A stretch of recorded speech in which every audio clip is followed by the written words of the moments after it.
Section 1 of Over My Dead Body by Rex Stout. Chapter 1. The bell rang and I went to the front door and opened the door, and there she was. I said good morning. "Please," she said, "I would like to see Mr. Nero Wolfe." Or you might have spelled it P-L-I-H-Z or P-L-I-Z-Z or P-L-I-H-S-Z. However you spelled it, it wasn't Middle West or New England or Park Avenue or even East Side. It wasn't American, and naturally it irritated me a little. But I politely invited her in and conducted her to the office and got her a chair, and then extracted her name, which I had to ask her to spell. "Mr. Wolfe will be engaged until 11 o'clock, I told her with a glance at the wall clock above my desk, which said 10:30. "I'm Archie Goodwin, his confidential secretary. If you'd like to save time by starting on me." She shook her head and said she had plenty of time. I asked if she would like a book or magazine, and she shook her head again, and I passed her up and resumed at my desk where I was heading up a bunch of hybridizing cards for use upstairs. 5 minutes later I had finished and was checking them over when I heard her voice behind me. "I believe I would like a book. May I?" I waved at the shelves and told her to help herself, and went on with the checking. Presently I looked up when she approached and stood beside me with a volume in her hand. "Mr. Wolfe reads this?" she asked. She had a nice soft low voice, which would have sounded all right if she had taken the trouble to learn how to pronounce words.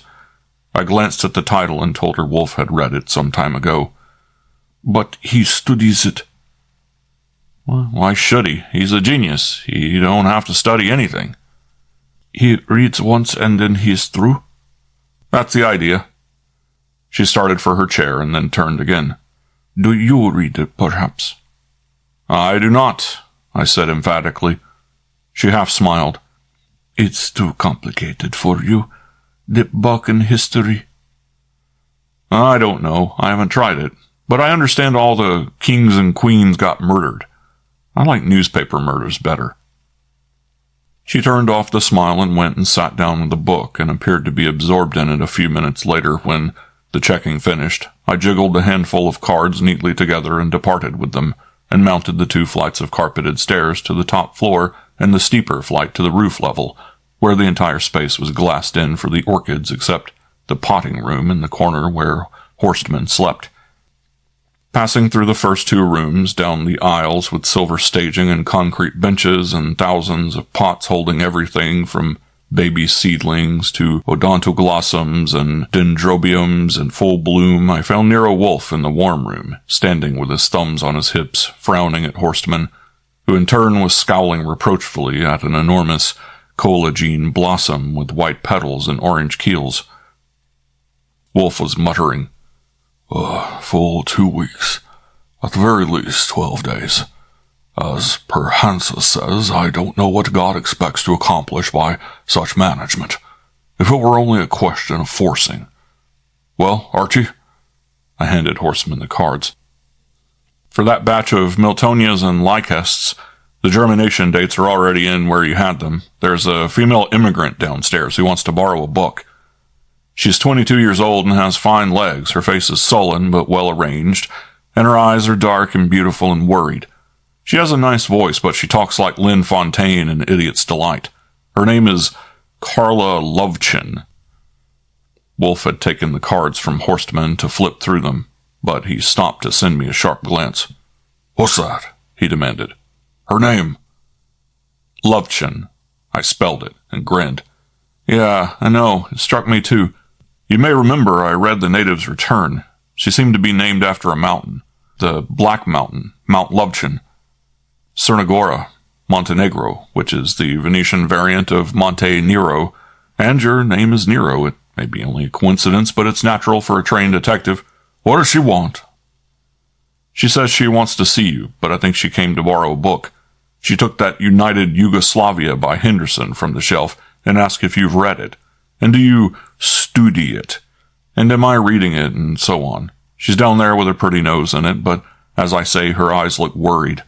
I had a notion to tell her that because of the healthy condition of the bank account, I turned it off because he was ignoring me and giving his attention to the cards, reflecting that was an unusually childish gesture even for him, since it lacked only 3 minutes till 11 o'clock, the hour when he invariably proceeded from the plant rooms to the office. I snorted audibly, wheeled, and went for the stairs. The immigrant was still in the chair, reading, but had abandoned the book for a magazine. I looked around for it to return it to the shelf, but saw that she had already done so. It was back in its place, and I gave her a good mark for that, because I've noticed that most girls are so darn untidy around a house. I told her Wolfe would be down soon and had just got my notes cleared away and the typewriter lowered when I heard the door of his personal elevator clanging, and a moment later he appeared. A pace short of his desk, he arrested his progress to acknowledge the visitor's presence with a little bow which achieved only 1 degree off the perpendicular, then continued to his chair, got deposited, glanced at the vase of cattleyas and the morning mail under the weight, put his thumb to the button to summon beer, leaned back, and adjusted himself, and sighed. The visitor with the magazine closed on her lap was gazing at him through long, lowered lashes. Wolfe said abruptly and crispy, "Lovchen, that is not your name. It is no one's name." Her lashes fluttered. "My name," she said with a half-smile, "is what I say it is. Would you call it a convenience? Not to irritate the Americans with a name like Krajewicz." "Is that yours?" "No." "No matter." Wolfe sounded testy as far as I could see, for no reason. "You came to see me." Her lips parted for a soft little laugh. "You sound like a Cernogor," she declared, "or a Montenegrin if you prefer it, as the Americans do. You don't look like one, since Cernogors grow up, not out and all around like you. But when you talk, I feel at home. That's exactly how a Cernogor speaks to a girl." "Is it what you eat?" I turned my head to enjoy a grin. Wolfe demanded, almost bellowing at her, "What can I do for you, Miss Lovchen?" "Oh, yes." Her eyes showed the worry again. "I was forgetting on account of seeing you. You are a famous man. I know that, of course, but you don't look famous. You look more like—" She stopped, made a little circle with her lips, and went on. "Anyway, you're famous, and you have been in Montenegro. You see, I know much about you. Vala Bogu, because I want to engage you on account of some trouble." "I'm afraid—" "Not my trouble," she continued rapidly. "It's a friend of mine, a girl who came with me to America not long ago.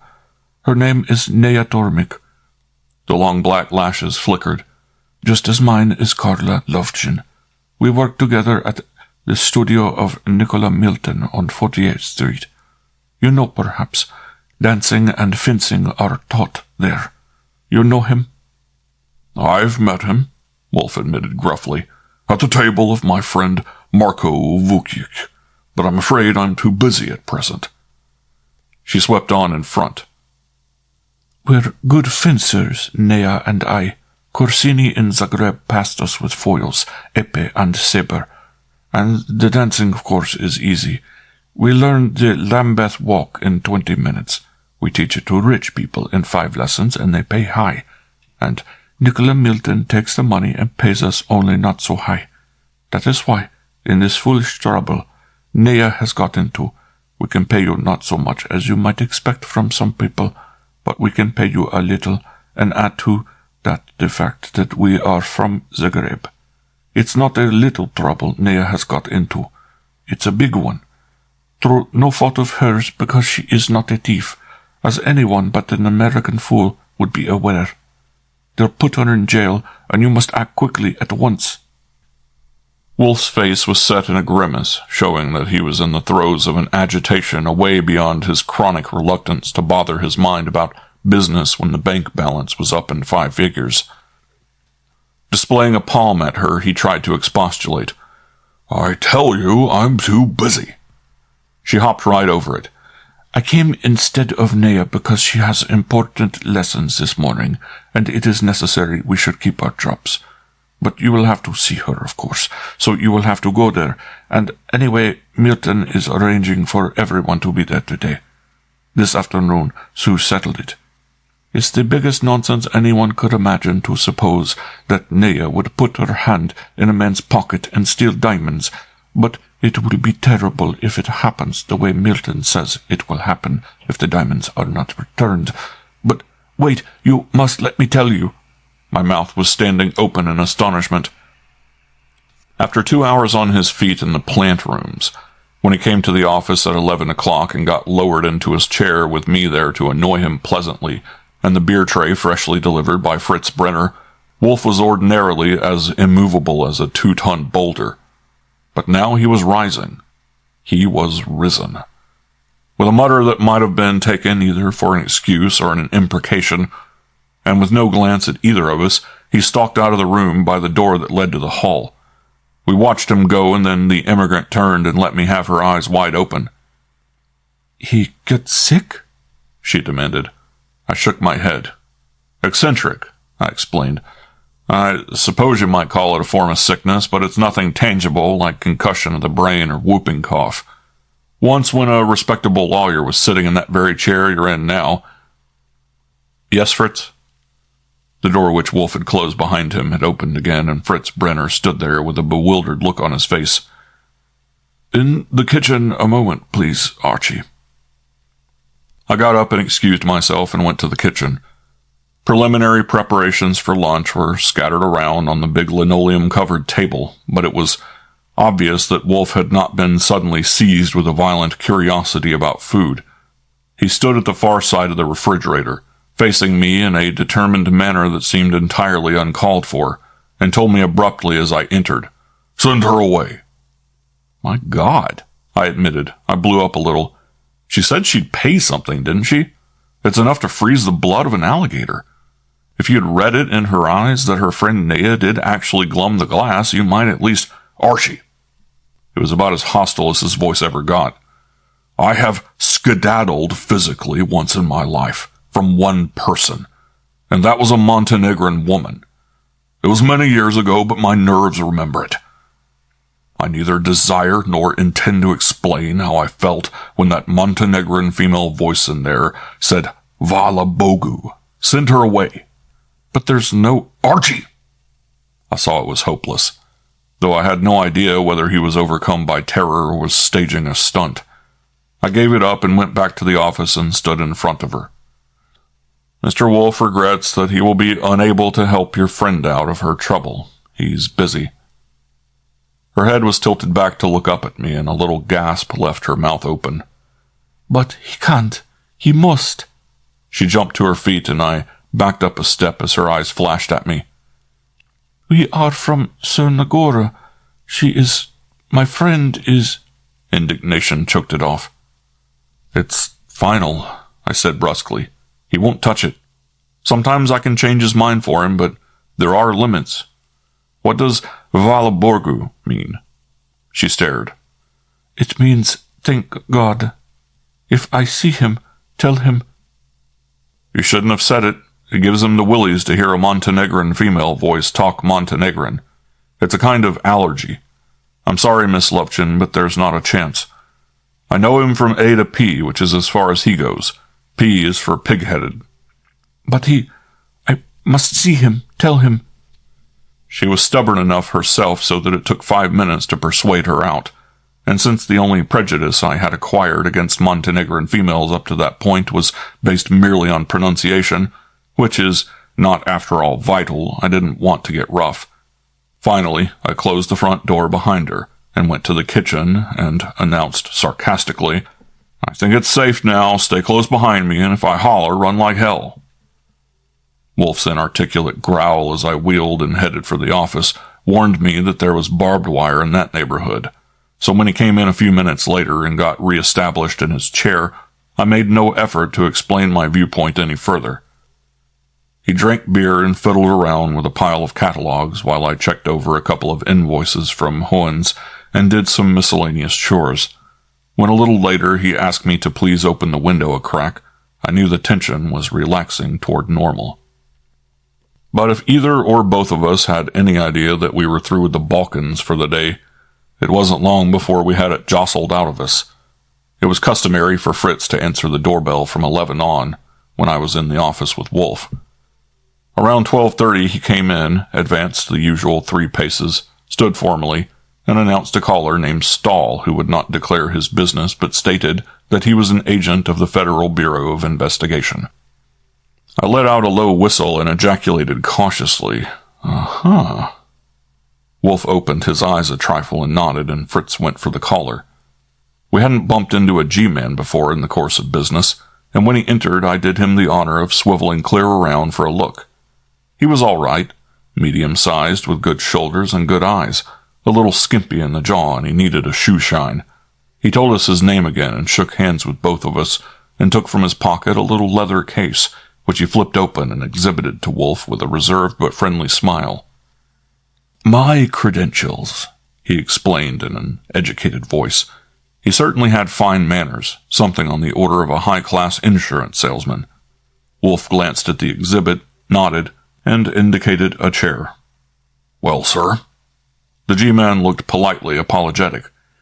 "We're sorry to bother you, Mr. Wolfe, but it's our job. I'd like to ask whether you are acquainted with the federal statute which recently went into effect, requiring persons who are agents in this country of foreign principles to register with the Department of State."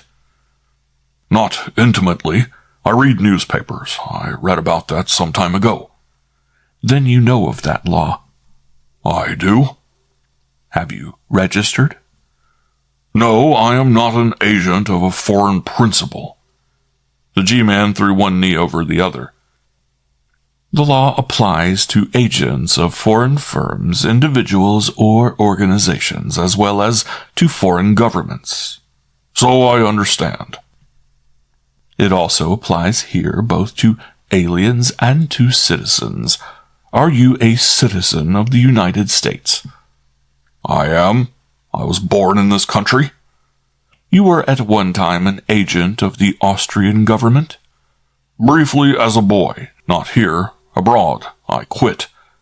"And joined the Montenegrin army?"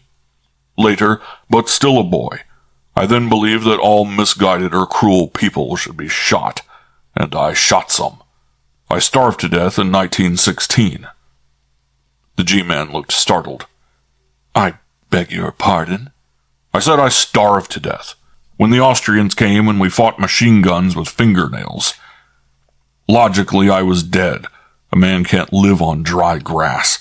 Actually, I went on breathing. When the United States entered the war and I walked 600 miles to join the AEF, I ate again.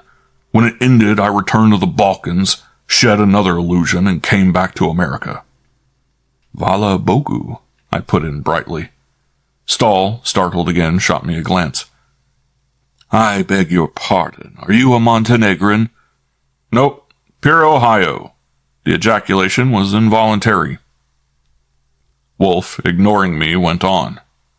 "I would like to say, Mr. Stahl, that my temperament would incline me to resent and resist an attempt by any individual to inquire into my personal history or affairs. But I do not regard you as an individual. Naturally, you represent the federal government. You are, in effect, America itself sitting in my office wanting to know something about me. And I am so acutely grateful to my native country for the decencies it still manages to preserve.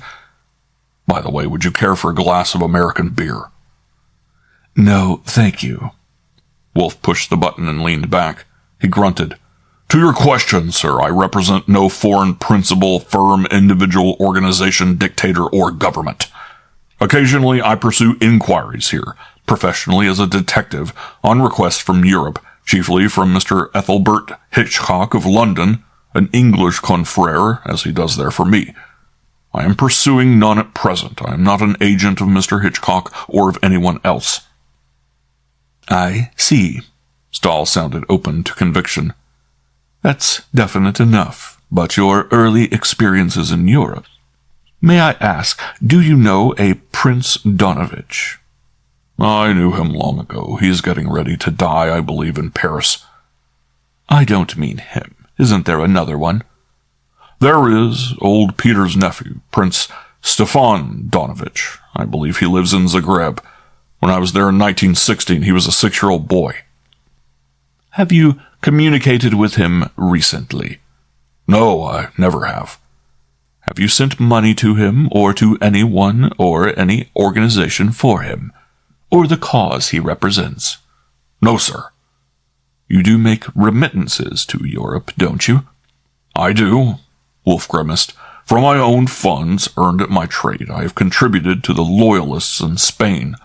I send money occasionally to the... Translated, it is the League of Yugoslavian Youth. Prince Stefan Donovich assuredly has no connection with that. I wouldn't know.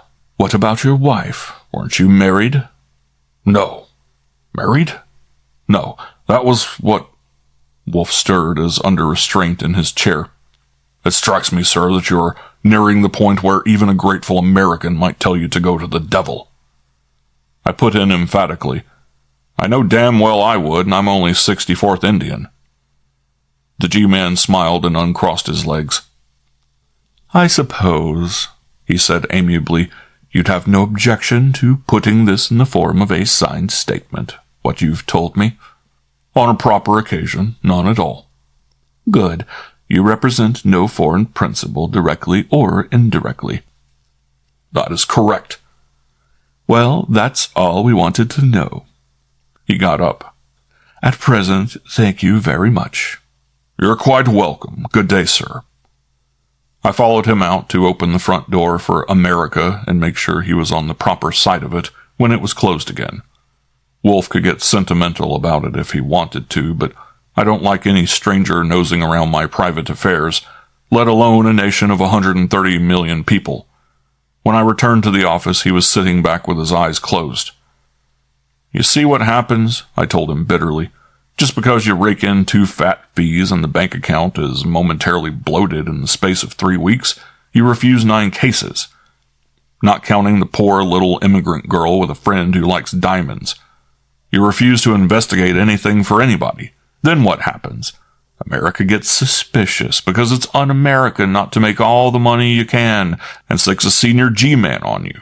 And now, by God, you're going to have to investigate yourself. You don't need... Archie, shut up. His eyes opened.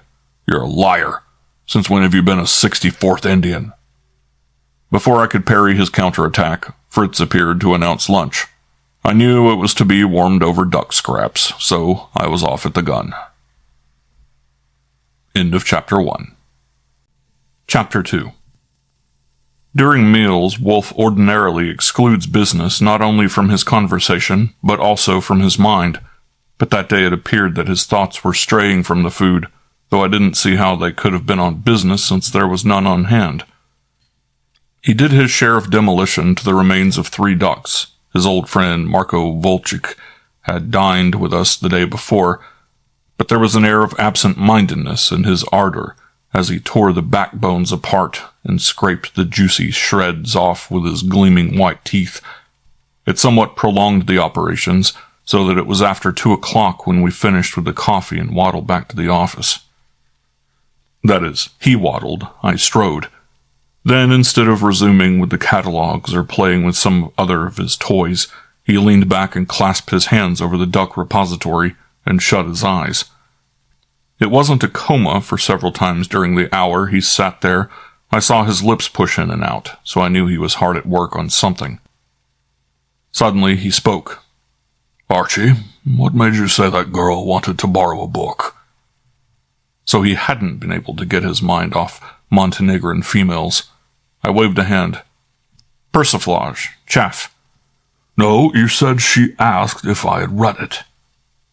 Yes, sir. And if I study it? Yes, sir. And are you reading it? Yes, sir. He nearly opened his eyes. Did it occur to you that she was finding out if either of us would be apt to look at that book in the immediate future? No, sir. My mind was occupied. I was sitting down and she was standing in front of me and I was thinking about her curves. That is not thought. Those nerves are in the spinal column, not the brain. You said it was United Yugoslavia by Henderson? Yes, sir. Where was it when you returned to the office? On the shelf where it belongs. She had put it back herself. For a Montenegro. Get it, please. I crossed the room and got it down and took it to him. He rubbed the cover caressingly with his palm as he always did with a book, and then turned it with its front edge facing him, squeezed it tight shut and held it for a moment, and suddenly released the pressure. Then he opened it around the middle and took out a piece of paper that was there between the leaves. The paper was folded, and he unfolded it and started reading it. I sat down and set my teeth on my lip to hold in what might otherwise have come out. I set them hard. "Indeed," Wolfe said. "Shall I read it to you?" "Oh, please do. Yes, sir." He began an incoherent jabber and splutter that didn't even sound human. I knew he expected me to butt in with an outcry, so I set my teeth again. When he had finished, I grinned at him. "Okay," I said. "But why couldn't she tell me face to face how handsome and seductive I was and so on, instead of writing it down and sticking it in that book? Especially that last, and especially writing it in Serbo-Croat. Do you speak Serbo-Croat, Archie?" "No." "Then I'll translate. It's dated at Zagreb, 20th August, 1938, and bears the Donovich crest. It says roughly, the bearer of these presents, my wife, the Prince Vladanka Donovich, is hereby empowered without reservation to talk and act in my name, and attach my name in honor by her signature, which appears herewith below my own, in all financial and political matters and claims pertaining to me and to the Donovich dynasty, with particular reference to Bosnian forest concessions and to the disposal of certain credits at present in the care of Barrett and DeRussy, bankers of New York. I bespeak for her loyalty from those who owe it, and cooperation from those whose interests ride with mine." Wolfe folded the paper and imprisoned it under his palm. "It is signed Stefan Donovich and Vladanka Donovich. The signatures are attested." "Good," I glared at him. "He even spent 2 bits on a notary. Let's take one thing at a time. How did you know that thing was in that book?" "I didn't know it, but her questioning you—" "Sure, your curiosity got aroused. Check that off. Do you mean to say that the girl is a Balkan princess?" "I don't know. Stefan married only 3 years ago. I got that from this book. Don't badger me, Archie. I don't like this." "What don't you like about it?" "I like nothing about it. Of all the activities of man, international intrigue is the dirtiest. The Balkan mess, as it is today, I know only superficially. But even on the surface, the maggots of corruption may be seen writhing. The regent who rules Yugoslavia deviously courts the friendship of certain nations. He is a Karađorđević. Prince Stefan, the head of the Donovich clan, now that old Peter is dying, is being used by certain other nations, and he is using them for his own ambition. And now look at this." He slapped the paper with his palm. "They bring this to America. If it could be used to destroy them all, I would use it." He puffed. "Bah!" He made a gesture of spitting, which I had seen him do only once before in the years I had lived under his roof. "Pafooey! Bosnian forest concessions from a Donovich. As soon as I saw that girl and heard her voice, I knew the devil was around. Confound them for crossing the ocean and stepping on this shore. Confound her for coming here to my office and soiling one of my books with this nauseous—" "Hold it," I cautioned him. "Breathe deep 3 times. How do you know she put it in there? It's been months since you've had that book down, and maybe somebody—" "Who? When?" "Look, I don't know. Vukcik is a Montenegrin." "Gibberish." I waved a hand. "All right. Then the immigrant girl did it, and she's either an obnoxious Balkan princess or she's not, and so what, and why? Is she in cahoots with evil forces in America, and will Mr. Stahl come back with a search warrant and find it and throw you in the coop? Is it a plant, or did she swipe it from the princess and come here to cash it?" "Archie?" "Yes, sir."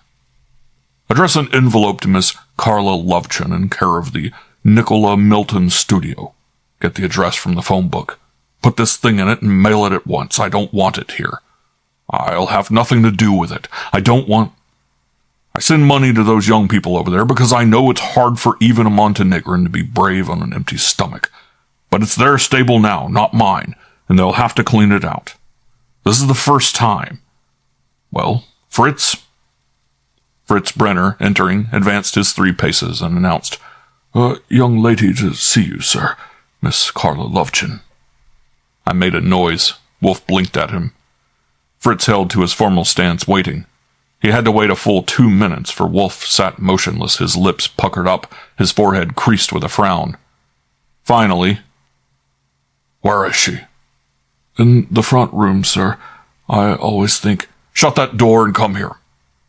Fritz obeyed and was standing by the desk. Wolfe turned to me. "Address an envelope to Saul Panzer at his home and put a stamp on it." I elevated the typewriter and followed instructions. As I put the stamp in the corner, I inquired, "Registered or special?" "No, neither. That's another point for America. Mail gets delivered intact and promptly. Let me have it." He inserted the folded paper in the envelope, licked the flap, and pressed it down. "Here, Fritz, go to the box at the corner and drop it in. Immediately." "The young lady—" "We'll attend to her." Fritz departed. Wolfe cocked an ear and waited until the sound of the street door opening and closing reached us, and then told me, "Remember to phone Saul and tell him to expect that envelope and to take care of it." He slid United Yugoslavia across the desk. "Put this away before you bring her in." I returned the book to its place on the shelf and then went to the front room for her. "This way, please. Sorry you had to wait." As I stood back to let her precede me into the office, I inspected her build and swing and the set of her head from the fresh viewpoint of the princess theory. But the first strong impression I had had of her was the way she said "pliz," and to me she was still an immigrant girl and in my opinion always would be. Anyway, judging from various pictures of princesses I had seen from brats on up, I was inclined to give her the benefit of the doubt and assume that she had swiped that paper from the rightful owner. She thanked me for the chair, and I returned to my own. I had a notion to warn her to lay off the Havala Bogu stuff, but decided that Wolfe was in no mood for the light touch. He was upright in his chair with his eyes narrowed at her. "I sent you a message this morning, Miss Lovechen," he said dryly, "by Mr. Goodwin that I would be unable to help you out in your trouble. Your friend's trouble." She nodded. "I got it. I was disappointed very much, because we're from Yugoslavia, and we know you have been there. And we're strangers, and there was no one else to go to." She kept the lashes up, her dark eyes at him straight. "I told Nea, my friend, and she was disappointed too. It is a very extremely serious trouble. We talked it over, and there is only one thing to do, and that is you must get her out of it." "No." Wolfe was still dry and positive. "I can't engage to do that, but I would like to ask—" "Please," she snapped it out. "It must be done quick now, because they will all be there at 5 o'clock to settle it, and that man is not only an American fool, he's the kind of man who would simply make trouble anywhere. And somehow there is a terrible mistake. There is no one we can go to but you. So we talked it over, and I said the only thing to do is to tell you the very good reason why you must help her, and she agreed to it because she had to. The reason is that my friend, Nea Tormik, is your daughter." Wolfe's eyes popped open to a new record.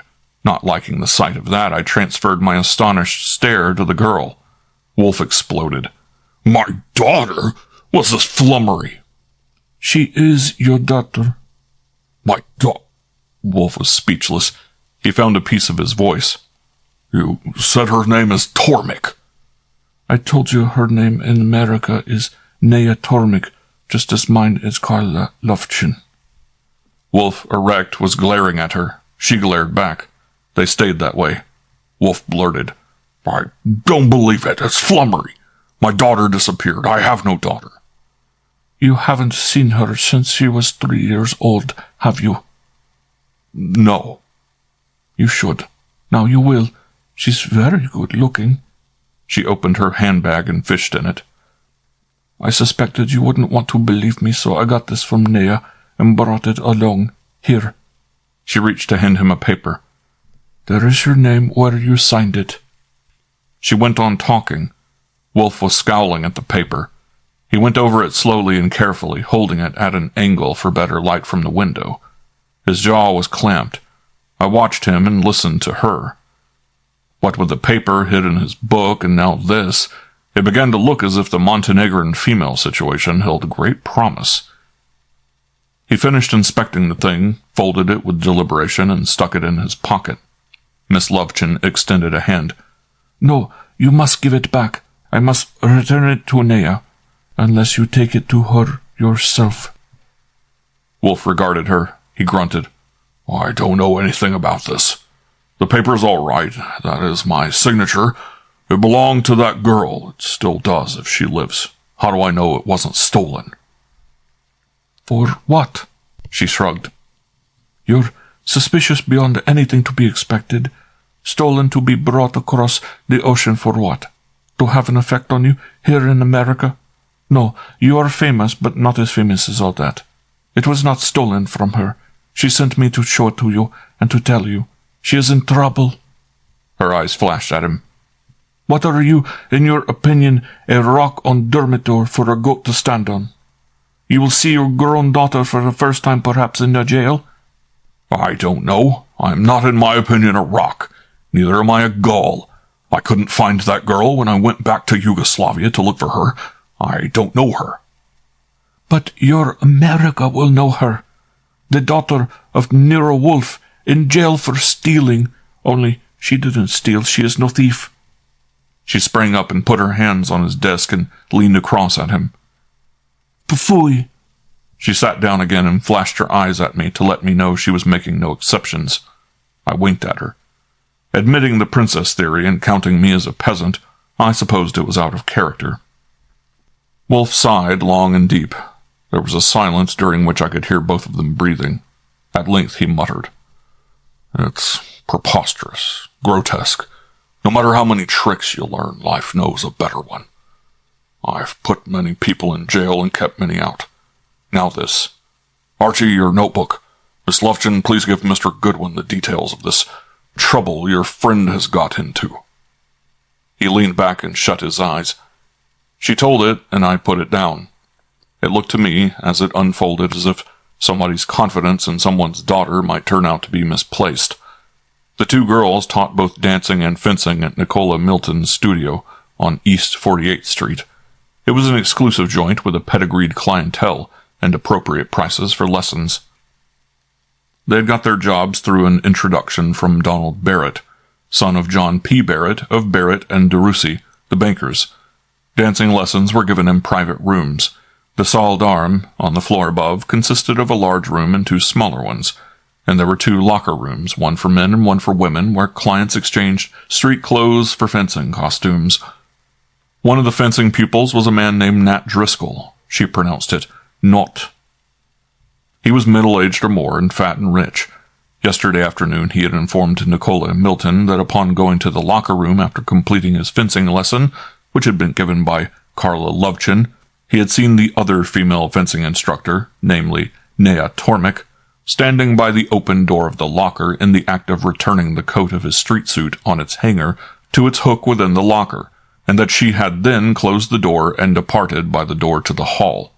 Upon inspection, to which he had proceeded as soon as possible, he had found that his gold cigarette case and wallet, the contents intact, were in the pockets where they belonged, and it was not until after he got dressed that he remembered about the diamonds in a pillbox, which should be there too. They were gone. He had carefully explored each and every pocket. They were not there. He demanded their immediate recovery. Miss Tormek, summoned by Nicola Milton, denied any knowledge of the diamonds, and further denied that she had opened Mr. Driscoll's locker or touched his clothing. The accusation, she said, was outrageous, infamous, and false. She had not been in the locker room. Had she been in the locker room for any conceivable purpose, it would not have been to go through men's clothes. Had she gone through a man's clothes, it would not have been Mr. Driscoll's clothes. It was beyond the bounds of possibility that she should have the faintest interest in the contents of Mr. Driscoll's pockets. She had been justly and somewhat violently indignant. She had submitted to a search of her person performed by Jean Milton, Nicola's wife. Everybody at the time in the studio on both floors, employees and clients alike, had been questioned by Milton, and the search of the premises conducted. Driscoll stated positively he had seen Nea Tormic's face from the side as she stood by the locker, and furthermore that she was wearing her fencing costume. Nea and Carla had both insisted that they be searched again before leaving the studio to go home. Milton was half frantic at the threat of disgrace to the reputation of his place and had successfully resisted Driscoll's demand that the police be called. In the morning, this day, he had spent 2 hours pleading with Nea to tell where the diamonds were, what she had done with them, to whom she had given them, who was her accomplice, and had met with disdain which his assumption deserved. In a desperate effort to solve the affair without police or publicity, he had arranged for everyone concerned, all who had been on the premises yesterday afternoon, to meet in his office at 5 o'clock today. In Nea Tormic's presence he had told his wife that he would engage the services of Nero Wolfe, and Nea, knowing Nero Wolfe to be her father, had promptly stated that he would be present in her behalf. But Nea had a strong disinclination to reveal her identity to her father for reasons understandable to him, and therefore Carla, hot-footing it for Wolfe's office, had been instructed not to divulge it. That was the crop. Miss Lovechen, looking at her wrist and stating that it was 5 minutes to 4, added that Wolfe must come immediately, fast. Without moving, even his eyelids, Wolfe growled, "Why didn't Mr. Driscoll challenge Miss Tormic on the spot, seeing her with his coat?" "He was naked. He came from the shower bath." "Is he too fat to be seen, even at the risk of losing diamonds?" "He says he is modest. He also says he was too surprised to speak, and she moved rapidly and went away at once. Then his wallet and cigarette case were there, and he forgot about the diamonds until he was dressed. He is not nearly as fat as you are." "I wouldn't expect him to be. Do the lockers have keys?" "Yes, but there is much carelessness. The keys lie around. That part is very confused." "You say Miss Tormic did not steal the diamonds?" "I do say that. Never did she." "Did she take something else from Mr. Driscoll's clothing? Something he fails to mention? Letters, papers, even a piece of candy, perhaps?" "Nothing. Nothing at all." "Did she go to the locker room?" "What would she go there for?" "I don't know. Did she?" "No." "Fantastic." Wolfe's eyes threatened to open. "How long have you known she is my daughter?" "All my life. I have been her friend, very close. I knew about you, I knew your name." "About my deplorable intransigence, you would say?" Wolfe's tone was suddenly savage. "Ha! You juicy girls with your busts swelling with ardor for the heroics of past centuries. Pah! Do the rats still gather crumbs from under the Donovich table?" "We are—" Her chin went up and her eyes showed fire. "They preserve honor, and they will share glory." "They will someday share obloquy. Blind and selfish fools. Are you a Donovich?" "No." Her bust was swelling, but not apparently with ardor. "What's your name?" "Carla Lovechen." "What's your name at home?" "I am not home now." She flung out a hand impatiently. "What is all of this? All this about me? Do you realize what I have told you about Nea? About your daughter? Does it help for you to sit there and sneer? I tell you, you must do this at once, or there will be the police." Wolfe sat up. I was thinking it was about time. The clock on the wall said 2 minutes past 4 in his daily routine, which included an afternoon session in the plant rooms from 4 until 6, was supposed to be unalterable by fire, flood, or murder. I was flabbergasted when, although he glanced at the clock, he merely sat up straight. But his tone was brisk. "Archie, please conduct Miss Lovechen to the front room and return for instructions." She started to sputter. "But there's no—" "Please," he was curt. "If I'm to do this, let me do it. Don't waste time. Go with Mr. Goodwin." I was off and she followed. I deposited her in front and shut the door on her, and returned to the office. Shut that one, too. Wolfe said, "I'm late. This won't do. There's no point in getting a line on Mr. Driscoll or anyone else until you've been there and reported. I shall have to phone Mr. Hitchcock in London before I go upstairs. The book with his private number, please." I got it from the safe and gave it to him. "Thank you. Go up there with her. You will see Miss Tormik. The assumption from this document is that she has the right to bear my name. If so, I reject the possibility that she stole diamonds from a man's coat. Start from that." "She says she wants the document back." "I'll keep it for the present. Apparently, you will encounter a single yes and a single no in contradiction. Neglect nothing and no one. Nicola Milton himself is from the peninsula, South Serbia, Old Macedonia. Look at Miss Tormik and talk to her. Your first concern is the rumpus about the diamonds. Your second is that paper, which Miss Lovechen hid in my book. If you can't resolve the contradiction about the diamonds and Mr. Driscoll insists on the police, bring him here to me." "Oh, sure. How and in how many pieces?" "Bring him. You're good at that." "Much obliged, ever so much. But the fact is, I guess you'd better pay me off. I'm resigning as of this moment." "Resigning from what?" "You. My job." "Rubbish." "No, boss, really. You told the G-Man you've never married." "Yet you have a daughter." "Well," I shrugged.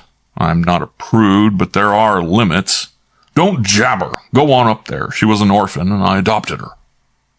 I nodded skeptically. "That's a good trick, but pretty transparent. What do you think my mother would say?" But I saw his whole face tighten and knew I was getting close to out of bounds, so I asked casually, "That all?" "That's all." I got my hat and coat from the hall and the immigrant princess from the parlor and went out to the roadster, parked at the curb. As I shifted into high, headed for Park Avenue, I reflected that Wolfe was prepared to go to almost any length to protect his family, since he was at that moment spending $20 on a transatlantic phone call to London, though I didn't see how that was going to help things any. End of Chapter 2. Chapter 3. Up to a certain point, the 5 o'clock gathering at Nicola Milton's studio for some old-fashioned fun with the game of Diamonds, Diamonds, Who's Got the Diamonds was a howling farce. Thereafter, I admit, it took on a different aspect. The swank of the place was more real than apparent. There was nothing shabby about it, but it didn't give you an impression of being dolled up to impress the customers. I trailed around after Carla in her effort to locate Nea, and so got a look. It was one of the old 4-story houses.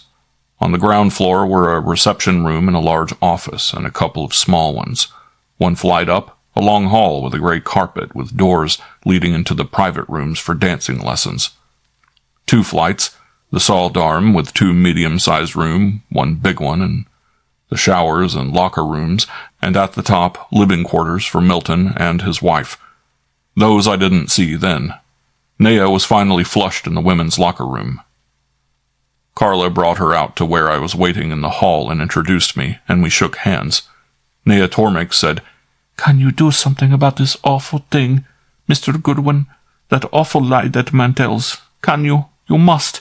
I was hoping that Nero Wolfe, my father—" Her voice had a foreign purr in it, but she pronounced words a little better than Carla. God knows she didn't look anything like Nero Wolfe, but of course, a girl that looked like him would be something that you would either pass up entirely or pay a dime to look at in a sideshow. And then, he had adopted her. Her eyes were as black as Carla's, and she was about the same height, an inch over medium. But her chin, in fact, her whole face went more to a point. And the whole idea of her, the way she talked and stood and looked at you, was a queer combination of come hither and don't touch me. Having known her father a long while, I suppose I gave her the preliminary once-over with more interest than any other female I had ever met, and my first verdict was that she had real quality, both of mind and of matter, but that a definite judgment would have to wait for further analysis. She noticed me taking in her costume, a green robe, belted and carelessly closed in front, showing underneath a white canvas blouse and slacks, with gym shoes and rolled-up socks. "I was giving a lesson," she said. "Milton wanted me to. He doesn't want a fuss. Nobody does. But that fool Driscoll, a liar like that, We would know how to deal with him in my country. Carla tells me that my father has been told about me, and of course you have too. I do not wish anyone else to know. Why didn't he come?" "Nero Wolfe? A bad case of pernicious inertia. He never goes anywhere anytime for anybody." "I am his adopted daughter." "So I understand. And you've been here in New York a couple of months, and his address is in the phone book." "He abandoned me. I was taught to hate him. I had no wish." "Until you got into trouble. I got the impression that you abandoned him at the age of 3, but let's skip that. I was sent here to keep you out of jail in time short. You look intelligent enough to know that I've got to have the truth and all of it. What were you doing with Driscoll's coat?" Her chin went up and her eyes withered me. "Nothing. I didn't touch his coat." "What were you doing in the men's locker room?" "I wasn't there." "Is there any other girl around that looks like you?" "No, not enough, no." "Not enough for Driscoll to see her and think she was you?" "No." "What were you doing yesterday afternoon at the time Driscoll says he saw you with his coat?" "I was giving Mr. Ludlow a lesson." "Fencing?" "Yes, épée." "In the large room?" "No, the small one at the end." "Who is Mr. Ludlow?" "He is a man who comes to take lessons with the épée." "Are you sure you were with him at the time Driscoll says he saw you frisking his coat?" "Yes, Mr. Driscoll went to Milton at 20 minutes to 5. He said it had taken him about 15 minutes to dress. I began the lesson with Mr. Ludlow at 4 o'clock, and we were still there when Milton sent for me." "And you didn't leave that room during that time?" "No, I did not." Carla Lubchin put in. "But, Naya, do you forget that Belinda Reed says she saw you outside in the hall a little before 4:30? "She lies," Naya said calmly. "But the man that was with her saw you too. He also lies." My God, I thought. It's a good thing Wolfe isn't here to see his daughter put on an exhibition like this. It looks very much as if the family reunion would take place in jail. "How about Ludlow?" I demanded. "Does he lie too?" She hesitated, her brow wrinkling, and before she got her answer ready, another voice broke in. It was a male voice, and its owner had appeared from around the corner, which led to the stairs. He was about my age and size, with a good pair of light-colored eyes, and a gray suit of distinctive weave hung on him in a way that made it obvious that the fit had not been managed by waving a piece of chalk at a stock job. "I was looking for you." He came up to us with a conventional smile. "Milton wants you in the office. This ridiculous affair." Carla Lubchin said, "Mr. Ludlow, this is Mr. Goodwin." We shook, and I met his eyes and liked them, not on account of any candor or friendliness, but because they showed sense. I inquired, "Ludlow?" "Right. Percy Ludlow." "Miss Tormik gave you a fencing lesson yesterday afternoon?" "That's right." "Then you're the man I want to see. Was she with you continuously from 4 o'clock till past?" His brow went up, and he smiled. "Well, really, all I know about you is that your name is Goodwin." "I represent Miss Tormik. She has engaged Nero Wolfe. I'm his assistant." He glanced at her and caught her nod. "Well, Nero Wolfe. That ought to do it. I was told that Miss Tormik said yesterday that she was with me continuously." "Yeah, what do you say?" His brow went up again. "I couldn't very well call Miss Tormik a liar, could I?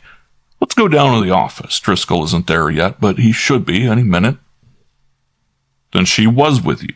You realize that in that case she can't possibly be held on Driscoll's charge." "Oh, yes, I quite realize that. But unfortunately there are those 2 people who claim to have seen her in the hall." He pointed.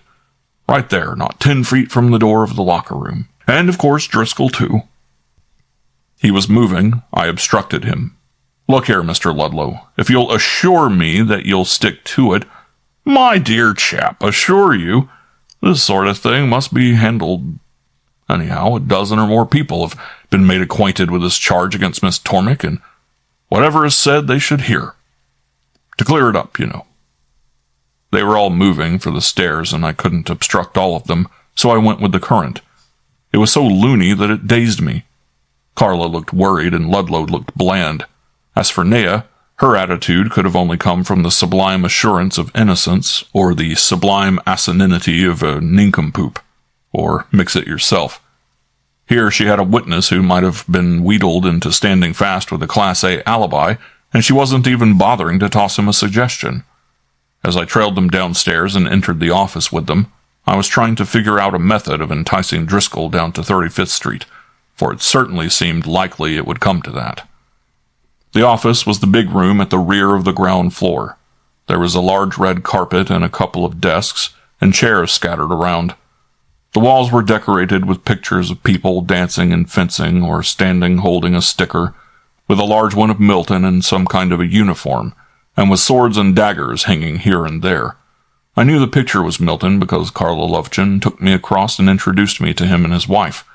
He was small and thin, next door to a runt, but wiry looking, and had black eyes and hair and a mustache, which pointed due east and west. He looked and acted harassed, and as soon as he shook hands with me, darted off somewhere. His wife, in spite of her New York clothes and her 1938 hairdo, looked like one of those colored pictures in the National Geographic entitled Peasant Women of Wichisberchi Leading a Bear to Church. At that, she was handsome, if you liked the type, and she had shrewd eyes. I went and stood by a glass cabinet which displayed an assortment of curios and implements.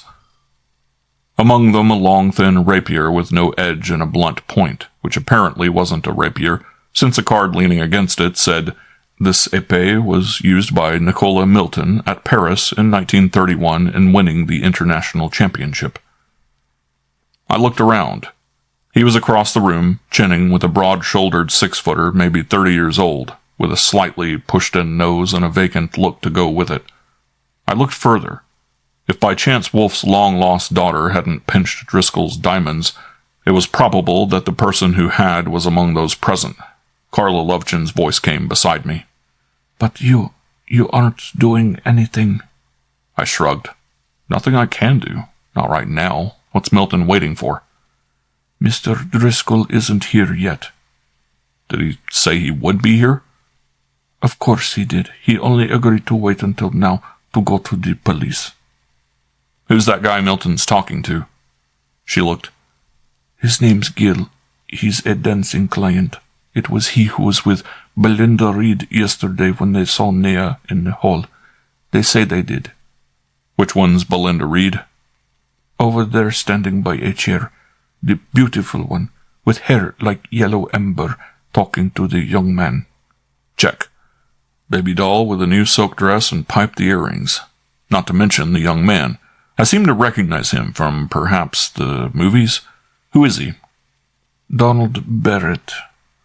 "The son of John P. Barrett of Barrett and DeRussy, who got you girls a job here?" "Yes." "Who are those other girls?" "Well, the three in the corner and the one sitting by the end of the desk teach dancing. That one talking now with Mrs. Milton is Zorka." I boosted the brows. "Zorka?" "Yes, the famous couturier. She charges $400 for a dress that would be over 20,000 dinars. "She looks like a picture in our Bible at home of the dame that cut off Samson's hair. I forget her name. But it wasn't Zorka. Does she sell diamonds at her place?" "I don't know." She wouldn't those anyway. Who's the chinless wonder with his... Hold it, Milton's going to make a speech. The épée champion, with Percy Ludlow standing beside him, was in the middle of the room trying to collect eyes. Some of them didn't get it, and he claimed their attention by clapping his hands. Two of them went on talking, and his wife shushed them. "If you please," he sounded as harassed as he looked. "Ladies and gentlemen, if you please, Mr. Driscoll has not arrived. It's very disagreeable asking you to wait. He should be here. Mr. Ludlow has something to say." Percy Ludlow looked around at the faces with complete aplomb. "Well," he observed in a conversational tone, "really, I don't quite see that we should hang around waiting for this Driscoll. It's his row, you know.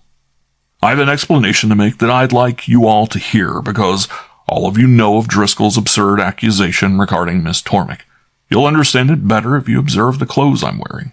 This is the suit I had on yesterday. Didn't any of you notice anything peculiar about it?" "Certainly," said a voice promptly, fluttering the R like a moth on a marathon. "I did." He smiled at her. "And what did you notice, Madame Zorka?" "I noticed that the material is of the same pattern perfectly as the one Mr. Driscoll was wearing." Two additional female voices chimed in simultaneously. "So did I," and the other voices murmured. Ludlow nodded. "Apparently Driscoll agrees with me on tailors." His tone sounded as if there was something about that faintly deplorable. "The fabric is identical. I wondered that none of you mentioned it yesterday. Perhaps you did, but not to me.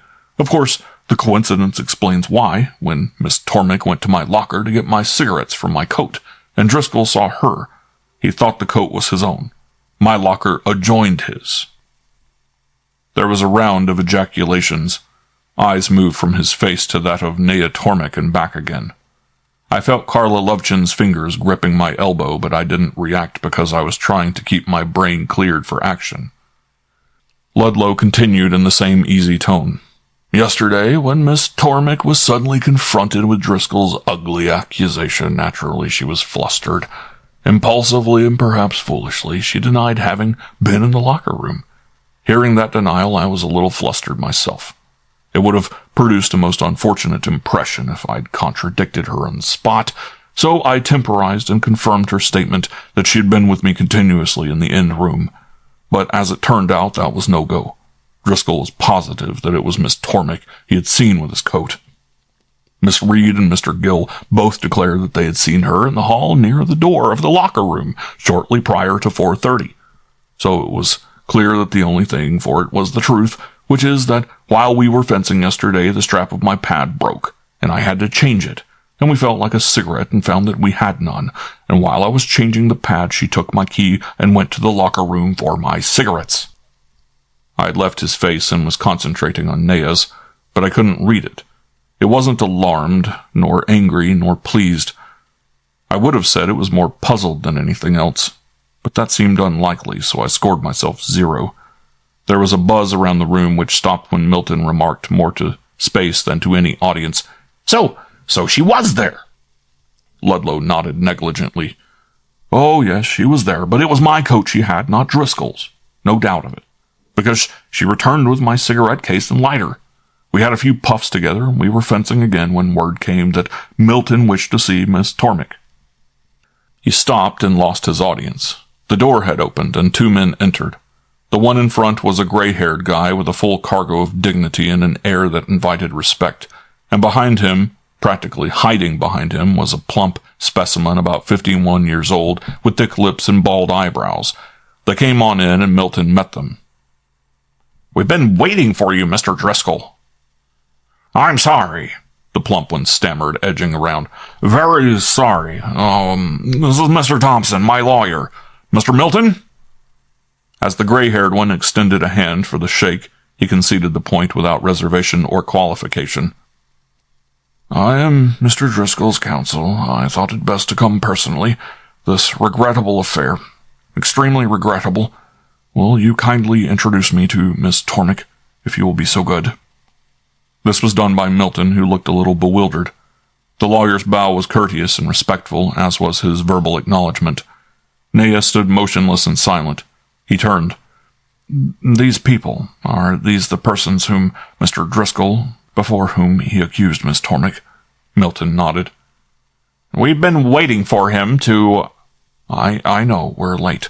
My client was reluctant to come, and I had to persuade him that his presence was necessary. Miss Tormik, what I have to say is addressed primarily to you, but these others should hear it. In fact, they must hear it in justice to you.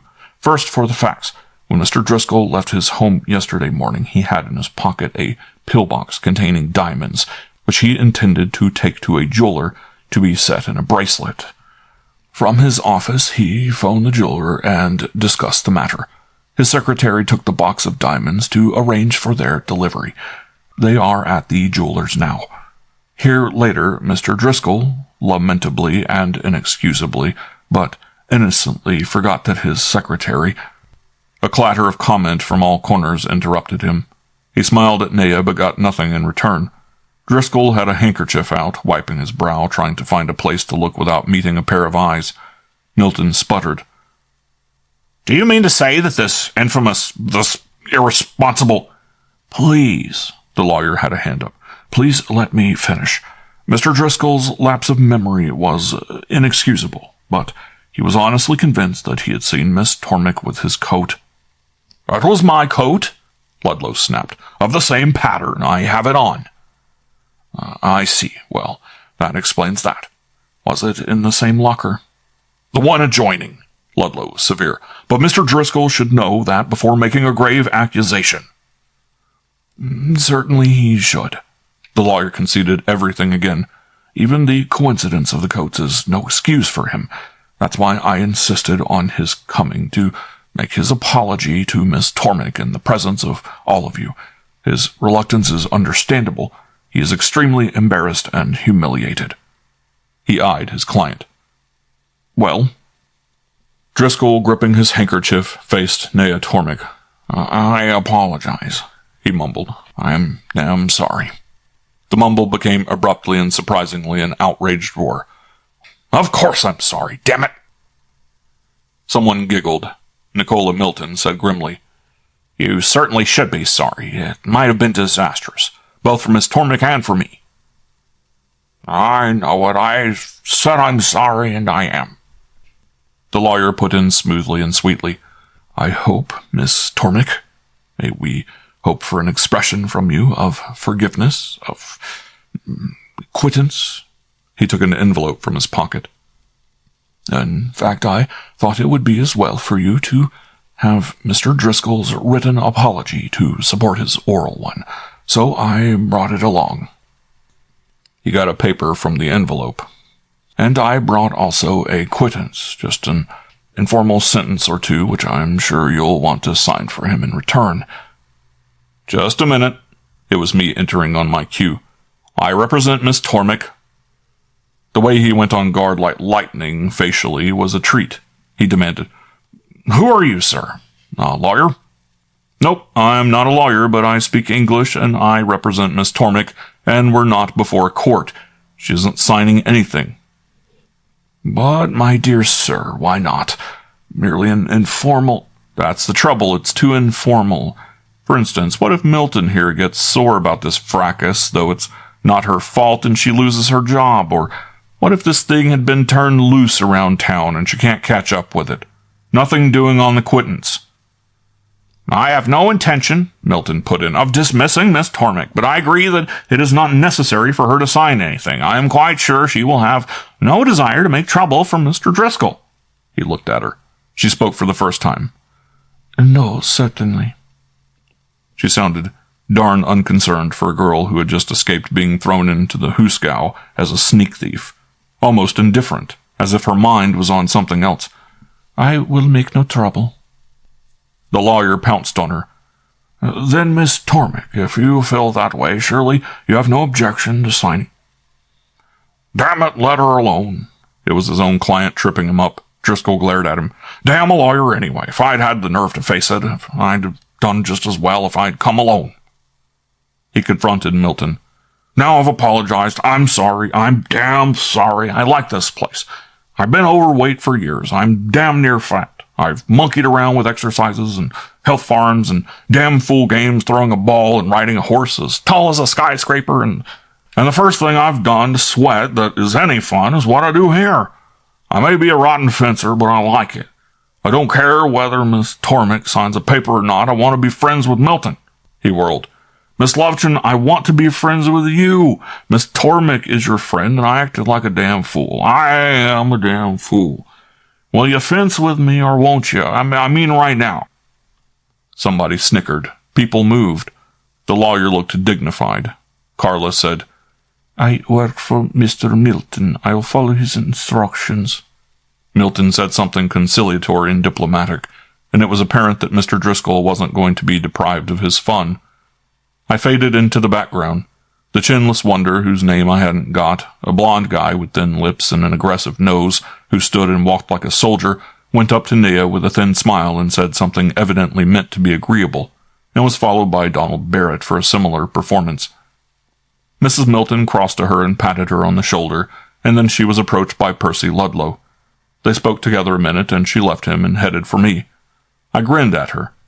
Well, a pretty good show. I hope you didn't mind my horning in. Nero Wolfe never lets a client sign anything except a check drawn to his order.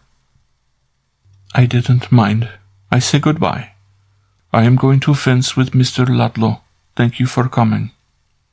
Your eyes glitter. My eyes? They always glitter. Any message for your father? I think not now. No. You ought to run down and say hello to him. I will someday. Au revoir, then. So long. Turning to go, she bumped into the lawyer, and he apologized profusely. That accomplished, he addressed me. Could I have your name, sir? I told him. He repeated it. Archie Goodwin. Thank you. If I may ask, in what capacity do you represent Miss Tormik? I was exasperated. Look here, I said. I'm willing to stipulate that a lawyer has a right to live, and I'm aware that even when he's dead, no worm will enter his coffin, because if it did, he'd make it sign some kind of a paper. I suppose if you don't get that thing signed, you'll have a tantrum. Give it to me. From the envelope, which he was still clutching in his hand, he extracted the document and handed it over. A glance showed me that his 2 informal sentences were, in fact, 5 legal-sized paragraphs. I got out my pen and with a quick flourish signed on the dotted line at the bottom, Queen Victoria. There, I said, and shoved it at him, and moved off before he could react, considering how dignity slows a man up. The room was about empty. Milton's wife was over by a desk, talking with Belinda Reed. Carla Lovechin, along with the others, had disappeared, presumably to let the rich fat man enjoy some fun. He must have been a pip of a swordsman, I reflected, as I got my hat and coat from the rack and meandered to the hall and out into the street door to the sidewalk. My wrist told me it was 5:45. Wolfe would still be up in the plant rooms, and he wasn't enthusiastic about being disturbed regarding business while there, but I considered that this wasn't business, properly speaking, but a family matter. So I found a drugstore with a phone booth and called the number. Hello, Mr. Wolfe? Mr. Goodwin speaking. Well, I'm in a drugstore at 48th and Lexington. It's all over. It was a farce in 3 acts. First, she, meaning your daughter, seemed to be more bored than bothered. Second, a chap named Percy said she was frisking his coat for cigarettes, not Driscoll's for diamonds, which appeared to be news to her, judging from her expression. Third act entered Driscoll with a trouble hound and a written apology. There hadn't been any diamonds in his coat, none had been stolen, his mistake, sorry and damn sorry. So I'm headed for home. I may add that she doesn't resemble you a particle, and she is very good look. You're sure it's clear? It's cleared up. Settled. I wouldn't say it's entirely clear. You went there with 2 problems. What about the second one? No light on it. Not a glimmer. No chance to sniff around on it. There was a mob present, and when the meeting broke up, both Balkans went off to give fencing lessons. Who was the man named Percy? Percy Ludlow, my age and a good deal like me. Courteous, gifted, of distinguished appearance. You say she seems to be bored. Do you mean to imply, is she stupid? Oh, no, I mean it. Maybe she's a little complicated, but she's not stupid. Silence. No talk. It lasted so long that I finally said, Hello, you there? Yes. Get her and bring her here. I want to see her. Yeah, I thought so. I expected that. It's a perfectly natural feeling and does you credit. But that's why I phoned, to explain that I asked her if she had a message for you, and she said no, and I said she ought to drop in on you and say hello, and she said she would someday, and now she's in there crossing blades with Percy. Wait till she's through and bring her. Do you mean that? I do. I may have to carry her, or... He hung up, which is a trick I detest. I went to the fountain and got a glass of grapefruit juice, and while drinking it considered persuasions to use on her short of force, but developed nothing satisfactory, and then strolled back along 48th Street to the scene of operations. Nicola Milton and his wife were the only ones in the office. It looked to me as if she had been headed for the door when I entered. but when I took off my hat and coat and put them on the rack, explaining that I wanted to see Miss Tormik when she was disengaged, apparently she changed her mind and decided to stick around. Milton invited me to have a chair, and I sat down not far from the desk where he was, while his wife opened a door of the big glass cabinet and began rearranging things which didn't need it. "I've met Mr. Nero Wolfe," Milton offered politely. I nodded. "So I understand." "He is a remarkable man. Remarkable." "Well, I know of one guy that would agree with you." "Only one?" "At least one. Mr. Wolfe." "Ah, a joke." He laughed politely. "I imagine there are many others. In fact, what is it, Jean?" His wife had uttered a foreign exclamation of surprise or maybe dismay. "The Col de Mort," she told him. "It's not here. Did you remove it?" "I did not. Of course not. It was there, I'm sure." He got up and trotted over to the cabinet, and I arose and wandered after him. Together they stared at a spot. He stretched and then ducked to inspect the other shelves. "No," she said. "It's not there. It's gone. There was nothing else gone. I was in favor long ago of having a lock put on." "But, my dear," Milton looked offensive, "there is no sensible reason that could possibly exist why anyone would want to take the Col de Mort. It was a nice curiosity, but of no particular value." "What's a Col de Mort?" I asked. "Oh, just a little thing." "What kind of a little thing?" "Oh, a little thing. Look." He put an arm through the open door of the cabinet and placed a finger upon the point of the épée which was displayed there. "See, it's blunt." "I see it is." "Well, once in Paris, years ago, a man wanted to kill another man, and he made a little thing with a sharp point, very cleverly, which he could fit over the end of an épée. He took the weapon from the shelf and dangled it in his hand. Then, with the thing fitted on, he made a thrust in quarte. He made a lunge at an imaginary victim in my neighborhood, so unexpected and incredibly swift that I sidestepped and nearly tripped myself up, and was perfectly willing to concede him the championship. Just as swiftly, he was back to normal position. So," he smiled and returned the weapon to its place. "A thrust in quarte gets the heart, theoretically, but that time it was not theory. A member of the police who was a friend of mine gave me the little thing as a curiosity. The neighbors called it Col de Mort. Neck. No, not neck. Collar. Collar of death, because it fitted the end of the épée like a collar. It was amusing to have it." "It's gone," said his wife shortly. "I hope not gone," Milton frowned. "There is no reason for it to be gone. There has been enough talk of stealing around here. We will find out. We will ask people." "I hope you find it," I told him. "It sounds cute. Speaking of asking people, I was about to ask you if it would be okay for me to have a little chat with whoever it is that cleans up the fencing rooms." "Why? What for?" "Oh, just a little chat. Who does the cleaning?" "The porter, but I can't imagine why you should want—" His wife interrupted him with her eyes on me. "He wants to find out if cigarette stubs and ashes were found in the room where Miss Tormik and Mr. Ludlow were fencing yesterday," she said calmly. I grinned at her. "If you will pardon a personal remark, Mrs. Milton, I might have known from your eyes that you had that in you." She merely continued to look at me. "For my part," Milton declared, "I don't see why you should want to know about cigarette stubs, and I don't see how my wife knew you wanted to. I am slow-witted." "Well, you have to be slow at something to even up for your speed with that sticker. May I see the porter?" "No," Jean Milton said bluntly. "Why not?" "It isn't necessary. I don't know what is in your mind, but I saw you looking at Miss Tormik, you who were supposed to be here as her friend. If you want to know whether she and Mr. Ludlow were smoking cigarettes, ask her." "I will. I intend to. But how could I do her any harm by discussing the matter with the porter?" "I don't know. You may mean no harm, but this affair of yesterday and today is ended. It was bad. It could have turned out very badly for our business. It is a very delicate matter, the tone of a place like this. A breath may destroy it. Even if you mean no harm to Miss Tormik or to us, I shall tell the porter not to answer your questions if you do see him. I am plain-spoken, nor may you go to the salle d'armes and inspect the pads to see if the strap of one is broken." "What makes you think I wanted to?" Because I don't take you for a fool. If you were curious about the smoking, naturally you would also be curious about the broken strap. I shrugged. Okay.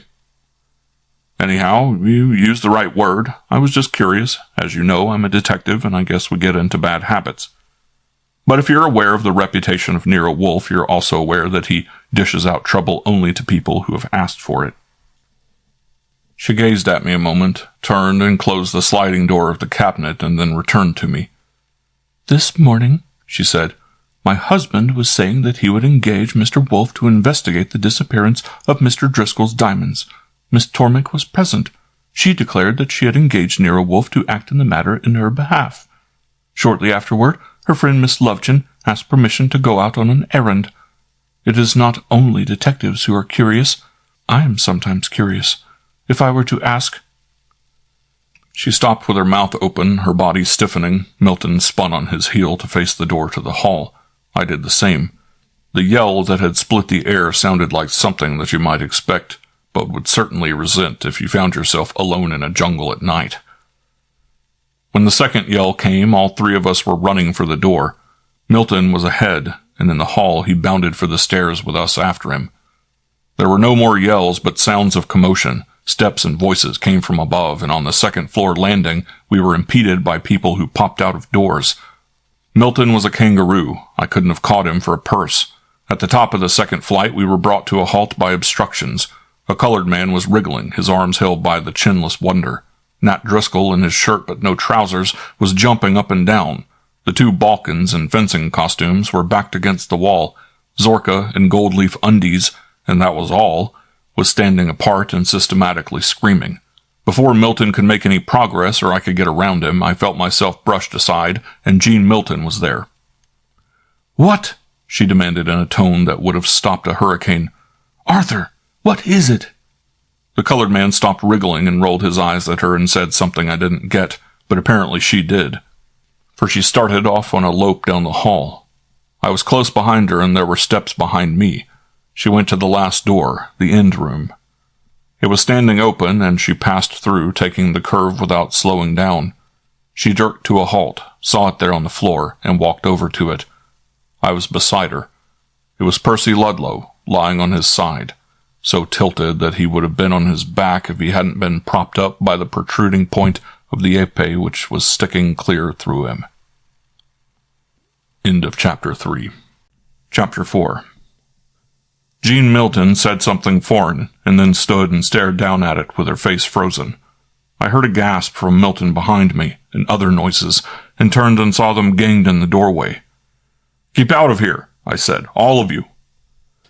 I stooped over for a quick look and straightened up and told Jean Milton, "He's dead." She said peevishly, "Of course he is." A scream came up from the doorway, and I yelled in that direction, "Shut up!" and went on to Mrs. Milton. "Somebody must stay here, and the police, of course, and nobody must leave." She nodded. "You phone the police, in the office. Nicola, you stay here. I'll go down to the hall." She was moving, but I stopped her. "I'd rather not. You do the phoning. It's your place, and you saw it first. I'll take the street door. Don't let anyone in here, Milton."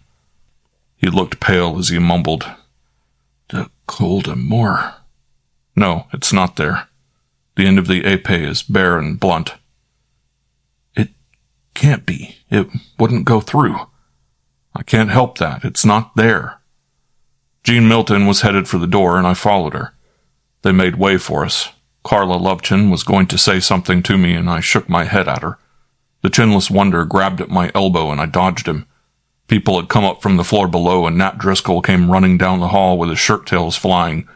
At the head of the stairs, I wheeled to announce, "Don't go into the end room, anybody.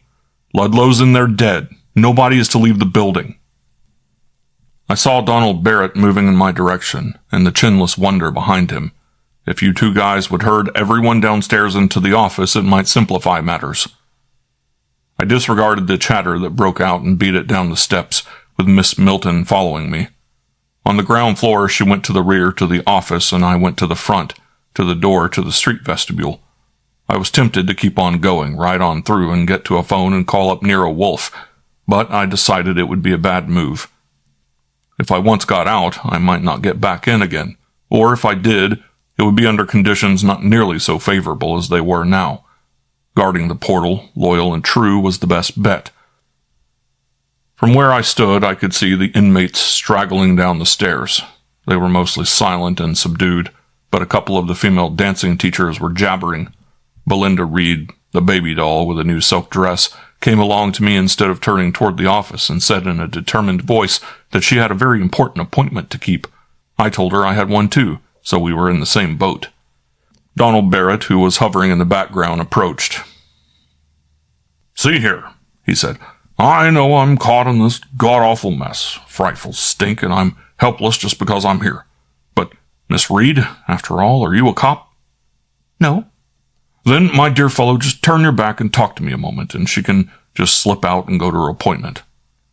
And before long, a dozen dicks will slip out and trace her and haul her back. Don't be silly. Have you ever been intimate with a murder before? I guess you haven't. The worst thing you can do is make them start looking for you. They get upset. Take my advice and—" "Just a minute, Miss Tormik." The two Balkans were there, 3 paces off. The glances that passed back and forth among the 4 of them in 1 second obviously meant something to them, but not to me. Belinda Reed said, "Come on, Don." And he followed her in the direction of the office. I surveyed the pair of girls. Carla had put on a long, loose thing with buttons over her fencing costume. Nea had on the green robe carelessly closed as before, with one hand inside its folds, apparently clinging to it. "There's no time to talk," I snapped. "You may be a couple of goons, I don't know, but I'm asking you a damn straight question, and maybe your life depends on giving me a straight answer." I took Nea's eyes with mine. Did you kill that man?" "No." "Say it again. You didn't?" "No." I switched to Carla. "Did you?" "No, but I must tell you." "There's no time to tell me anything. That's the hell of it. But anyhow you can. There they are. Beat it. Quick. Damn it." They scampered down the hall towards the office and were gone by the time the cops got through the vestibule. It was a pair of flat feet. I opened the glass panel door, and when they were in the hall, let it close again. "Hello. Precinct?" "No. Radio Patrol. Who are you?" "Archie Goodwin, private detective from Nero Wolfe's office. Happened to be here. I was sitting on the lid. I'll keep." I pointed. "Back in the office is Mrs. Milton and the others, and 2 flights up is a corpse." "God, you're snappy. Sit on the lid a little longer, will you? Come on, Bill." They tramped to the rear. I stood and played with my fingers. In about 2 minutes, one of them tramped down the hall again and went upstairs.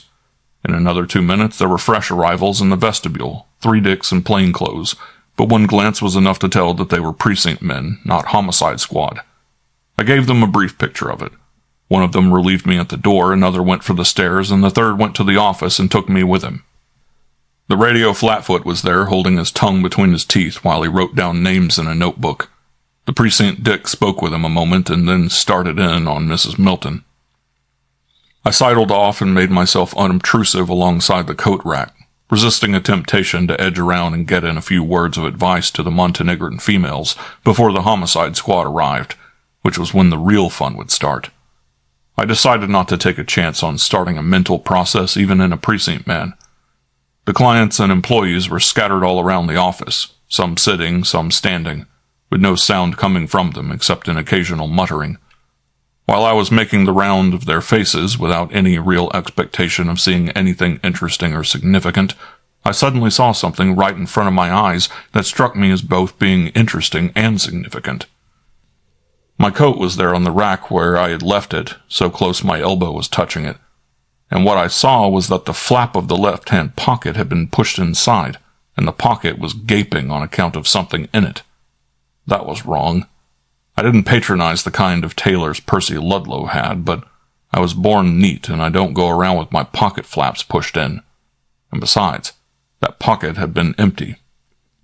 My hand had started for it instinctively to reach in for a feel, but I caught the impulse in time and stopped it.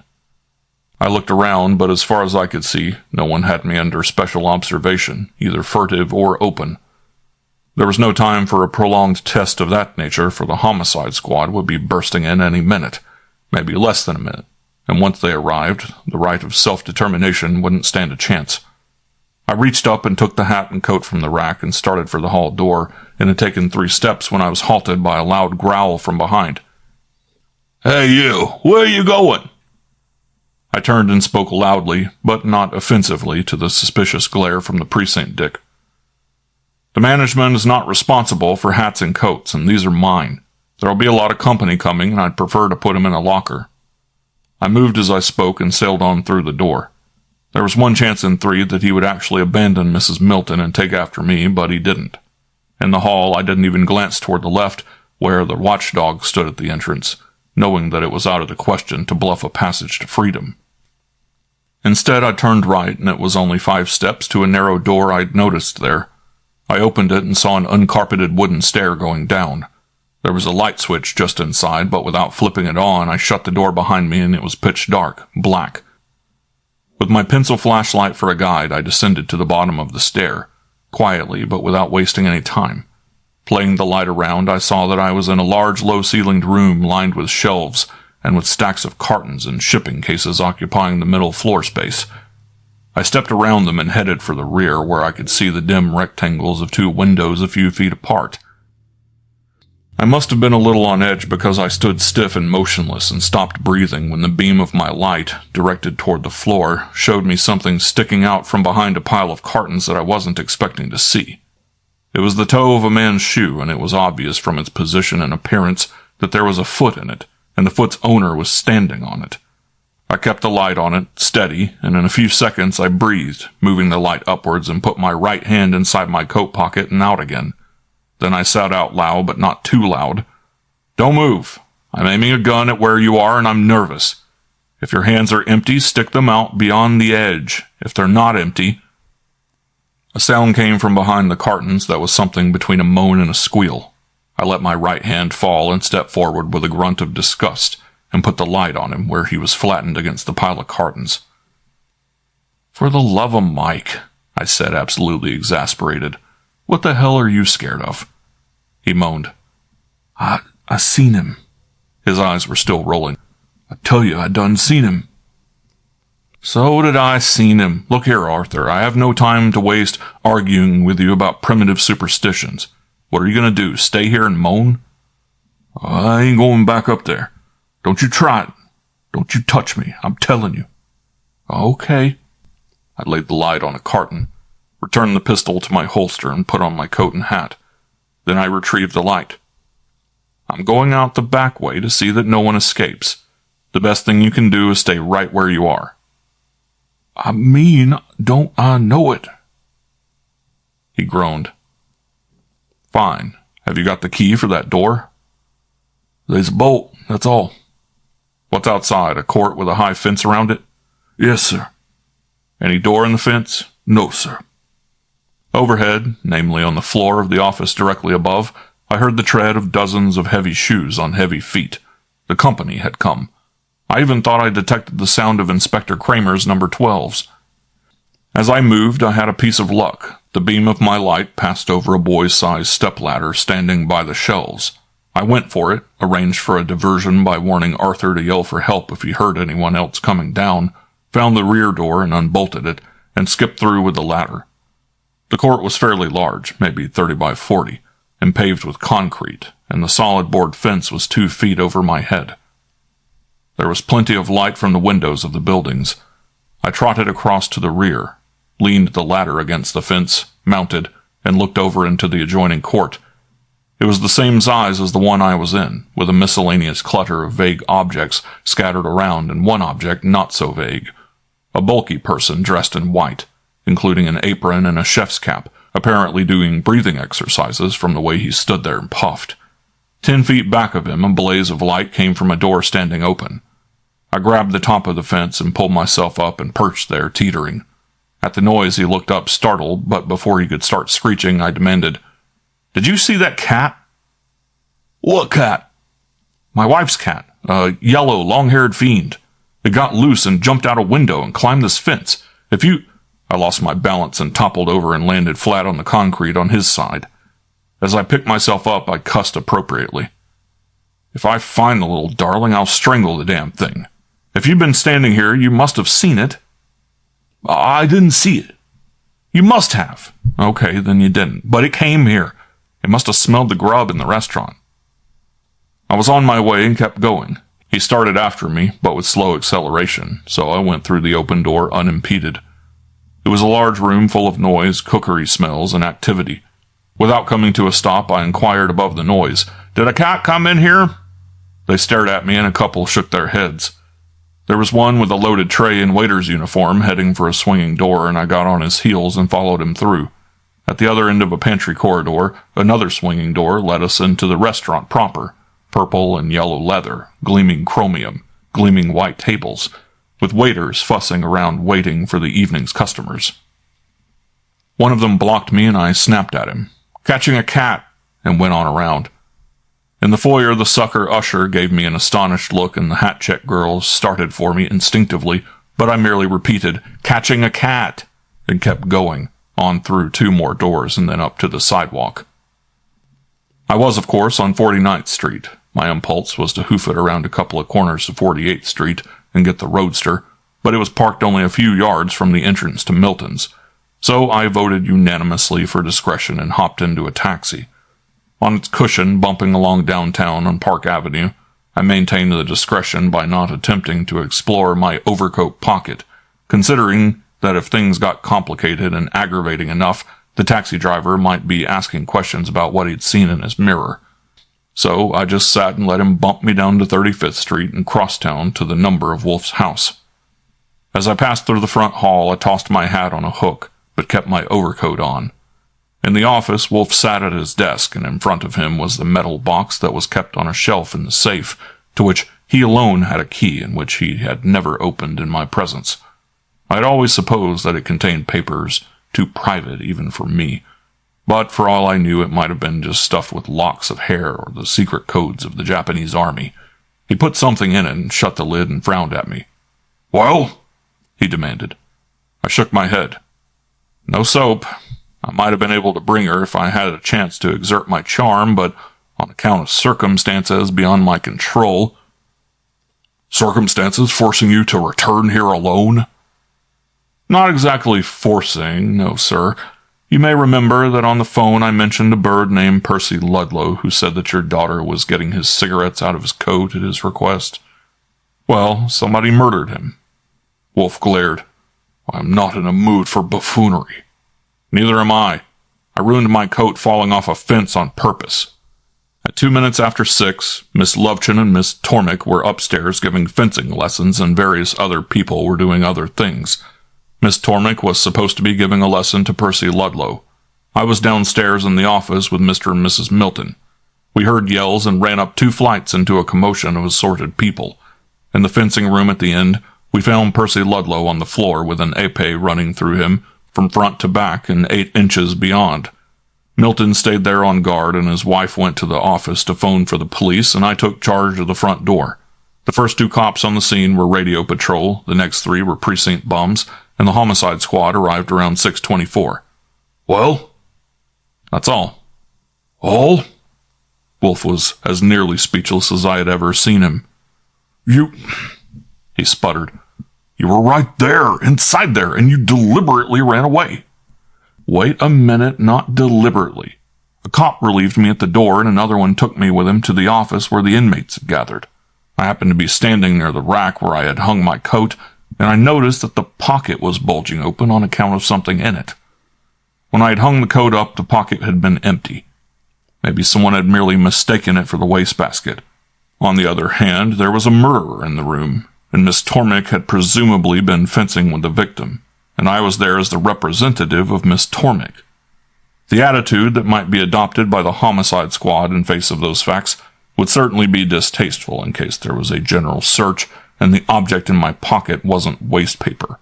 So I descended to the basement and left by the back door and fell over a fence and took a taxi." "And what was the object?" "I don't know." I removed my coat and spread it on his desk. I thought it would be more fun to look at it with you. To the tip of my fingers, it felt like a piece of canvas. I was widening the mouth of the pocket and peeping in. "Yep, it's canvas." I inserted fingers and thumb and eased it out. It was rolled tight. As I unrolled it, it became a heavy canvas gauntlet with reinforced palm, and a little metal dingus slid off onto the desk. "Let's don't touch that," I suggested and bent over to inspect it. At its middle, it was about 1/4 of an inch thick. At one end, it had 3 claws, or fingers, and at the other it tapered to a single point, sharp as an ice pick. I straightened up with a nod. "Uh-huh, I thought so." "What the devil is it?" "My God, look at it. It's the Col de Mor." "Confound you, Archie!" "Okay, but let it alone." I told him about the disappearance of the curio from Milton's cabinet, and the history of it. He listened with his lips compressed. When I was through, he demanded, "And you think this was used?" "I know damn well it was. The end of the épée that killed Ludlow was blunt, and Milton said it couldn't possibly have been thrust through him that way. So this thing was removed afterwards. It looked as if it would slide right off. I doubt if I need to point out those stains on the glove where this was wrapped up in it." "Thank you, I can see." "And you can also see that it is a woman's glove. It looks big on account of the way it's made, but it's not big enough." "I can see that too." "And you can see that if I had stayed there, and that contraption had been found in my pocket, or if I had tried to hide it—" I stopped because his lips were working and he had shut his eyes. It didn't take long, maybe 30 seconds. Then he reached for the button and pushed it. When Fritz appeared, he was in a cap and apron similar to those worn by the man in the court who hadn't seen my wife's cat. "Turn out the light in the hall and do not answer the door," Wolfe told him. "Yes, sir." "If the phone rings, answer it in the kitchen. Archie is not here, and you don't know where he is or when he will return. I am engaged and cannot be disturbed. Draw the heavy curtains in the front and the dining room. But first, is there a full loaf of the Italian round?" "Yes, sir." "Bring it, please, with a small knife and a roll of waxed paper." When Fritz left, I followed him to hang my coat in the hall and shoot the bolt on the front door. As I returned, I flipped the light switch, and in a moment Fritz returned with the required articles on a tray. Wolfe told him to stand by and then attacked the loaf of bread with the knife, which of course was like a razor, as Fritz's knives always were. He described a circle 4 inches in diameter in the center of the loaf and then dug in, excavating a neat round hole clear to the bottom crust but leaving the crust intact. Next he picked up the Col de Mor with the tips of his fingers, placed it on the palm of the glove, rolled the glove up tight, wrapped it in some waxed paper, and stuffed it into the hole in the loaf. He filled the extra space with wads of paper and spread a sheet of paper smoothly over the top. With his swift and dexterous fingers, the entire operation consumed not over 3 minutes. He told Fritz, "Make a chocolate icing at once and cover this well. Put it in the refrigerator. Dispose of the bread scraps." "Yes, sir." Fritz picked up the tray and departed. I said sarcastically, "Bravo. It's wonderful how your mind works. If that had been me, I would have just gone up and chucked it in my bureau drawer. Of course, it's more picturesque to disguise it as a cake, but it's an awful waste of chocolate. And who do you think is going to come looking for it? Do you think I'd have brought it here if anyone had any suspicion that I had it?" "I don't know, but someone knows that you had it and that you brought it away. The person who put it there. Who had an opportunity to do that?" "Everybody. They were all in the office while I was on guard at the street door." "When you removed the coat from the rack and started off with it, were you looking at people's faces?" "No, I was being nonchalant. There were 2 cops in there, and I had to get out of the room with it." "You say Miss Tormik was supposed to be fencing with Mr. Ludlow. Why supposed? Isn't it known whether she was or not?" "It may be known, but not by me. I was down in the office with Mr. and Mrs. Milton when the porter found the body and started to squawk. After that, I had no chance to talk with Miss Tormik or anybody else." The telephone rang. I plugged in the kitchen extension and we heard faintly Fritz's voice taking the call. Wolfe leaned back and sighed. "Very well," he muttered. "Tell me about it, from the moment you got there until you left. No omissions." I did so. End of Chapter 4. Chapter 5. At 9:45, we finally left the dining room, returned to the office, switched on the lights, and sat down to wait. Various developments had occurred. The doorbell had rung 3 times, unheeded, and the phone somewhat oftener. At the finish of the salad, I had left Wolfe alone with the green tomato pie and gone to the darkened front room for a peek around the window curtain. 2 men in plain clothes were on the sidewalk, standing there with their hands in their pockets, looking chilly and frustrated. I gave them a Bronx cheer and went to the kitchen and used the phone. Johnny Keems and Ori Cather were out, and I left a message for them to call the office. I got Fred Durkin and Saul Panzer and told them I was just making contact and they were to await possible orders, and informed Saul about the envelope he would receive in the morning mail.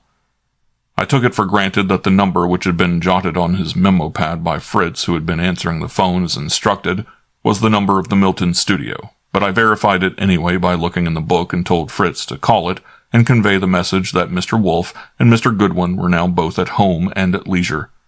Then I went back to the dining room and joined Wolfe at the coffee. Our wait, after we returned to the office, was a short one. We hadn't been there more than 5 minutes when the doorbell called me to the front. As I opened the door, I was expecting a brace of sergeants at the most, and was really surprised when I saw a single familiar figure confronting me. With a felt hat cocked over one of the half-buried irate eyes and an unlit cigar tilted up from a corner of the wide, determined mouth. "Honored," I declared, standing aside to give him passage. "Deeply honored." "Go to hell," Inspector Kramer growled, entering. I shut the door and took his hat and coat and disposed of them, and followed him into the office. Wolfe offered a hand, greeted him nicely, and said this was a pleasure he hadn't had for some months. "Yeah, quite a pleasure."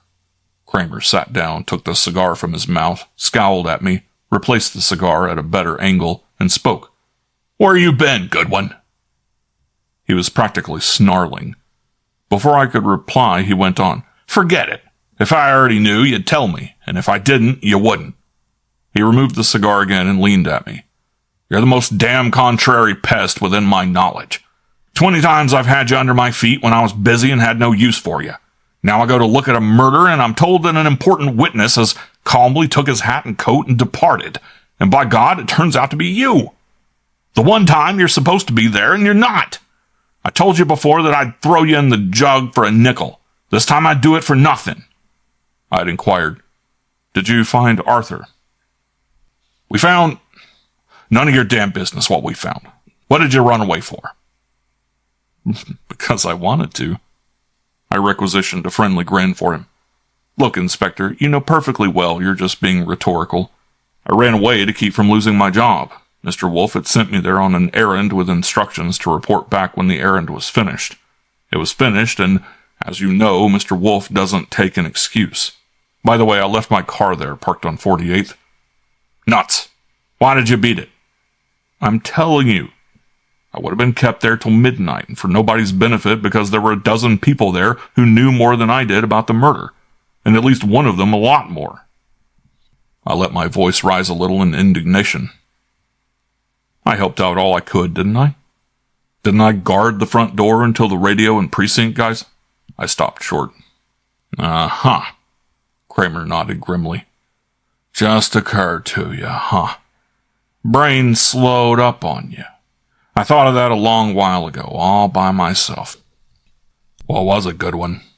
What was it that happened between the time the precinct men arrived and the time you took your overcoat from the rack?" "Nothing happened." "Yes, it did. I want to know what it was." "Nothing, except that when a cop relieved me at the door, there was nothing I could do to help. And you know damn well what Mr. Wolfe is like if I let anything interfere with his business." He glared at me. Then he slid back to a more comfortable position in the big leather chair, looked at Wolfe, and slowly shook his head. "I'm tired out," he said resentfully. "I was up most of last night on that Arlen case, and I was going to bed at 8 o'clock, and now here's this, and I find you're in on it even before it happens, and you can guess how pure and simple that makes it seem like." "I can assure you," Wolfe said sympathetically, "that Mr. Goodwin's errand was neither to prevent nor to provoke murder. We really didn't know there was to be one." "Oh, I know all about his errand. Driscoll's diamonds. To hell with that. Let's be reasonable. There was Goodwin, alone, right at the front door for 6 or 7 minutes after he came downstairs with Mrs. Milton, before the radio men got there. Then they left him alone again until the precinct men arrived. He knew from the beginning what a murder investigation means for those on the premises when the squad gets on the job. If he wanted to get away and get to you to report, all he had to do was walk right out and get in his car and go. Instead of that, he waits until the precinct men come, and one of them is stationed at the door. Then he goes to the office and stands there and looks around, and all of a sudden he grabs his hat and coat, sneaks down to the basement, pulls a gun, and scares the daylights out of a colored porter who... He had no daylights left in him. Shut up! Tells the porter to stay where he is, takes a ladder to the rear court and climbs the fence and talks about his wife's cat and pretends to fall off, beats it through a kitchen and a restaurant to 49th Street and jumps a taxi and tells the driver he likes to go fast. And he tells me nothing has happened between the time the precinct men came and the time he reached for his coat? I ask you, what does that sound like? It sounds like a delayed cerebral process. I am accustomed to it, unfortunately. It sounds like a bug house. And Goodwin's not a bug house. No, he isn't. Not quite. Will you have some beer? No, thank you. Wolfe pushed the button, leaned back, and let the tips of his fingers meet at the apex of his middle mound. Let's cut across, Mr. Kramer, he suggested helpfully. You're busy and you need sleep. Regarding the point you have broached as to what happened up there between this time and that time, Archie says he didn't want to be detained until midnight by the prolonged routine of your staff. I say delayed cerebration. If something significant really did happen, it's obvious that we don't intend to tell you. At least not now. So let's pass that. Next, if you ask why we kept ourselves incommunicado until 9:30, my reply is that I wish to get his complete report without interruption and that I abhor any disturbance during the dinner hour. Further, that you had a large number of people up there to deal with, and Archie could tell you nothing that you couldn't learn from them. Fritz came with a tray and Wolfe uncapped a bottle and poured. Next, I suppose why Archie was sent there. Because a girl named Carla Lovechin, whom we had never seen before, came this afternoon to engage me in the interest of a friend of hers named Nea Tormek, who had been accused of theft. That matter was cleared up by a statement from Mr. Driscoll, who appears to be a blundering ass. Next, you will doubtless ask, after the affair had been settled and Mr. Goodwin had departed, why did he return? Because he phoned me and I told him to. As you know, when I accept a commission, I like to get paid. I try to stop this side of rapacity, but I like to collect, even when, as in this case, I have furnished more will than wit. I sent him back to see Miss Tormek. He was waiting for her in the office when the porter's yells were heard. Kramer was slowly rubbing at his chin, looking stubborn and unconvinced. He watched Wolfe swallow the glass of beer and wipe his lips, and then turned to me. You're not Bughouse, you know. Someday when I'm not busy, I'd like to tell you what you are, but you're not Bughouse. Now, suppose you tell me a little story. Sure, I'll even tell you a big one. I was in the office talking with Mr. and Mrs. Milton when we heard the yelling. Oh, no, back up. From the time you got there, I want the works. I gave it to him, in my best style. I knew from the tone Wolfe had taken that the program was eagerness to oblige in essentials, so I skipped none of the unimportant details. I covered the route. One of the little cuts I made was the brief passage between the Balkans and me while I was standing guard at the front door. When I got through, Kramer asked me some questions that offered no difficulty, ending with a few more jabs regarding what had happened between the time when this and the time when that. My only addition to my former explanation was that I had started to get hungry. He sat a minute and chewed his cigar, frowning, and switched to Wolfe. I don't believe it, he said flatly. No? What is it you don't believe, Mr. Kramer? I don't believe that Goodwin's Bughouse. I don't believe he left like that because he was homesick and hungry. I don't believe he went back there to collect a fee from Miss Tormek. I don't believe that as far as you're concerned, it's washed up and you're not interested in the murder. I haven't said I'm not interested in the murder. Oh, haven't you? Well, are you? Yes, Wolfe grimaced. Apparently I am. While Archie was on guard at the door, Miss Tormek approached and asked him, me, to act in the matter in her interest. He accepted. I am committed, and the amount of profit that may be expected... He shrugged. I am committed. That was what happened that made Archie feel he should communicate with me promptly and privately. As you are aware, Mr. Kramer, I am quite capable of candor when the occasion presents." The inspector clamped his teeth on his cigar and said through them savagely, "I knew it." Wolfe's brows went up a millimeter. "You knew?" "I knew it the minute I learned Goodwin had been there and gone off to chase a cat. It had already begun to look like a first-class headache, and when I heard about Goodwin, that cinched it. So you've got a client. And sure enough, by God, it has to be your client that was in the room fencing with him. It would be."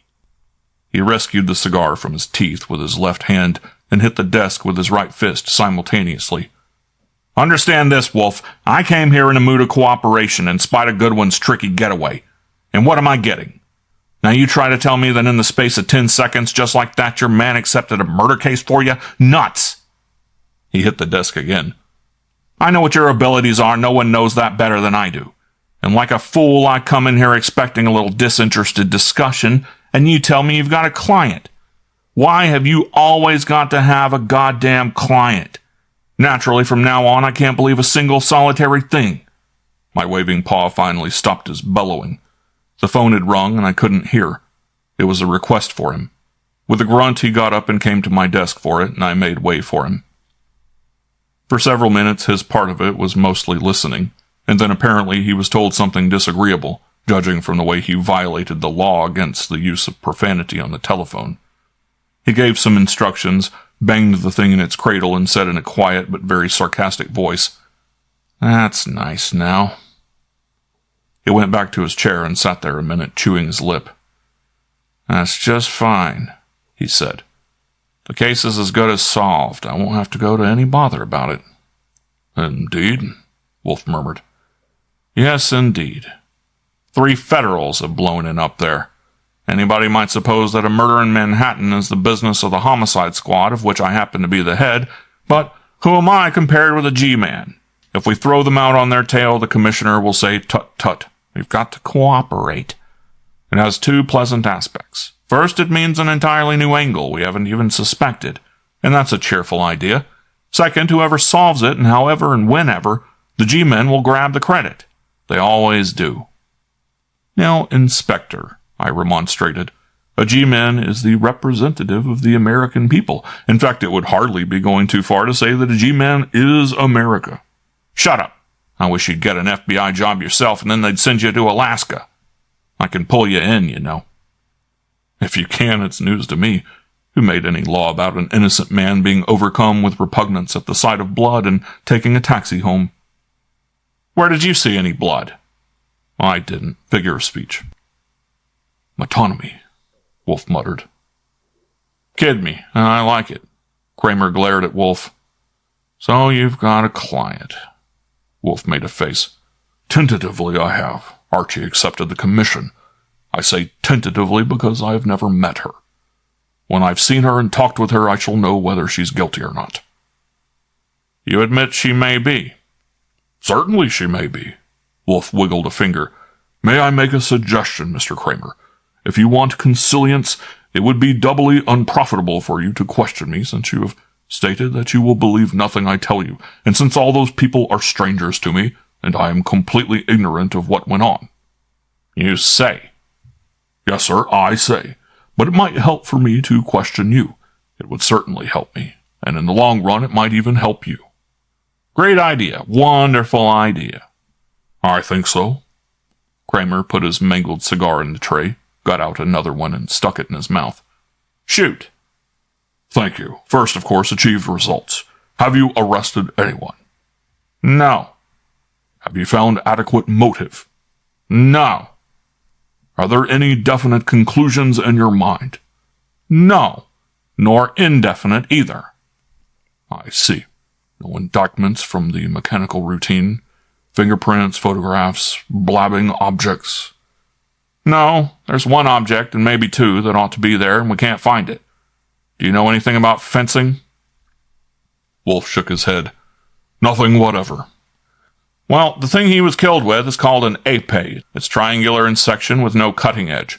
and the point is so blunted that if you thrusted a man at it hard enough to go through him, it would merely break the blade, which is quite flexible. In fencing, they fasten a little steel button on the end, and the button has 3 tiny points. The points are only to show on your opponent's jacket when you've made a hit. The thick body of the button wouldn't permit the épée to pierce through the pad they wear on the mask over their face. I said, he didn't have any mask on. I know he didn't. So he wasn't actually fencing the moment he was killed. Milton says no one ever fences with the épée without a mask. The one Ludlow had been wearing was on a bench over by the wall, and the épée that was sticking through him had no button on it, just the blunted end, and it couldn't possibly have pierced him like that. But there was that thing in the cabinet in the office which Mrs. Milton discovered was missing while your Mr. Goodwin was present, which she calls a col-de-mort. You talk French, you can say it better than I can. Col-de-mort. Right. Anyone could have taken it from the cabinet. The chances are 1,000,000 to 1 it was used on the épée that killed Ludlow. At a distance of a few feet, and especially with the épée in motion, he would never have seen it was that, and not the ordinary fencing button. But the col-de-mort was not on the épée, so it had been removed. So everyone was searched, and 20 men went through that joint like molasses through cheesecloth. They didn't find it. One person, and only one, had left that building, namely Goodwin here. You don't imagine he took it with him for a souvenir. Wolfe smiled slightly. I wouldn't suppose so. Thrown out of a window, perhaps. It could have been. They're still looking, in the damp dark with flashlights. Also for the other object which may be missing. Miss Tormik has an idea a glove is gone, one of the ladies' size fencing gauntlets, from the cupboard in the locker room. Miss Lufchin and the dame that calls herself Zorka don't think so. Mrs. Milton won't commit herself. Nobody seems to know for sure exactly how many there were. What about the button that had to be removed from the épée before the col-de-mort could be used? They're all over the place, right in the fencing rooms and drawers. Would the handle of the épée show fingerprints if it had been grasped without a glove? No, wrapped with cord or something for a grip. Well, Wolfe looked sympathetic. The only 2 objects that might have helped aren't there. I'll promise you one thing, Mr. Kramer. If Archie did take them away, I shall see that they are handed over to you as soon as we finish with them. But to go on, how many persons were in the building at the time the body was found? Counting everybody, 26. How many have you eliminated? All but 8 or 9. Namely? First and foremost, the one who was fencing with him, your client. I wouldn't expect that. If she is still my client after I see her, I will eliminate her myself.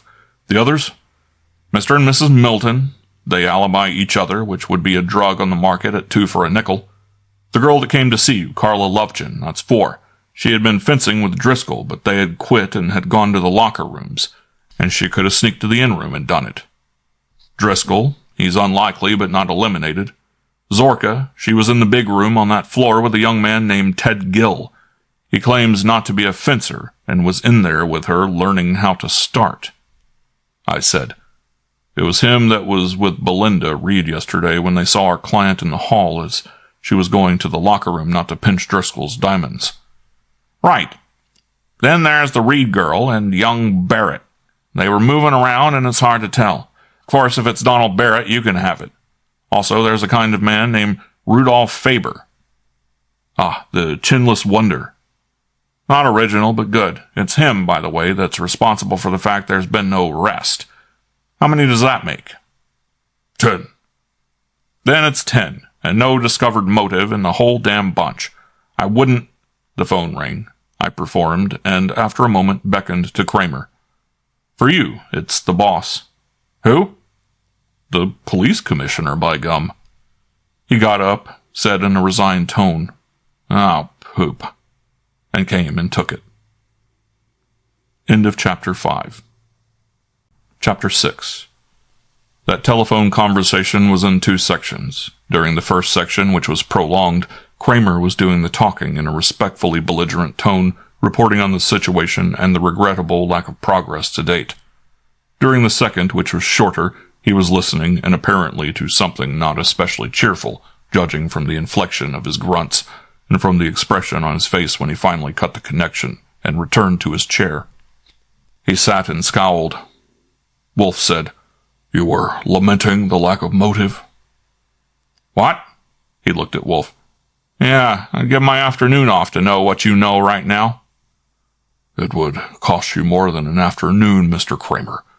I read a lot of books." "To hell with books. I'm fully aware that you've got some kind of a line on this thing, and I haven't. I knew that as soon as I heard about Goodwin. If it ever did any good to look at your face, I'd look at it while I'm telling you that the commissioner just informed me that he had a phone call 10 minutes ago from the British Consul General. The consul stated that he was shocked and concerned to learn of the sudden and violent death of a British subject named Percy Ludlow, and he hoped that no effort would be spared and so forth." Wolfe shook his head. "I'm afraid my face wouldn't help you any on that.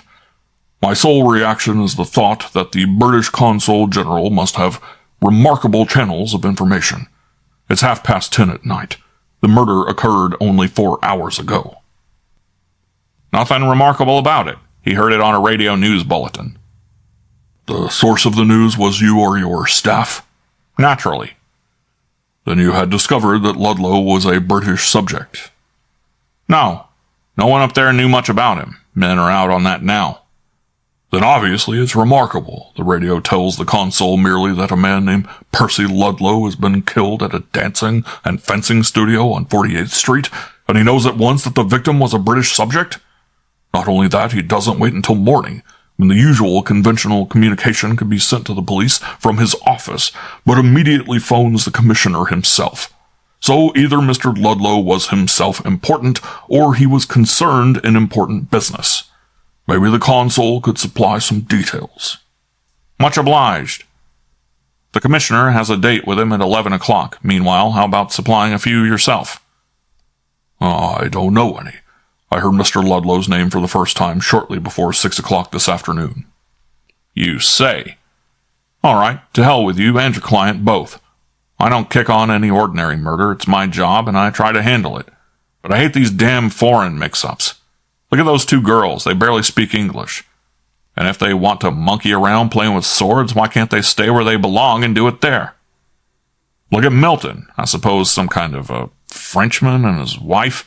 Look at Zorka. Then look at that Rudolf Faber guy. He reminds me of the cartoons of Prussian officers at the time of the World War. And now the Federals are up there horning in, and this consul general informs us that even the dead man wasn't a plain, honest-to-God American." "From old Ireland," I slipped in. "Shut up. You know what I mean. I don't care if the background is Wop or Mick or Kike or Dago or Yankee or Squarehead or Dutch Colonial, so long as it's American. Give me an American murder with an American motive and an American weapon, and I'll deal with it. But these damn alien trimmings, apes, and Coldymores and consuls calling up about their damn subjects, and moreover why I was fool enough to expect anything here is beyond me. I should have had you tagged and hauled in and let you wait in a cold hall until sunrise." He appeared to be preparing to leave his chair. Wolfe displayed a palm. "Please, Mr. Kramer, good heavens, the corpse is barely cooled off. Would you mind telling me how Mr. Faber made himself responsible for the fact that there's been no arrest? I think that was how you put it." "I might and I might not. Do you know Faber?" "I've said all those people are strangers to me. I tell only useful lies, and only those not easily exposed." "Okay. I would have arrested your client. I'm pretty sure I would, if it hadn't been for Faber." "Then I'm in debt to him."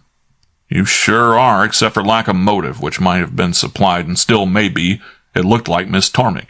She admitted she was in there fencing with Ludlow. There was no evidence of anyone else having entered the room, though of course someone could have done so unobserved. Miss Tormig said that when she left the room, Ludlow said he would stay and fool with the dummy a while. A dummy is a thing fastened to the wall with a mechanical arm that you can hook a sword onto. She said she went to the locker room and left her pad and glove and mask, and then—" "What about her épée?" "She said she left it in the fencing room. There's a dozen or more in there on a rack. There was one with a button on it lying on the floor not far from Ludlow's body, presumably the one he had been using. Ludlow had no mask on, but of course it could have been slipped off after he was killed. I see no reason why it should have been, unless to make it look as if he hadn't been fencing at the moment it happened. Nor was there any reason for removing the Coldymore, as far as I can see, except to play hide-and-seek with it. But about Faber, he was downstairs in a dancing room with Zorka until she went with Ted Gill to show him how to hold a sword. Then he went up and changed to fencing clothes, intending to get Carla Lovechen to fence with him as soon as she was through with Driscoll. He was hanging around the upper hall when Miss Tormik came out of the end room, and Ludlow was there too, opening the door for her to leave. Ludlow called to ask Faber if he cared to fence a little, and Faber said no. He says. Ludlow said all right. He practiced his wrist on the dummy, and went back to the end room, closing the door. And Faber and Miss Tormik went to an alcove at the other end of the hall and sat and smoked a couple of cigarettes. They were still there when the porter entered the end room to clean up, thinking it was empty, and saw the body and came out squealing. They ran to see what it was, and other people appeared from all directions. Wolfe, who had closed his eyes, opened them to slits. "I see," he murmured. "You couldn't very well have arrested her after that, even if you had known she was my client. From where they sat, did they have a view of the hall?" "No, there's a corner." "How long were they sitting there before the rumpus?" 15 to 20 minutes. "Did anyone see them?" "Yes, Donald Barrett. He was looking for Miss Tormik to ask her to have dinner with him. He went to the door of the ladies' locker room, and Miss Lovechen told him Miss Tormik wasn't there. He found them in the alcove and was still with them 5 minutes later when the yelling started." "You hadn't looked for her in the end room?" "No. Miss Lovechen told him she had stopped in the locker room and left her pad and glove and mask, so he presumed she wasn't fencing." After a little silence, Wolfe heaved a sigh.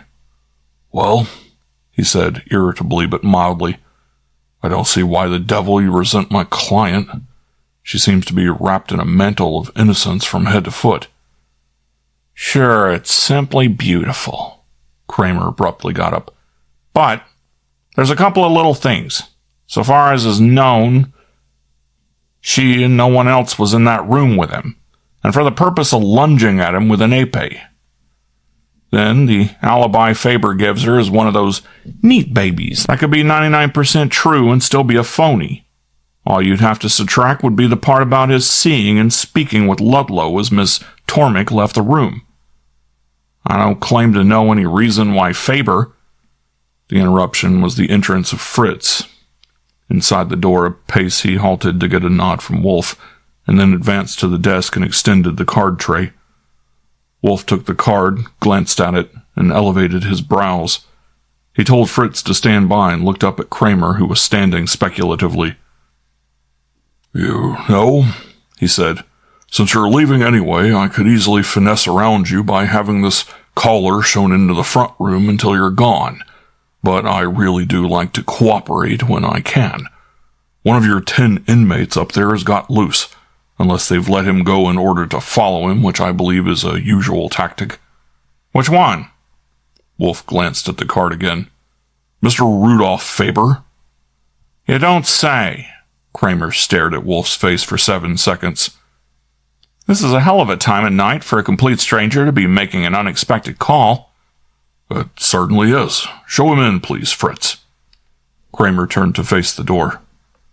I chalked up one for the chinless wonder. He may have been shy on chin, but his nerve was okay. While there may have been no reason why the unlooked-for sight of Inspector Kramer's visage should have paralyzed him with terror, it must have been at least quite a surprise. But he did no shrinking or blanching. He merely halted in a manner that should have made his heels click but didn't, lifted a brow, and then marched on. Kramer grunted something at him, grunted a good night to Wolfe and me, and tramped out.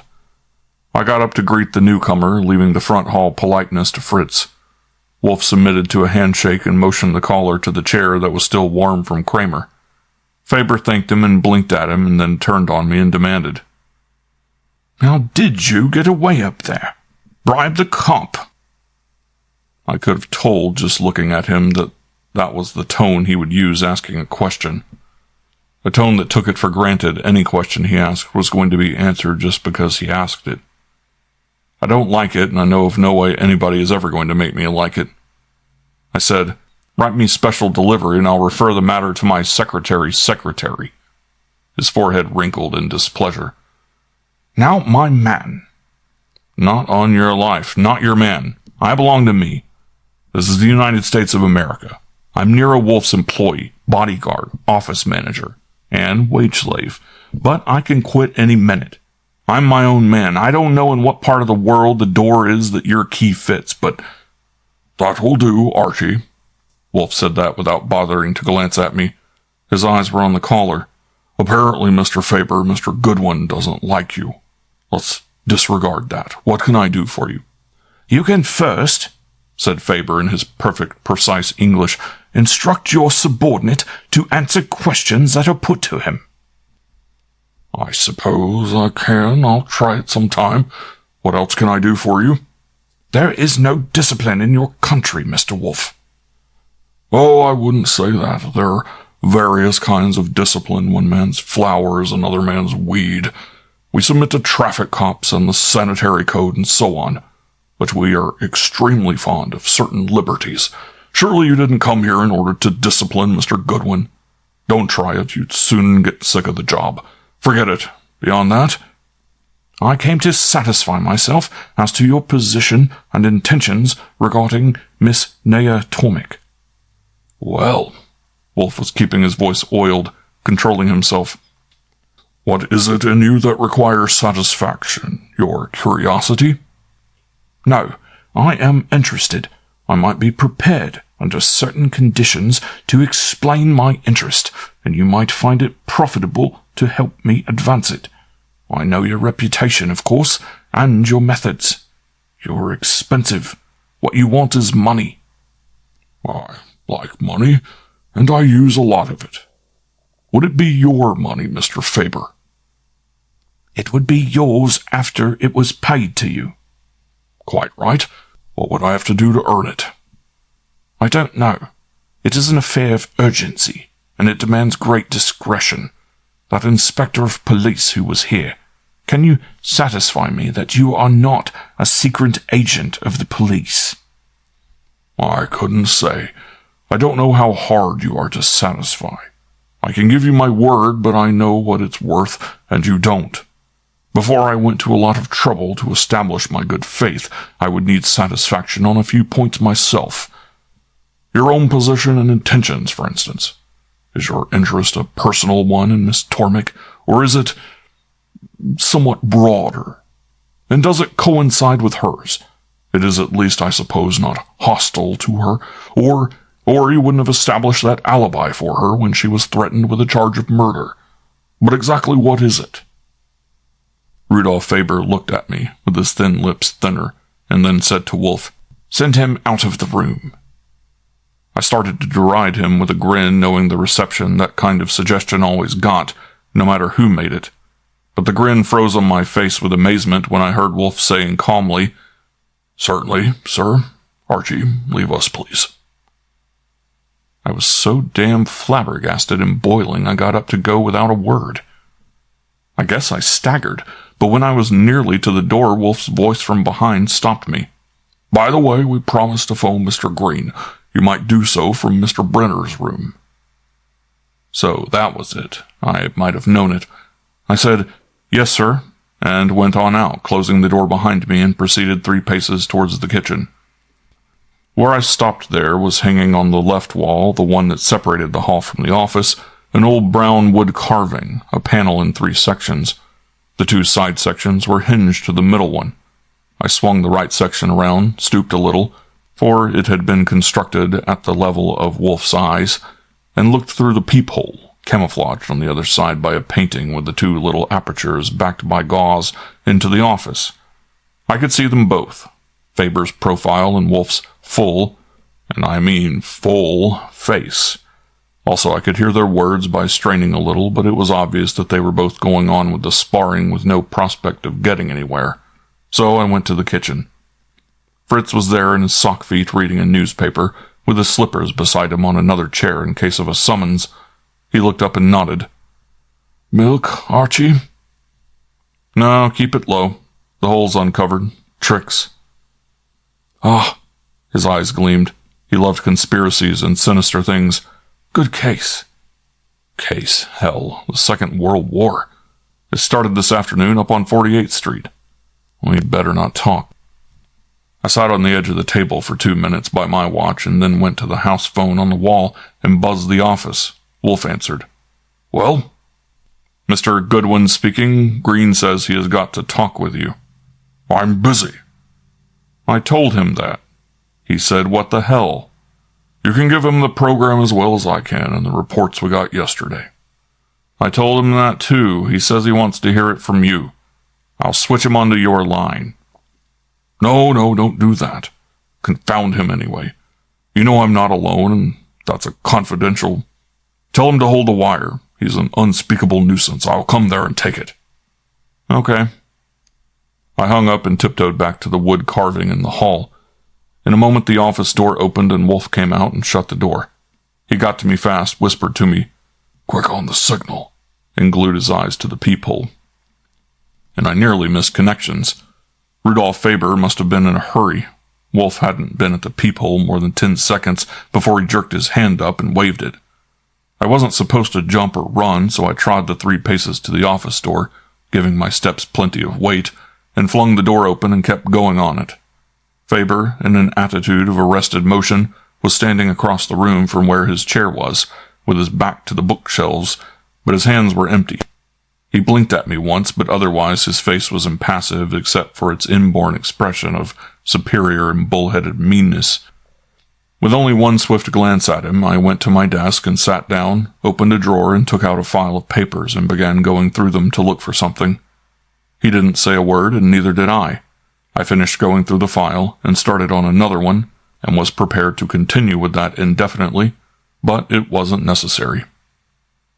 I was halfway through the second one when noises filtered in through the door to the hall, and pretty soon the door opened and I looked up and got another shock. Nero Wolfe was there, in overcoat, muffler, hat, and gloves, with his applewood stick in his hand. I gawked at him. I'm sorry, he told Faber. I must go out on business. If you want to go on with this, come tomorrow between 11 and 1 or 2 and 4 or 6 and 8. Those are my hours. Archie will take the sedan, if you please. Fritz, if you will help Mr. Faber with his coat. This time Faber's heels did click. I suppose they're more apt to when you're upset. He went, without having committed himself on the question of going on with it tomorrow. When Fritz came back in, Wolfe said, Here, take these, please, and handed him stick, hat, gloves, muffler, and overcoat. 2 bottles of beer.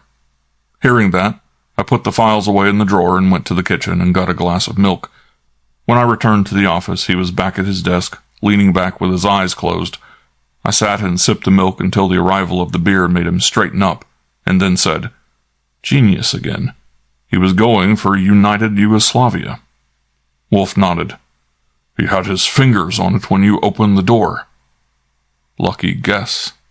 Not a guess, an experiment. He was stalling.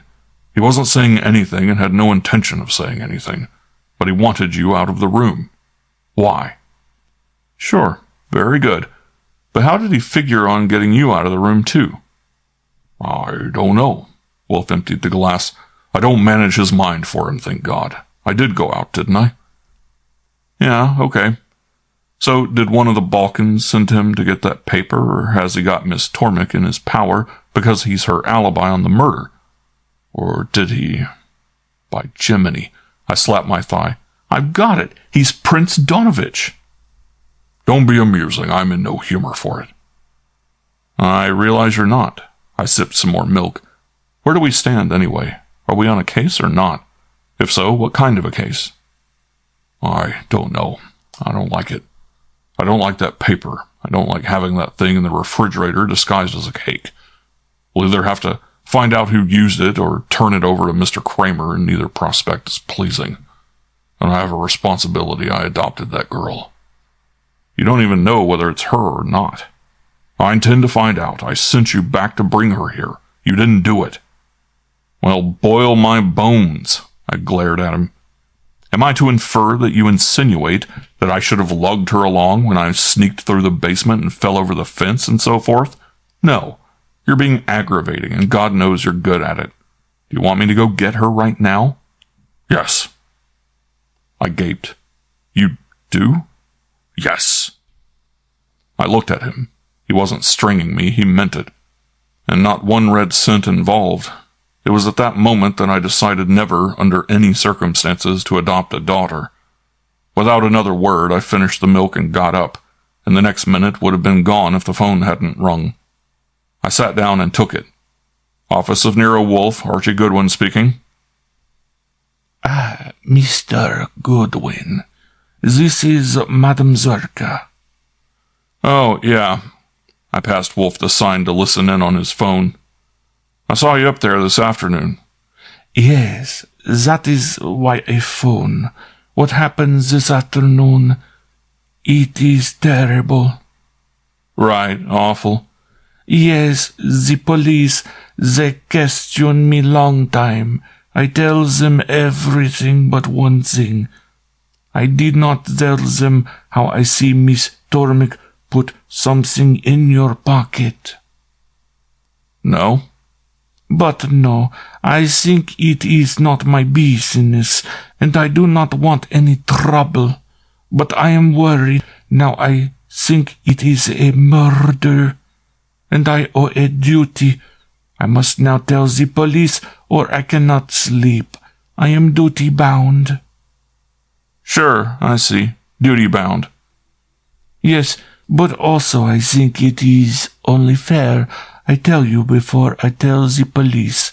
Now I tell you, now I tell the police. Wait a minute, please. Let me get this straight. You're going to phone the police now? Yes. And exactly what are you going to tell them? That I see Miss Tormik put something in your pocket in the coat hanging on the rack and trying not to have anybody see. Then pretty soon you take the coat and go. Now, listen, I tried to laugh. You sure are seeing things. Where are you now? They let me go home. I am at my apartment, 78th Street, 54-2 East. Well, I'll tell you what I'll do. I'll get a hold of Miss Tormik, and we'll drop in to see you. If you think we're murderers, which we're not... Oh, I'm not afraid, but I'm worried. Don't you worry for a minute. We'll be there in less than an hour. You're sure you'll be there? Certainly I will. The police can wait that long. But not longer, Mr. Goodwin. Okay, absolutely. I shoved back the phone and stood up. There, I said, with no feeling because my feelings were too deep. There you are. What else could I say? Nothing, Wolfe muttered. Now be quiet. He shut his eyes and his lips began to push in and out. That went on for 10 minutes. I sat and tried to figure out something milder than kidnapping, but my brain wouldn't work because I was too damn disgruntled. Finally, he said quietly, "Get Mr. Kramer." That took a little doing because the saps Kramer had left up at Milton's studio had to go into a huddle before they would even admit he wasn't there. Next, I tried his office at headquarters and got him. Apparently, the base of operations had been moved down there. Wolfe took it. "Mr. Kramer, I have a little something on that Ludlow case." "No, it's somewhat complicated. I think the best idea would be for you to have a man collect Madame Zorka and Miss Tormik and bring them to my office as soon as possible. No, I want to cooperate, but I hardly think any other procedure would be feasible. No, I haven't solved the case, but this is a development that I'm sure will interest you. You know whether I may be depended on for that sort of thing. You'll come yourself? Fine." He hung up and rubbed his nose with his forefinger. I blurted, "And whoever goes to get Zorka, she'll spill the entire bag of beans before they get here. Let me alone, Archie. Take that confounded thing out of that idiotic cake and put it back in your pocket the way it was." I gave up and obeyed blindly. Talk about discipline. End of Chapter 6. Chapter 7. Nea Tormik was the first to arrive for the party. It was close to midnight when I went to answer the bell, saving Fritz the trouble of putting his slippers in commission, and glad of a chance to stretch my legs even that much. "Hello," I said in polite surprise, for 3 of them crossed the threshold and I knew all of them. First, Nea Tormik, then Carla Lovchin, and bringing up the rear, Sergeant Pearlie Stebbins. Pearlie and I had often been enemies and even friends once or twice. While I helped with the wraps, he said, "This other one coupled on, and I would have had to use force to separate her. So I thought if she's not wanted, we can do the separating here." "Sure," I agreed. "Let Kramer do it. He ought to be here any minute. You go on to the kitchen, you know the way, and Fritz will give you a pork tenderloin sandwich with onion grass." He looked wistful. "I guess I won't let her out of my sight." "Pooh, my dear fellow. This is a conference, and Mr. Wolfe and I are conferees. Breaded pork tenderloin and steaming black coffee." So we headed for the kitchen, and I herded the Balkans into the office. I was afraid Wolfe might be skittish, confronted with two Montenegrin females at once, but he stood up and greeted them like a man. I had chairs already arranged. It was the first time I had seen Nea in anything but her fencing costume with robe. She was natty in a dark brown suit and brown Oxfords, with no foreign touch as far as I could see, but my interest in women's clothes is not technical. Her eyes were as black as two prunes in a dish of cream, but there was a little flush on her cheeks which may have been from the cold outdoors. She said, with the eyes aimed at him, "You are Nero Wolfe?" Wolfe nodded just perceptibly. He was leaning forward with his elbows resting on the desk and his fingers linked together. Having seen him scrutinize a lot of people, I was aware that he was putting on a special and rare performance. She said, "You sent a policeman to bring me here. I don't understand that." "Inspector Kramer sent him." "But you must have permitted it." There was a swift movement of her head, a characteristic arrested toss that I'd observed that afternoon. "Or suggested it." "Yes, Miss Tormik, I arranged it. A certain fact was exposed which required immediate action in order to save Mr. Goodwin from arrest. He is my confidential assistant, and I wouldn't welcome the ignominy of bailing him out of jail, or perhaps instead of a fact it's a lie. We'll find out. I thought it better to do so in the presence of Inspector Kramer, and besides, I want to see how you behave under pressure." "I can stand pressure." "Good, we'll see." She smiled at him. When her mouth was composed, the "don't touch me" was in command, but when she smiled it was all come hither. "Have you told him that I am your adopted daughter?" Wolfe frowned and turned to me. "Is the man who brought them in the kitchen?" "Yes, sir. It's Stebbins. You know, Sergeant Stebbins."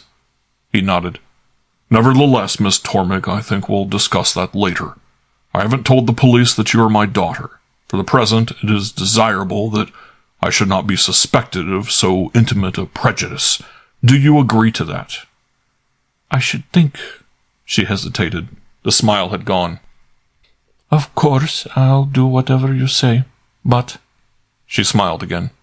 "I'd like to have that paper back, the record of adoption which you signed. I want to hang on to that. I admit it's pure selfishness, because I know what it might mean to be the daughter of Nero Wolfe. I provided that by sending for you when I got into trouble.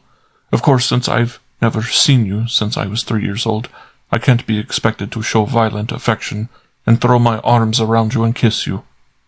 "No, indeed," Wolfe agreed hastily. "There's no question of... It's a matter of responsibility, and that's all. My responsibility. I was sane in the legal sense when I assumed it. As for the record of adoption, I would prefer, if you don't mind... but that's probably Mr. Kramer, unless it's Madame Zorka." "Zorka?" exclaimed Carlin Lovchin in surprise. But it was Kramer, ushered in by Fritz. He glanced sharply around, offered a curt collective greeting, and, finding his usual chair occupied by Nea Tormik, took one at the left of Carla Lovchin. "Where's the Zorka woman?" he demanded. "Not here yet," I told him. "Where's Stebbins?" "In the kitchen, eating our food." He grunted and looked at Carla. "I told him to bring Miss Tormik." Carla said, "I came along," in a tone that indicated an intention to stay. "I see you did. Well, Mr. Wolfe?" "We'll wait for Madame Zorka. In the meantime, what did the commissioner learn from the consul general?" Kramer glowered at him. "Oh, come," Wolfe said testily. Don't degrade discretion into secretiveness. If either of these girls killed Mr. Ludlow, they certainly knew who he was. The fact that you have found that out might frighten them into betraying something. If they didn't kill him, what's the difference? Kramer growled. Tomorrow's papers will have it anyway, I suppose. They always do. Ludlow was a confidential agent of the British government. Indeed. What was he doing at the fencing studio? Working or playing? The consul doesn't know. Ludlow reported direct to London. They're trying to get someone in London now. It's 5 o'clock in the morning there. I told you before that this looks...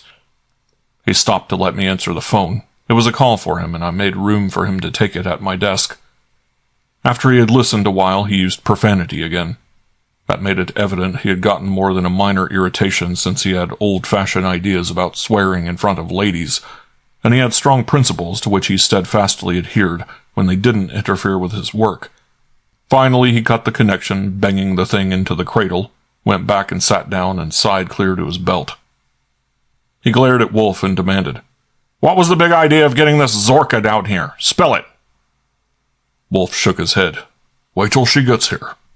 Was that her on the phone? Isn't she coming?" "Coming, hell. She skipped." "Skipped?" "Gone. Left. Departed. And you know she was going to. You had me send a man up there on a runaround. Damn you, Wolfe, I've told you 20 times that someday—" "Please, Mr. Kramer." Wolfe was frowning in distaste. "I beg you, sir, I don't make a game of run sheep run out of a murder. I hadn't the faintest notion that Madame Zorka intended to skip. She telephoned here. What time, Archie?" I glanced at my pad. 11:21. "Thank you. And told us something. Archie told her he would get Miss Tormik and call on her at her apartment from where she was talking. Then we made a brief investigation and decided it would be better to have the matter discussed with you present. As you know, I never go out on business, so we ask you to bring them here. Since her phoning here was by her own volition, and since she expected Archie and Miss Tormik to call, it is odd that she should leave her apartment." "Yeah, especially with a bag and a suitcase." Wolfe's brows went up. "But I presume you were having her followed?" "No, why should we? Have I got 1,000,000 men on the squad to tail everybody on the premises every time there's a homicide? Nuts. I sent a man to get her and bring her here. She wasn't there. Downstairs they told him that she went out with a bag and a suitcase 10 minutes before he arrived." "Any trail?" "They're after it." "Phooey." Wolfe looked around at us. "Well, here we are. Under the circumstances, the best thing we can do is to proceed without her." "Go ahead," Kramer said grimly. Wolfe leaned back and half closed his eyes, and Miss Tormik was possibly unaware that he was watching her like a hawk. "As I say, Madame Zorka phoned here at 11:21. She stated that shortly after the murder was discovered, when everyone was together up there in the office, she saw Miss Tormik put something into the pocket of Mr. Goodwin's coat, which was hanging on a rack. She hadn't mentioned the incident to the police, and her conscience was bothering her because she thinks murder is terrible. So she had decided to phone Mr. Goodwin and tell him that she intended to inform the police at once." Kramer barked at Nea. "What did you put in Goodwin's pocket?" She kept her eyes leveled at Wolfe and paid no attention to him. Wolfe said in his tone of authority, "Just a moment. I arranged this meeting and I'm handling it. Archie told Madame Zorka he would get Miss Tormik and go to see her. Of course he was stalling. He went to the hall to investigate, and there was something in the pocket of his overcoat which he had not put there. He didn't take it out. He left it there undisturbed, and it was decided to phone you and get Miss Tormik and Madame Zorka down here. That's all so far. Archie, go get the coat." I went to the hall and removed it from the hanger and took it back and laid it on Wolfe's desk with the guilty pocket uppermost. Wolfe said, "Please, Mr. Kramer, it seemed preferable that you should have the first look at it." Even when he said that, he didn't look at Kramer, but kept watching Nea. Kramer advanced and stuck his hand in the pocket and pulled the thing out. I was right at his elbow, beside myself with curiosity as to what it might be. He stared at the rolled-up bunch of canvas clenched in his fist, then put it down on the desk and unrolled it. The stains were now the color of dark mahogany. As the little metal doodad was disclosed to our gaze, I permitted myself an ejaculation of astonishment. Wolfe said, "I suspected that. Your 2 missing objects, Mr. Kramer, aren't they?" Kramer said to me through his teeth, "So that's why you took a powder." I gave him a cold, hard eye. "Guess again. You heard what Mr. Wolfe said." He wheeled on Nea. "You," he said with his jaw still clamped. "Let's have it." He grabbed the glove, with the Col d'Amour nested in the palm, and stuck it under her nose. "Did you put that in Goodwin's pocket?" She nodded her head. "Yes, I did." That unclamped his jaw. He goggled at her, and I guess I joined him. She was all right. Her hands were clasped tight on her lap as she sat stiff, but she certainly showed no signs of hysteria. Kramer opened his mouth to speak, then shut it again, tramped to the door and pulled it open and bellowed, "Stebbins, come here!" Pearlie came trotting, with a startled and embarrassed look on his big face because he was trying to chew and swallow at the same time. Kramer motioned to the chair he had been occupying and growled, "Sit down there and take your notebook." "Wait a minute," Wolfe put in. "Are you charging Miss Tormik?" "No." Kramer didn't look at him. "I'm asking her. Any objections? If so, I can take her downtown." "None at all. I prefer it here. We're 4-2. "I don't care if you're 100-2. Kramer exhibited the objects to the sergeant. "Put down that I showed her this canvas gauntlet and this steel thing with a point and asked her if she put them in Goodwin's overcoat pocket, and she replied, 'Yes, I did.'" He confronted Nea Tormik. "Now, you state that you put these 2 things into Goodwin's overcoat pocket while it was hanging on a rack in the office of Milton's studio, not long after Ludlow's dead body was discovered. Is that right?" "Yes." "Did you kill Percy Ludlow?" She said in a good, clear voice, "You've asked me that before, and I said no." Carla Loveton blurted, "She can explain." "Shut up, please. Do you still say no?" "Yes." "Did you take the steel thing off the end of the épée after it had gone through Ludlow's chest?" "No." "Did you take it off the épée with this glove on your hand and then discover there was blood on the glove and you would have to get rid of both of them?" "No, I never." "When did you take this thing out of the cabinet in Milton's office?" "I didn't take it out." "You put these 2 things in Goodwin's pocket, didn't you?" "Yes." "You had them then, didn't you?" "Yes." "Where did you get them?" "I found them in the pocket of my robe, the green robe I put on over my fencing costume." "What do you mean you found them?" "I just mean that. Isn't that a good word? Found?" "Sure, it's a swell word. It's a beaut. How and when and why did you find them?" "Just a moment, Mr. Kramer." It was Wolfe in a tone that meant business. "Miss Tormik is a stranger in this country. Either I advise her to say nothing whatever and I get a lawyer for her, or I will tell her 1 or 2 things myself, at this point." "What do you want to tell her?" "You will hear it." Wolfe wiggled a finger. "Miss Tormik, it is unlikely that you will be charged with murder as long as the alibi furnished by Mr. Faber is unimpeached. That is, remains good. You can, however, be put under arrest as a material witness, a device to prevent you from running away, and then be released under a bond to appear when needed.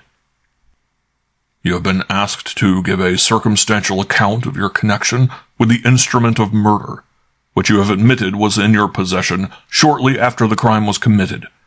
Your words are being taken down by a stenographer. If you give that account, you will be committed to it as the truth, so it had better be the truth.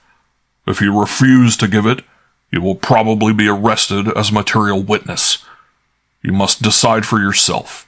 Have I made it clear?" "Yes," she said, and smiled at him. "I think I understand all right. There's no reason why I shouldn't tell the truth. It's the only thing I can do now." She shifted her eyes to Kramer. "It was in the office, when we were all in there, waiting for the police to come. I put my hand in the pocket of my robe, and there was something in there. It's a big pocket, quite big. I started to pull it out to see what it was, but the feel of it told me it must be a fencing glove." I tried to think what to do. I knew it shouldn't be there. I mean, I knew I hadn't put it there. For a minute I was scared, but I made myself think. Mr. Ludlow had been killed in the fencing room where I had been fencing with him, and there I was with a wadded-up glove in my pocket. And if we were searched? She upturned a palm. I looked around for a place to put it and saw Mr. Goodwin's coat. I knew it must be his because the others were all upstairs in their lockers, and I knew he had come there anyway to get me out of trouble. So I went over to it, and when I thought no one was looking, I took it out of my pocket and put it in his. Very much obliged. Shut up, Goodwin. Do you realize what you're trying to tell me, Miss Torming? I think I do. You're trying to tell me that you had a bulky thing like that in your pocket and didn't know it. So am I put in. The same goes for me. I know damn well it does. Did I ask you to close your trap? What about it, Miss Torming? She shook her head. I don't know. Of course, I was excited. It's a loose robe, and it's a big pocket. I had it on. You saw it. Yeah, I saw it. So you admit you concealed evidence of a crime. Is that wrong? Hell no. Oh, my, no.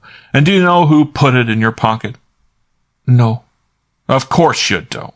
Or when? No. Nea frowned.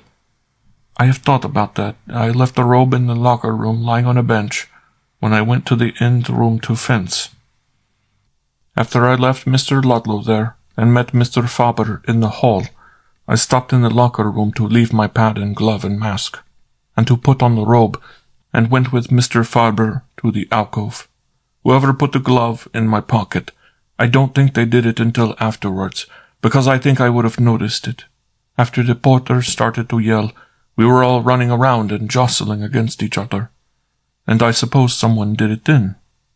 That's the only way I can explain how it might have happened. And you knew nothing about it? I knew nothing about it until I felt something in my pocket there in the office. And you were scared? You were just simply perfectly innocent? Yes, I was. I am. Sure. But though you were perfectly innocent, you didn't tell the police about it, and you weren't going to tell about it, and you never would have told about it if Madame Zorka hadn't reported that she saw you do it, and you were afraid to deny it. He was yapping into her face at a range of 30 inches. Huh?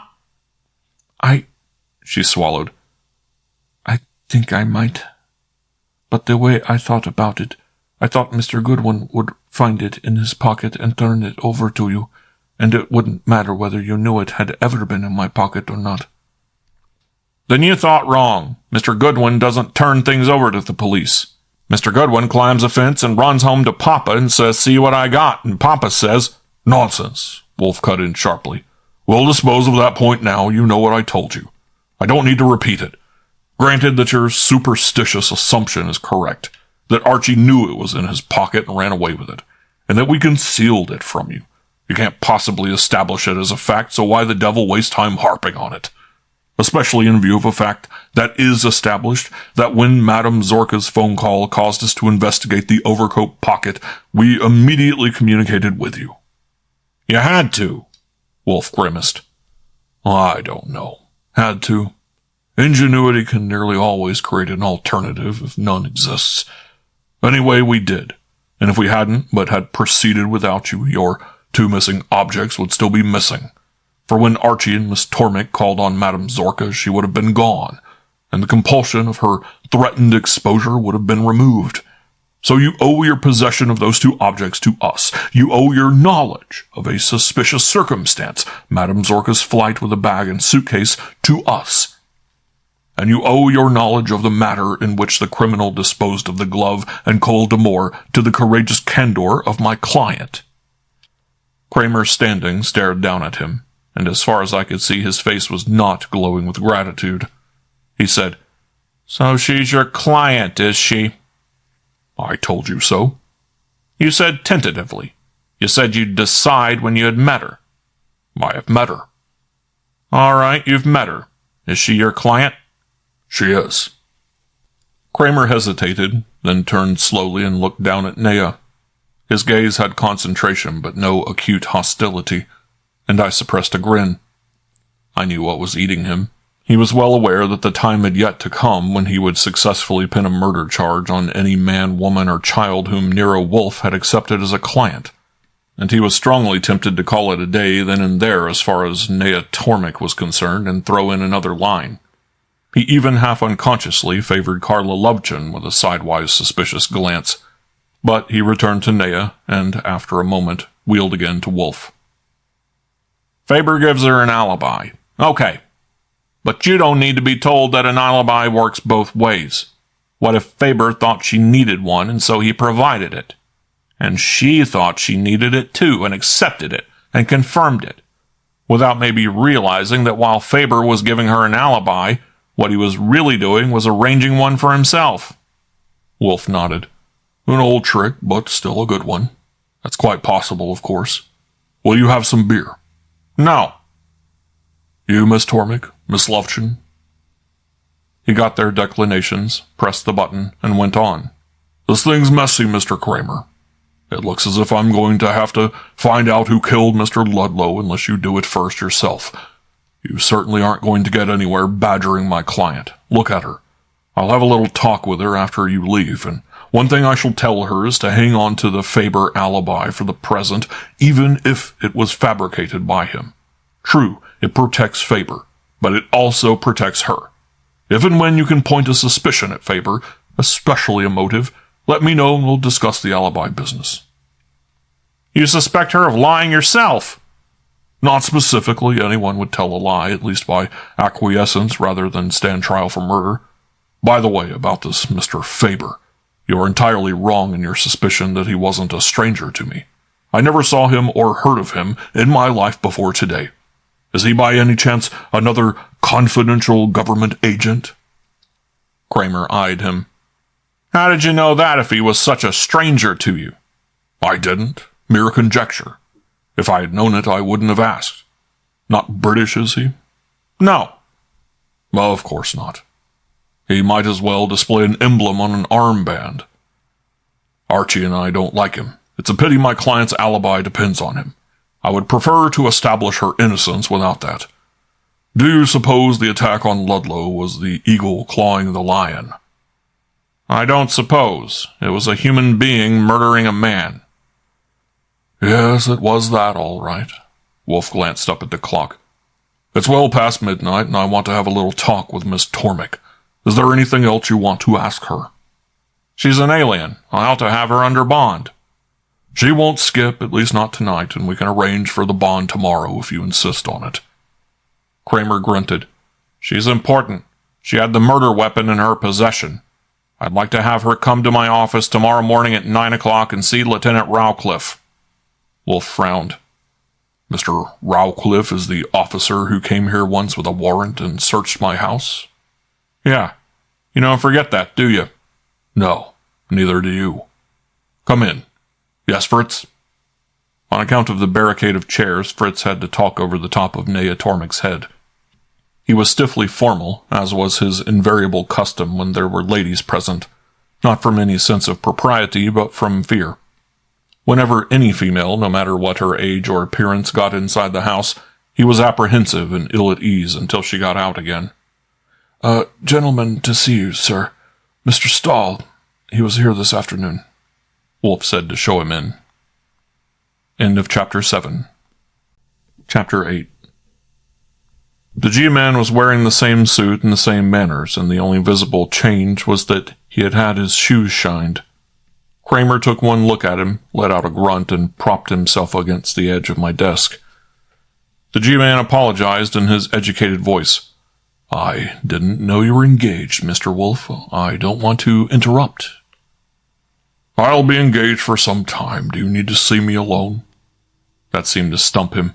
He frowned and took a quick, her face white, and started to sputter at him. "But I only... about that statute requiring the registration of agents of foreign principals." "What about it?" "Well, it is necessary to make sure that you understand the requirements." "I think I do understand them."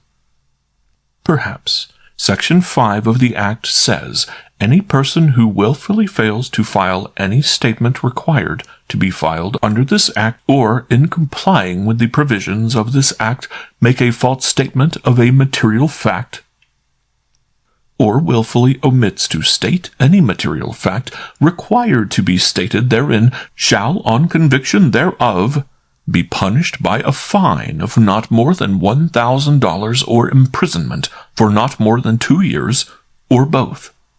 Yes, I understand that. Perhaps. Another section of the Act defines an agent of a foreign principal to mean any individual, partnership, association, or corporation who acts or engages as agent or representative for a foreign principal, and a foreign principal is defined to mean the government of a foreign country, a person domiciled abroad, or any foreign business, partnership, association, corporation, or political organization. Say it again? He repeated it. Wolfe shook his head. I don't know. I don't think I need to register under the Act. I'm agent for a young woman named Nea Tormik. She is foreign, but she is not a business, partnership, association, corporation, or political organization, nor is she at present domiciled abroad. Where is she? Right there. The G-man looked at Nea. In fact, he studied her. Then he switched to Wolfe and studied him. Finally, he slowly shook his head.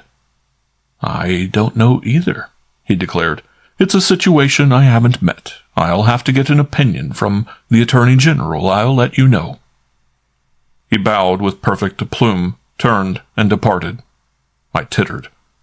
Kramer threw up both hands, pawed the air, and headed for the door. Halfway across, he turned to announce, I heard every word of that, and I don't believe it. If I had it on a phonograph record and played it all day, I still wouldn't believe it. And in spite of that, I believe in law enforcement. Come on, Stebbins. Bring that glove and that thing. Miss Tormik, there'll be a man at your apartment at 8:30 in the morning to bring you to my office. You'll be there? She said she would, and he went out with the sergeant at his heels. Wolfe shrugged. Split the honors. Whom did you steal it? Nea Tormik asked, with her forehead wrinkled. Was it silly of me to admit it like that? I thought it seemed to be the only thing I could do. Wolfe wiped his lips, leaned back, and looked at her. Anyhow, it was one thing to do, and you did it. Was it the truth? Yes. Is Faber's story, which you've confirmed and which gives you both an alibi, also true? Yes. You realize, suppose, that without that alibi you would probably now be under arrest, charged with murder? Yes. Did you know that Ludlow was an agent of the British government? Yes. And that Faber is an agent of the German government? Yes. Are you a government agent, or is Miss Lovchin? No. Do you know who killed Ludlow? No. Have you any idea? No. His eyes darted aside. Did you kill Ludlow, Miss Lovchin? No, sir. Have you any idea who did? No, sir. Wolfe sighed. Now, take those others, Mr. and Mrs. Milton, Driscoll, Gill, Barrett, Miss Reed, Madame Zorka. Do you know whether they were involved with Ludlow, either politically or personally? Nea's eyes shifted to Carla and then returned to Wolfe. She opened her mouth, closed it, and then spoke. I don't know how much involved. They all knew each other. We haven't been there very long ourselves. Did you first meet Ludlow and Faber at Milton's? Yes. How did you learn they were government agents? Why, they told me. Indeed, just told you to make conversation. They told me. She smiled at him.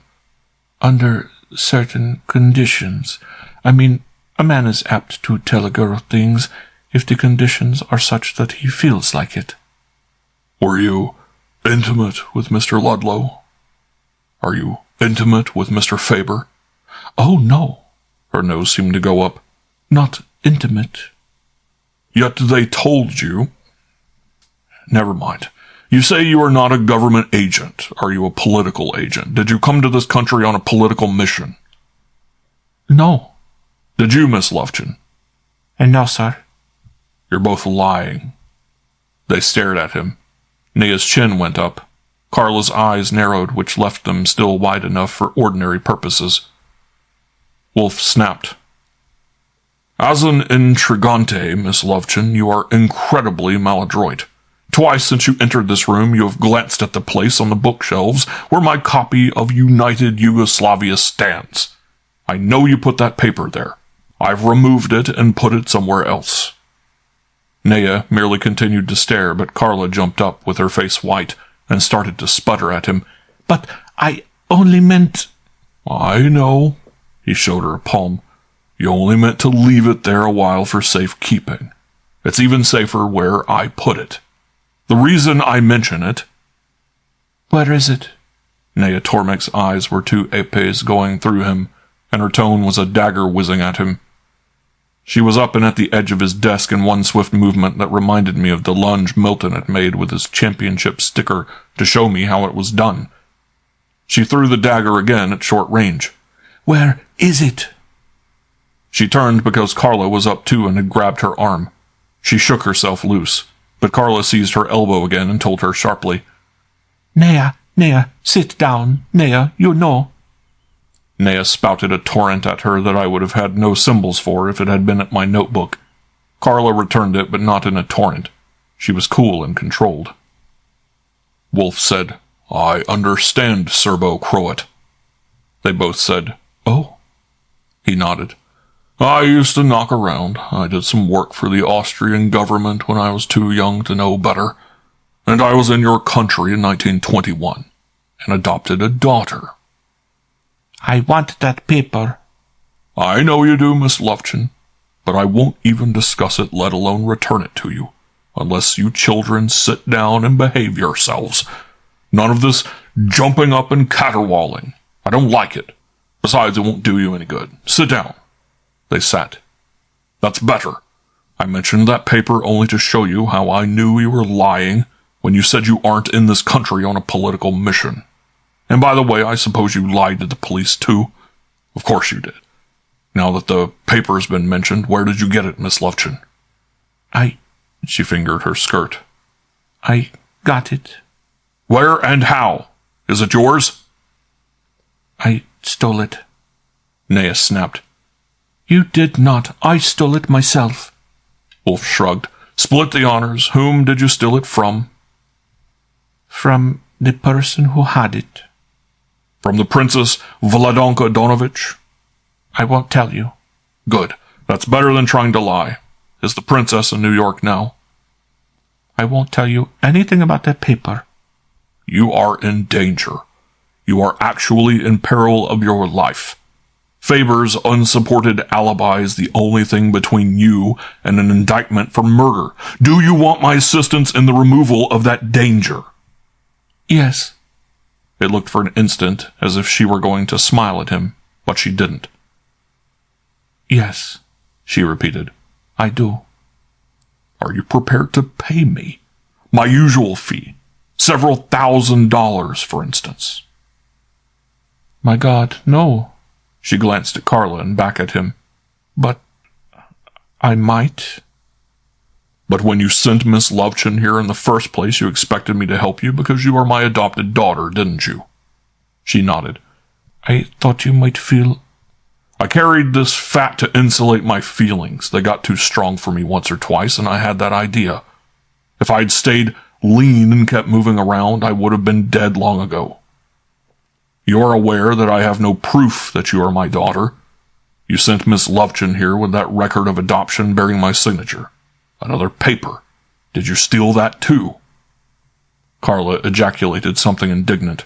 Nea was on her feet with her eyes flashing. If you think I did that, there's no use.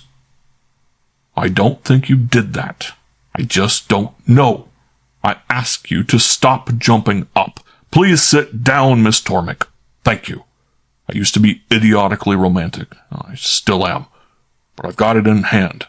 I thought it romantic when I was a boy, 25 years ago, to be a secret agent of the Austrian government. My progress toward maturity got interrupted by the World War and my experience with it. War doesn't mature men. It merely pickles them in the brine of disgust and dread. Phooey. After the war, I was still lean and I moved around. In Montenegro, I assumed responsibility for the sustenance and mental and physical thrift of a 3-year-old orphan girl by adopting her. I did something else there, too, which advanced my maturity, but that has nothing to do with you. I saw that girl's ribs. The something else I did finished Montenegro for me, and I left the girl, I thought, in good hands, and returned to America. Wolfe leaned back and let his lids down a little. You go on from there, please. Nea said, You left me in Zagreb with Pero Brevnik and his wife. That's right. Your name? My name was Anna. When I was 8 years old, they were arrested as revolutionaries and shot. I don't remember that very well, but I know all about it. Yes, Wolfe looked grim. And for 3 years, the money I continued to send to Zagreb was appropriated by someone in Brovnik's name. And when I got suspicious and went over there, in spite of the fact that I was no longer lean, I got nowhere. I couldn't find the girl. I got no satisfaction about the money. I got put in jail, and the American consul got me out, and I was given 10 hours to leave the country. He made a face. I have not been in Europe, not in jail, since. Where were you? I was 11 years old then. Yes, I can add. Where were you? She looked at him a while before she spoke. I can't tell you that. You'll either tell me that or march on out of here and not come back. And I have the paper which you stole and your friend left in my book for safekeeping. Now don't start caterwauling. Carla said, Tell him, Nea. But Carla, then he'll know. Tell him. And tell the truth, Wolfe advised, or I'll know that, and I'll know it even better after I've cabled Europe. She told him. When the Brovniks were arrested, I was sent to an institution. A year later, I was taken out by a woman named Mrs. Campbell. Who was she? She was the English secretary of Prince Peter Donovich. What did she want with you? She visited the institution, and she took a liking to me. My ribs didn't show then. She wanted to adopt me, but she couldn't legally on account of you. Why didn't she communicate with me? Because her connection with Prince Donovich, the kind of friends you had in Yugoslavia, like the Brovniks, they knew you would make trouble, and they didn't want trouble from an American. No. You can't take an American out and shoot him. So she just stole the money I sent for 3 years. I don't know anything about that. Where is she now? She died 4 years ago. Where did you go then? I continued to live there. With Donovich? In that house. Did young Prince Stefan live there? Yes, he and his sisters. And his wife? After, of course, when he was married 2 years ago. Were you treated as one of the family? No. She hesitated, and then said more emphatically, No, I wasn't. Wolfe turned abruptly to Carla Lovchin and snapped at her. Are you Stefan's wife, the Princess Vladanka? Her eyes popped open. Me? Bogati? No. You had that paper which you put in my book? Nea said. I told you I stole that paper. I don't always lie. Where did you steal it, Zagreb or New York? She shook her head. I can't tell about that paper. Not even, no matter what you do. He grunted. Your secret political mission, I know. Die first. I used to play that silly dirty game myself. But since you lived in the same house with the Princess Vladanka, you must know her pretty well. Are you and she friends? Friends? Nea's forehead showed a crease. No. What's she like? She is clever, beautiful, selfish, and treacherous. Indeed. What does she look like? Well, she is tall. Her arms move like snakes. Her face is like this. Nea described an oval with her fingers. Her eyes are as black as mine, sometimes blacker. Is she in Zagreb now? She was when I left. It was said she was going to Paris to see old Prince Peter, and then to America. You're lying. She looked straight at him. Sometimes it is necessary to lie. There are some things I can't tell. Ha! Over your dead body. The curlicues of some old bandit's trademark engraved on your heart. What do you get out of it? When do you expect to finish this political errand you're working on? She looked at him, at Carla, back at him, and said nothing. Come, he insisted impatiently. I merely ask when. Is the end in sight? I think so, she admitted. I think it will be tomorrow. It's past midnight. Do you mean this day? Yes, but I must have that paper. You have no right to keep it. When that imbecile, that Driscoll, made the trouble about his diamonds being stolen, I thought the police might come and search everything, even my room where I live. I thought of you, the American who had adopted me when I was a baby. I had brought the record of adoption with me when I left Zagreb. Mrs. Campbell had given it to me before she died, so Carla and I decided the paper would be safer with you than anywhere else, and we decided how to do it so she could easily get it again. Then you refused to help me, and she had to return and let you know who I am. She stopped and smiled at him, but she was so anxious that the effort was a little cockeyed. I must have that paper now. I must. We'll see. You admit you stole it, so you expect to accomplish your mission this day. Yes. You realize, of course, that the police won't let you leave New York until they're satisfied their murder case is solved. But you said yourself my alibi. That doesn't solve the case. Don't you do anything silly. If you do complete your errand, don't try sneaking aboard a ship disguised as a Nereid. Who is Madame Zorka? They both stared at him in surprise. Well, Wolfe demanded. You know her, don't you? Carla laughed. It sounded quite natural, as though something really had struck her as funny. Nea said, Why, she's nobody. She's a dressmaker. So I understand. Where did she get that name? The name of the daughter of King Nikita of Montenegro. But Queen Zorka has been dead. I know that. Where did this dressmaker get the name? Carla laughed again. She must have found it in a book. Who is she? Nea shrugged and upturned her palms. We know nothing about her. Wolfe eyed them a moment and then sighed. All right, it's late and you ought to be in bed since you have to get up early to visit Mr. Rowcliffe. That smile ought to help with him. When you're through there, come here and I'll see you at 11 o'clock and give you that paper. I want it now. You can't have it now. It isn't here. I will... Nea jumped up. What did you... Where is it? Stop screaming at me. It's safe. I'll give it to you at 11 o'clock. Sit down.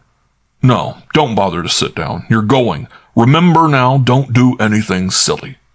As for you, Miss Lufton, I would advise you to do nothing whatever except eat and sleep. I say that on account of your performance yesterday when you hid that paper in my book, asking Mr. Goodwin if I had read it, and did I study it, and was he reading it. Unbelievable. Carla flushed. I thought I was casual. Good heavens, casual? I still suspect you meant us to find it, though I can't imagine what for. Well, good night. By the way, Miss Tormik, about your being my client. I'll return that adoption paper to you in the morning along with the other. It seems likely that it belongs to you, but I am cautious and skeptical, and I don't like misunderstandings. You're my client only so long as it remains established that you are the girl whose ribs I saw in 1921. I am your protector, but if it turns out that you have duped me on that, I shall be your enemy. I don't like to be fooled. I doubt if I could fool you if I wanted to. She met his eye and suddenly smiled at him. You can feel my ribs if you want to, but as for looking at them... Oh, no. No, thank you. Good night. Good night, Miss Lufton. I went with them and extended the courtesies of the hall, and when they were out I shot the night bolt on the door. Then I went back to the office and stood and looked down at Wolfe's colossal countenance, immobile with closed eyes, and treated myself to an unrestricted stretch and yawn. Vala Bogu, I declared. I like Montenegrin girls, but it's time to go to bed. They're all right. I offered to take them home, and they refused to let me. In spite of which, I have to run up to 48th Street before I turn in to get the damn roadster I left there. This is a very peculiar case. I've got a feeling in my bones that there is going to be a strange romantic twist to it by the time we get through. I have an inner conviction that when the full moon comes, I'll be standing right here in this office asking you formally for the hand of your daughter in marriage. You've got something there, Gospodar, only you'll have to help me break her of lying. Shut up. Shall I go for the roadster? I suppose you'll have to. Wolfe shuddered. Out into the night like that. What time will Saul be here in the morning? 9 o'clock. Phone him and tell him to bring that envelope. Yes, sir. Are you really going to hand it over to her? I am. I want to see what she's going to do with it. Will Fred and Ori also be here at 9? Yes, sir. Who do you want to tail whom? Tailing may not be necessary. On the other hand, it may be for her protection. Mr. Faber wanted that paper. Not only did he want it, he knew where to look for it. I yawned. And since Carla put it there, did she tell him about it, or did he learn it from a member of your family? I have no family. A daughter is commonly considered to be a member of one's family. In this case, it would hardly be too much to say that a daughter is a family. I made my voice grave and respectful. When I marry her, I guess it will be unavoidable for me to call you Dad. Archie, I swear by all... And I would be your heir in case you die. I would be the beneficiary of your life insurance. We could play in father and son golf tournaments. Later on, you could hold the baby. Babies! When the time comes for the divorce? Now, what the hell? The doorbell was ringing. End of Chapter 8. Chapter 9. At 1:30 in the morning, with me yawning my head off and an outside errand still to do, the doorbell should ring. I went to the front and unlocked, leaving the chain bolt on so that the door only opened to a 5-inch crack, and peered through at a male figure standing there. Well? I want to see Nero Wolfe. Name, please? Open the door! He was a bit peremptory. Tut, tut, I said. It's after office hours. If you don't like your own name, make up one. But it had better be a good one at this time of night. My name is Donald Barrett. Oh, okay. Hold that pose. I'll be back. I went to the office and told Wolfe. He opened his eyes, frowned, muttered something, and nodded. I returned to the front and let the night walker in, flunkied for him, and escorted him to the office. In the bright light, he looked handsome and harassed, with his white tie somewhat crooked and his hair disarranged. He blinked at Wolfe and said he was Donald Barrett. So I understand. Sit down. Thanks. He lodged his sitter on the edge of a chair in a temporary manner.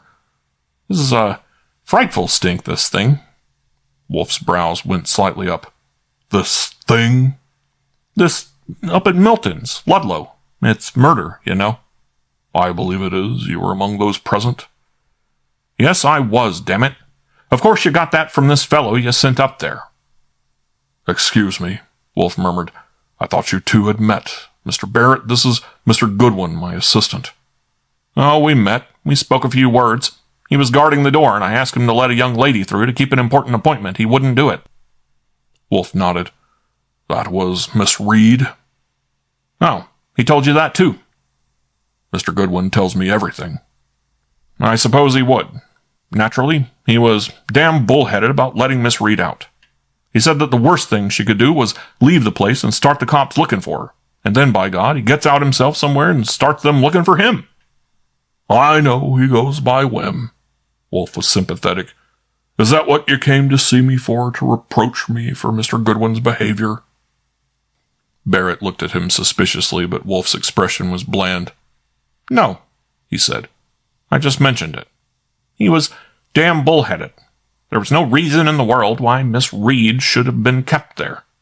As far as I myself was concerned, I was perfectly willing to stand the inconvenience. But I came to see you regarding another angle.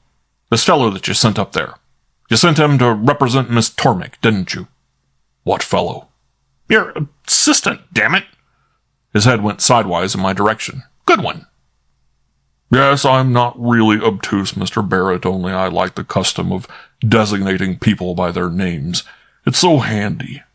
Yes, Mr. Goodwin was there in interest of Miss Tormik." "That's what he said." "She agreed, didn't she?"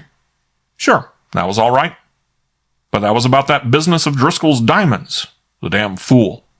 What I want to know is, are you still representing her? I mean, in connection with the murder?" "Do you ask that question as a curious friend?"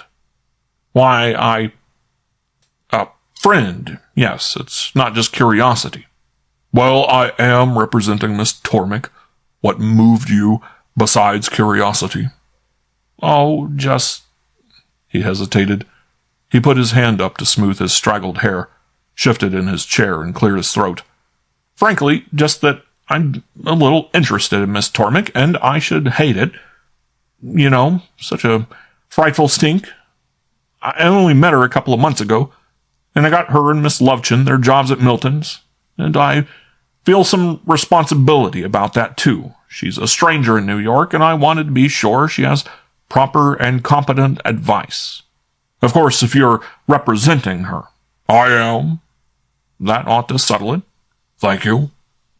"Provided you—" He smoothed his hair and cleared his throat again. It was plain that he was having trouble getting the cork out. "Provided you appreciate that it's important that she shouldn't be tangled up in the thing at all. For instance, take that rumor that she was seen putting something in that fellow in Goodwin's overcoat pocket. If that got to the police, it would start a hell of a row. Although I don't believe she did any such thing. I doubt if anybody did." He turned to me. "You ought to know. Did you find anything in your overcoat pocket?" "Sure," I grinned at him. "Driscoll's diamonds." "No, damn it." "Permit me," Wolfe said brusquely. "If we are in possession of any secrets which we think should remain secret in the interest of Miss Tormik, we certainly aren't going to disclose them, neither to the police nor to anyone else. Including you, sir. If you came here for information of that kind, you may expect a famine." "I am a friend of Miss Tormik." "Then you should be glad that she has discreet advisers." "That's all right, certainly. But sometimes you fellows like to stand in with the police, you know? And it would be bad if they got hold of that talk about her putting something in Goodwin's pocket. They'd go after her plenty, and then they'd turn her inside out.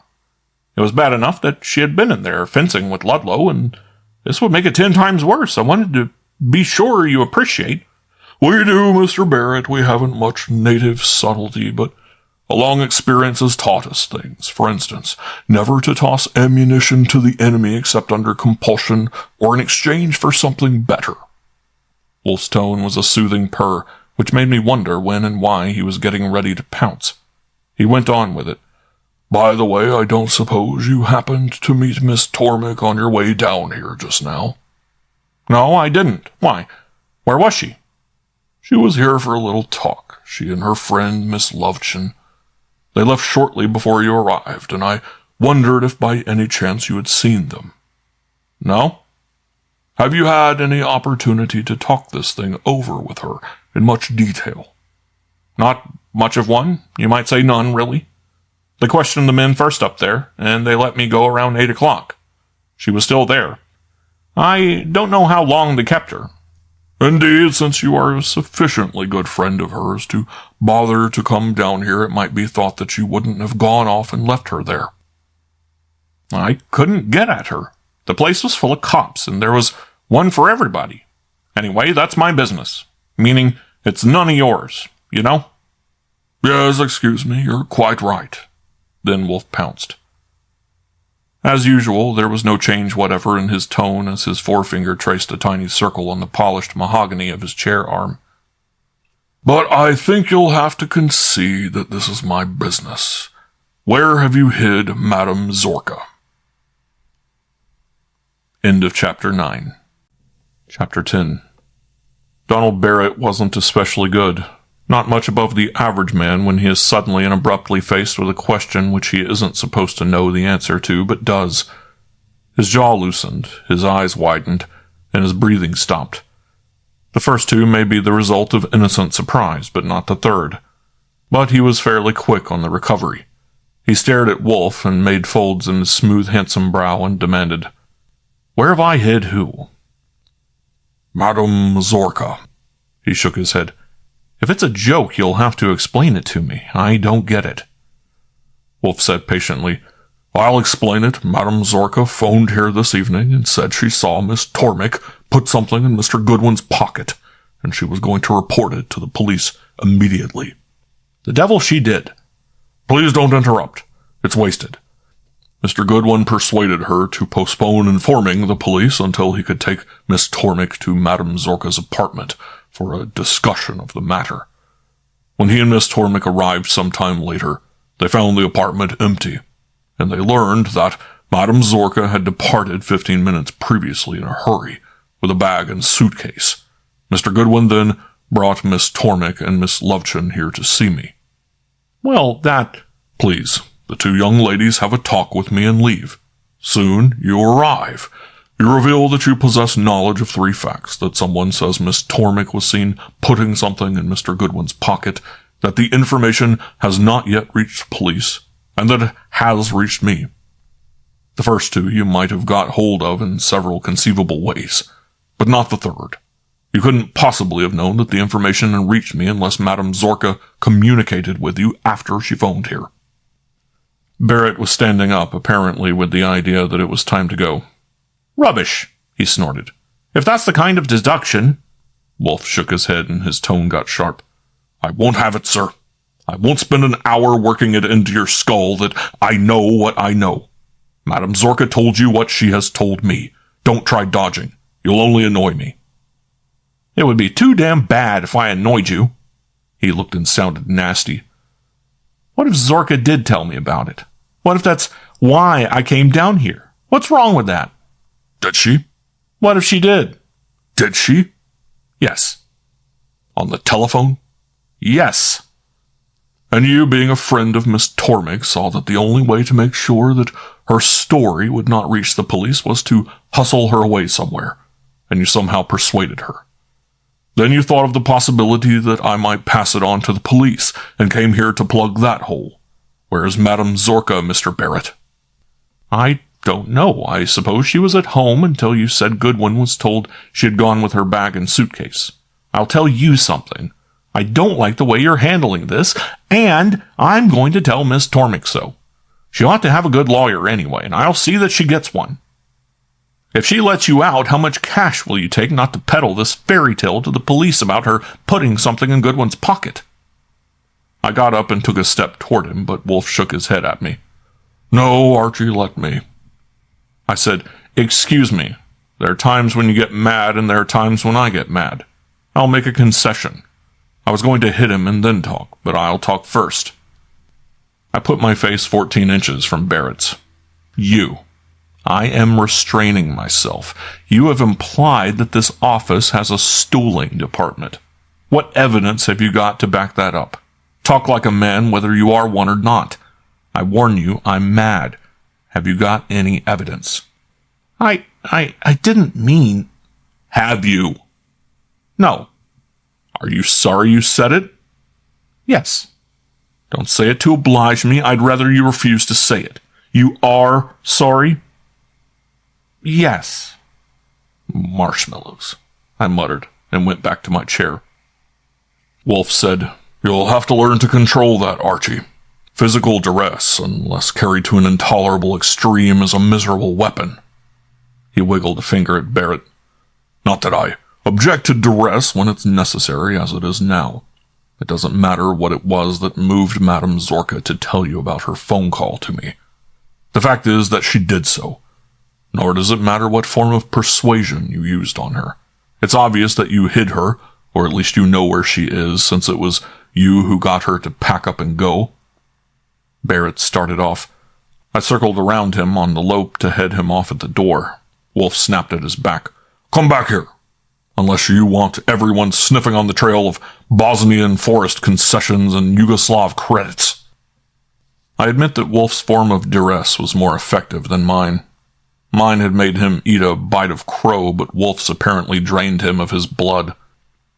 3 steps from the door, he stopped and stiffened, and his cheeks went pasty. He turned slowly then to face Wolfe. I went back to my chair and sat and enjoyed looking at him. He wet his lips with his tongue twice. Then he moved clear to the corner of Wolfe's desk and squeaked down at him. What are you talking about? Do you know what you're talking about? Certainly. About banditry. A euphemism for it is international finance. In this case represented by the well-known firm of Barrett and DeRusi. And what about it? Wolfe shook his head. I furnish no details, Mr. Barrett. You know them better than I do. The precise amount of the credits held by your firm, for instance, and the extent of its relations with the Donovich gang. I don't need to supply details in order to blackmail you, which is all I'm after. I merely want to see Madame Zorka, and I'm sure you'll help me on that, rather than have this Yugoslav foray exposed to a lot of disconcerting curiosity. Barrett, motionless and silent, gazed at him. Southwest of his ear, above the edge of his starched white collar, I could see the tendons on his neck standing out. Finally, he squeaked again. Who are you working for? For Miss Tormik.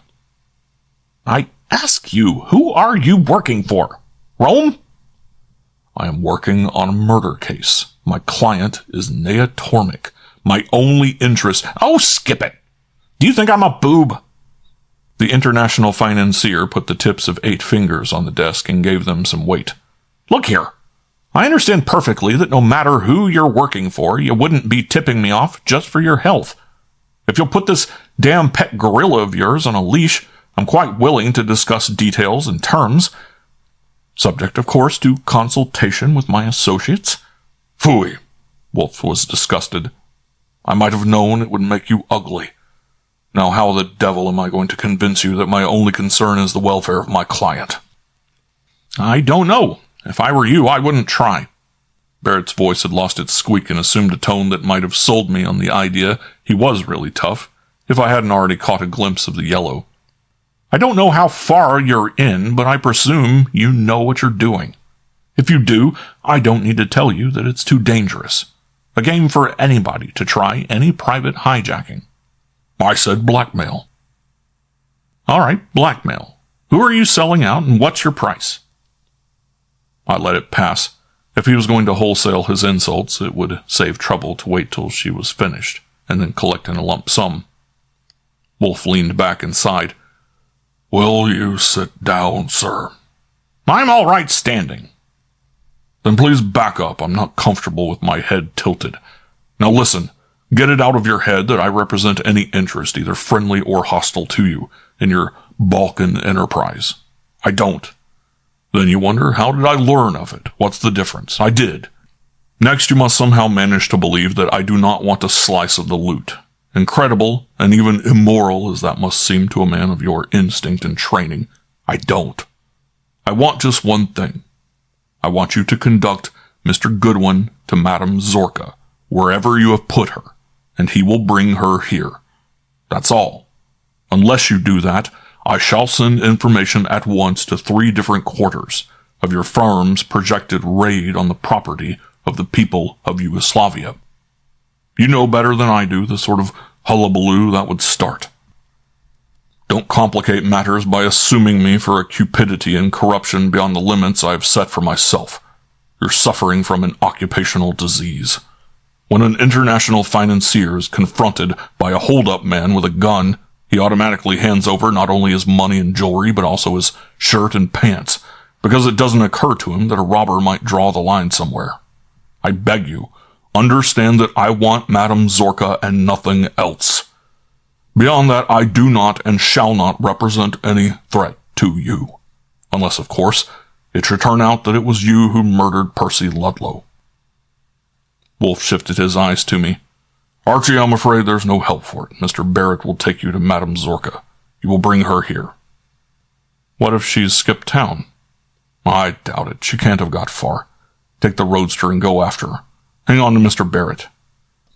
That's the part I don't like, hanging on to Barrett. I know you'll have to put up with it. It may be only... He switched to Barrett. Where is she? How far away? The financier was standing there trying to concentrate with his gaze fastened on Wolfe and his lips working. He made them function. Damn you! If you let this out... Wolfe said curtly, I've told you what I want, and that's all I want. Where is she? She's, I think, not far away. In the city? I think so.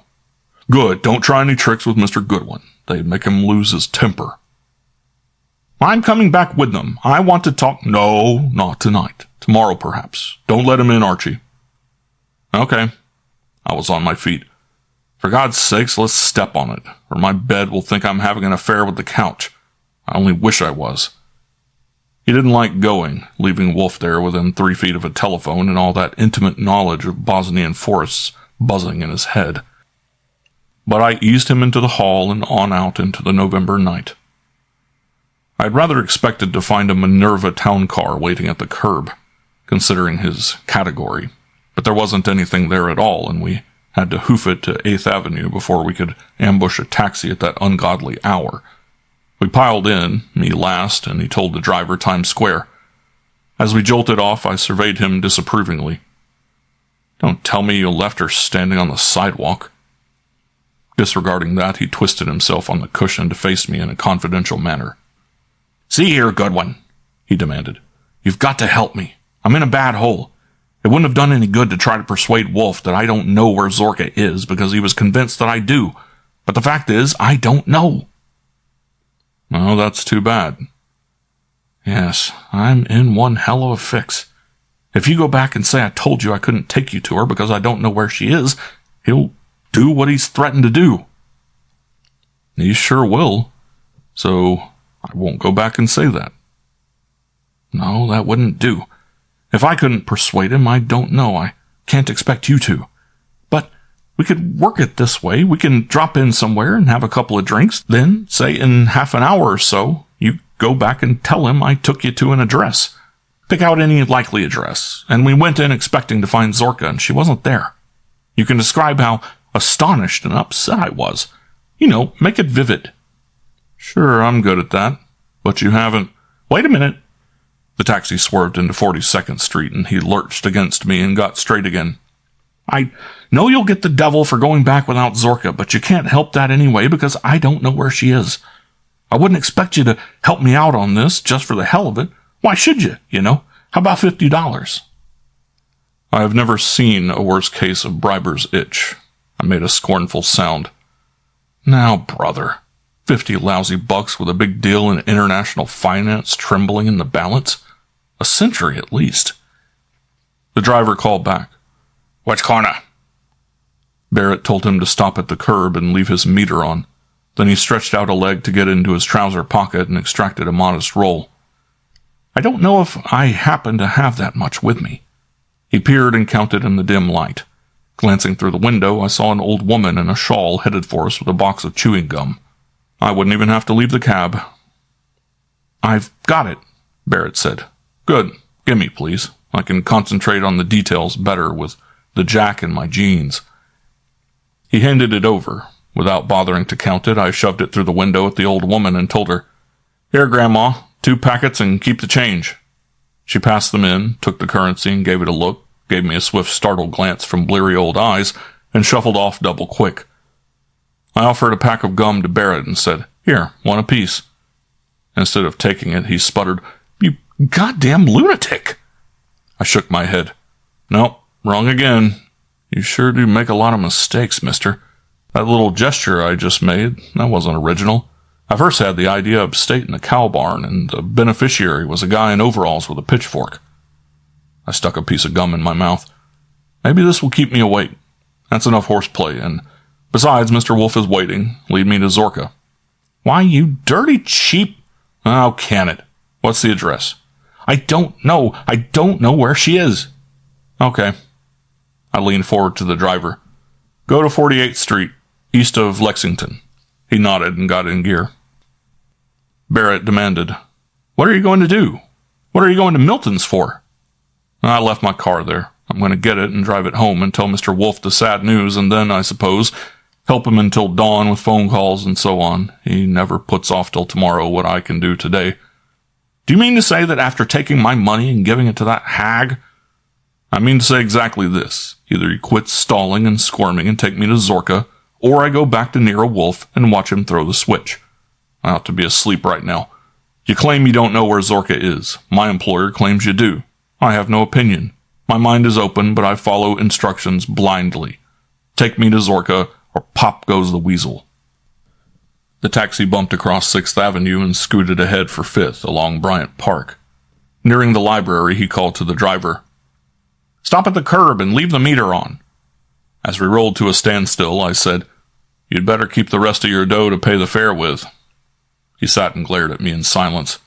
Finally, he blurted, "Look here, I can't take you to her. I can't do that. I'll tell you what I'll do. You wait right here. I'll take another cab and be back here with her inside of 20 minutes. I stared at him. "The reason I don't talk," I told him, "is because I'm speechless." Holy heaven. What's wrong with that? I give you my word. "I don't want it. Cut the comedy and let's go." He glared some more. I permitted it for a full minute and then got impatient. "I'll count up to 29, I said. "One for each year of my life, and one to grow on, and one to get married on, and then—" "Wait a minute." He was approaching the pleading stage. "The reason I can't take you to her is a personal reason. I don't intend to try any deception. I can't. You know damn well the hole I'm in. What about this? You go with me to a phone booth, and I'll call her up and tell her to meet us." I shook my head emphatically. "No. 1,000 times no. Quit trying to wiggle off the hook. How do I know but what you've got a code with her to use in emergencies? Remember, I'm ignorant. I don't even know but what Wolfe has got it figured out that she killed Ludlow, and in that case," I shrugged, "I'm only a puppet and I'm under orders. For God's sake, shut up and let's go." He curled his fingers to make fists. "I can just open this door and beat it, you know." "Go ahead. Don't let me stop you. Then I could phone Wolfe and go on home." "But, God damn it, if you hear me phone—" "Shut up, I'm bored stiff." He gave me one more good long glare and then leaned forward and gave the driver an address on Madison Avenue, not 10 blocks away. The driver nodded and got going again. He had enough left to pay the fare. It wasn't a modern apartment house we stopped in front of, but an older building whose days of pride were in the past. The ground floor was a trinket shop, dark, of course. Barrett got out a key and unlocked a door that led us into a small public corridor, went to the rear of it, and with another key admitted us into a miniature elevator of the drive-it-yourself variety. That took us up 5 stories, and then we had to climb a flight of stairs. The layout wasn't exactly shabby, though it was far from ostentatious. From the top of the stairs, he preceded me through a sort of vestibule and used a third key on a wide, solid-looking door. I followed him in. He shut the door and turned to call out, "Yoo-hoo!" An answer came, "Back here, Donny Bunny." I could already smell perfume, and the temperature even there in the foyer must have been close to 90. I copied his example when he took off his coat, but when he scowled at me and said, "Wait here a minute," I disregarded it and went along behind him into a large and dazzling room full of heat, synthetic smells, thick rugs, divans and cushions, miscellaneous fluff, and a pair of damsels. Zorka, a loose red thing around her, started a wave of greeting at Barrett and then halted it in midair as she saw me. Belinda Reed, nothing at all around her, called, "How's my Donnie?" "Oh," and grabbed for a pale blue negligee that was draped over the back of the divan. End of Chapter 10. Chapter 11. Barrett growled at me. "Didn't I ask you to wait?" "It doesn't matter," I soothed him, "when my mind is on business." "Why?" Belinda Reed cried in innocent delight. "It's the detective man. Have a drink?" She was working on one herself, and the ingredients for plenty more were handy on a little table. Zorka was having one too. She had raised herself to her elbow on the chaise lounge and was smiling at me foolishly, without any intention, apparently, of saying anything. Barrett said. Be quiet, Belle. This fellow came. He turned to Zorka. He came for you. My God, look at you.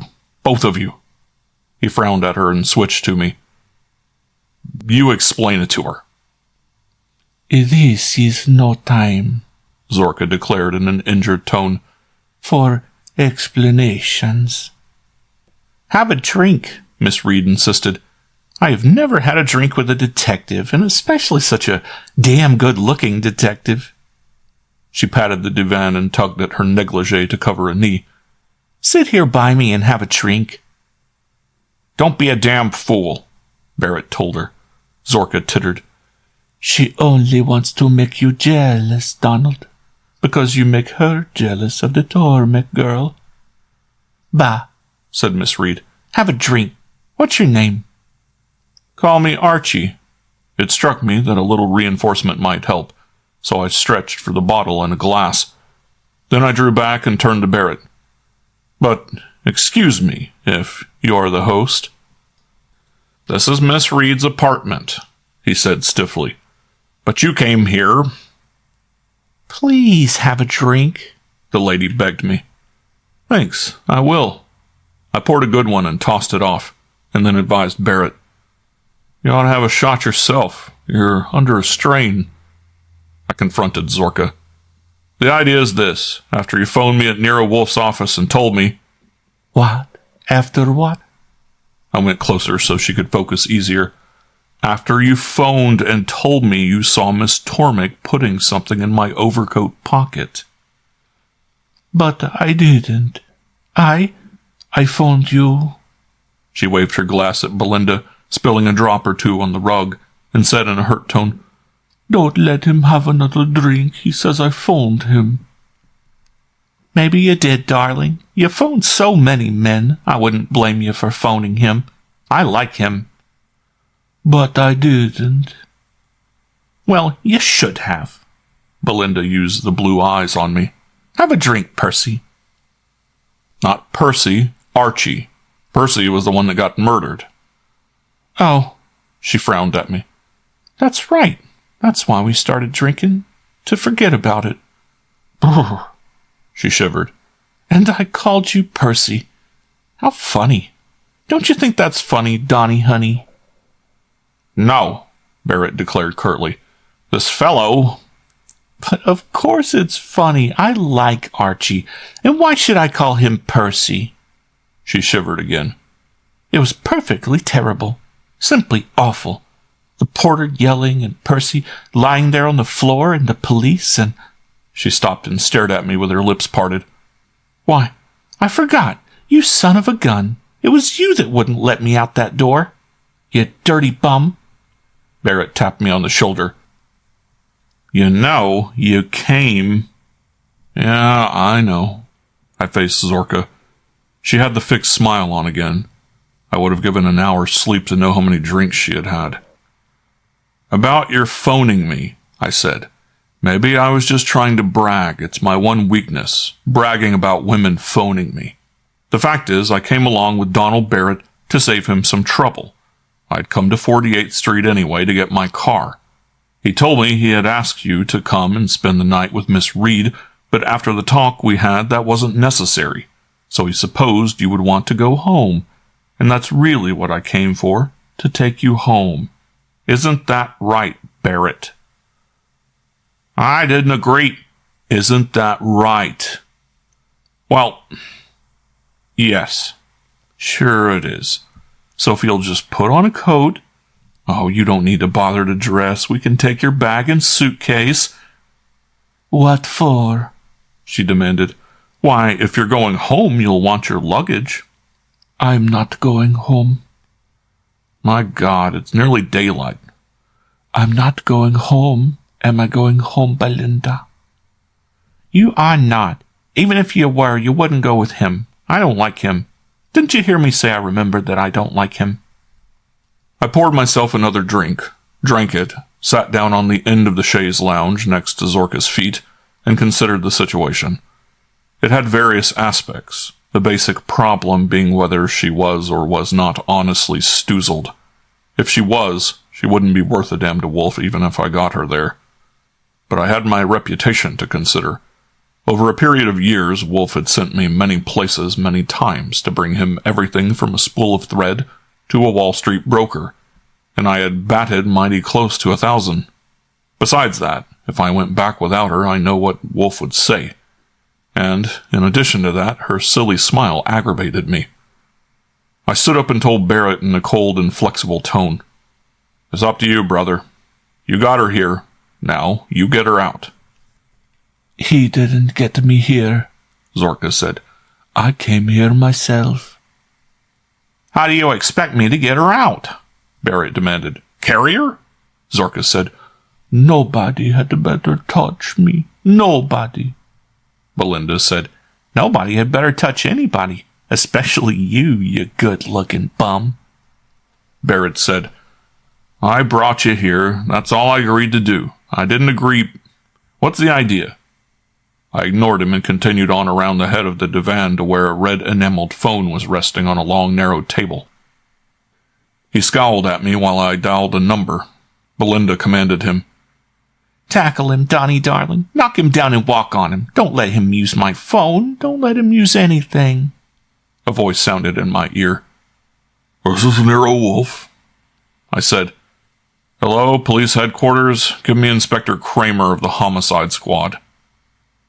Wolfe's voice said, "Indeed. Go ahead." Barrett leaned across the divan at me and started to expostulate. I waved a hand at him to subside and talked again. "Hello? Homicide Division? I want to talk to Inspector Kramer." "Oh, he has. Who is this talking? Sergeant Finkel?" "I guess you'll do. This is Archie Goodwin of Nero Wolfe's office. I want to report a development on the Ludlow Barrett's hand shot out and pushed the cradle down and held it. "Don't be a sap," I told him politely. "Even if I don't want to start a roughhouse." "What are you going to tell him?" "Where he can find a woman who says she saw Miss Tormik put something in my pocket and is now saying she didn't say it." "You're a goddamn fool. You're supposed to be protecting Miss Tormik." "I know I am. But in the long run, the truth is the best protection against—" "Truth, hell! Do you realize they can trace that call?" I shrugged. "I presume so. If they do, they'll ring back.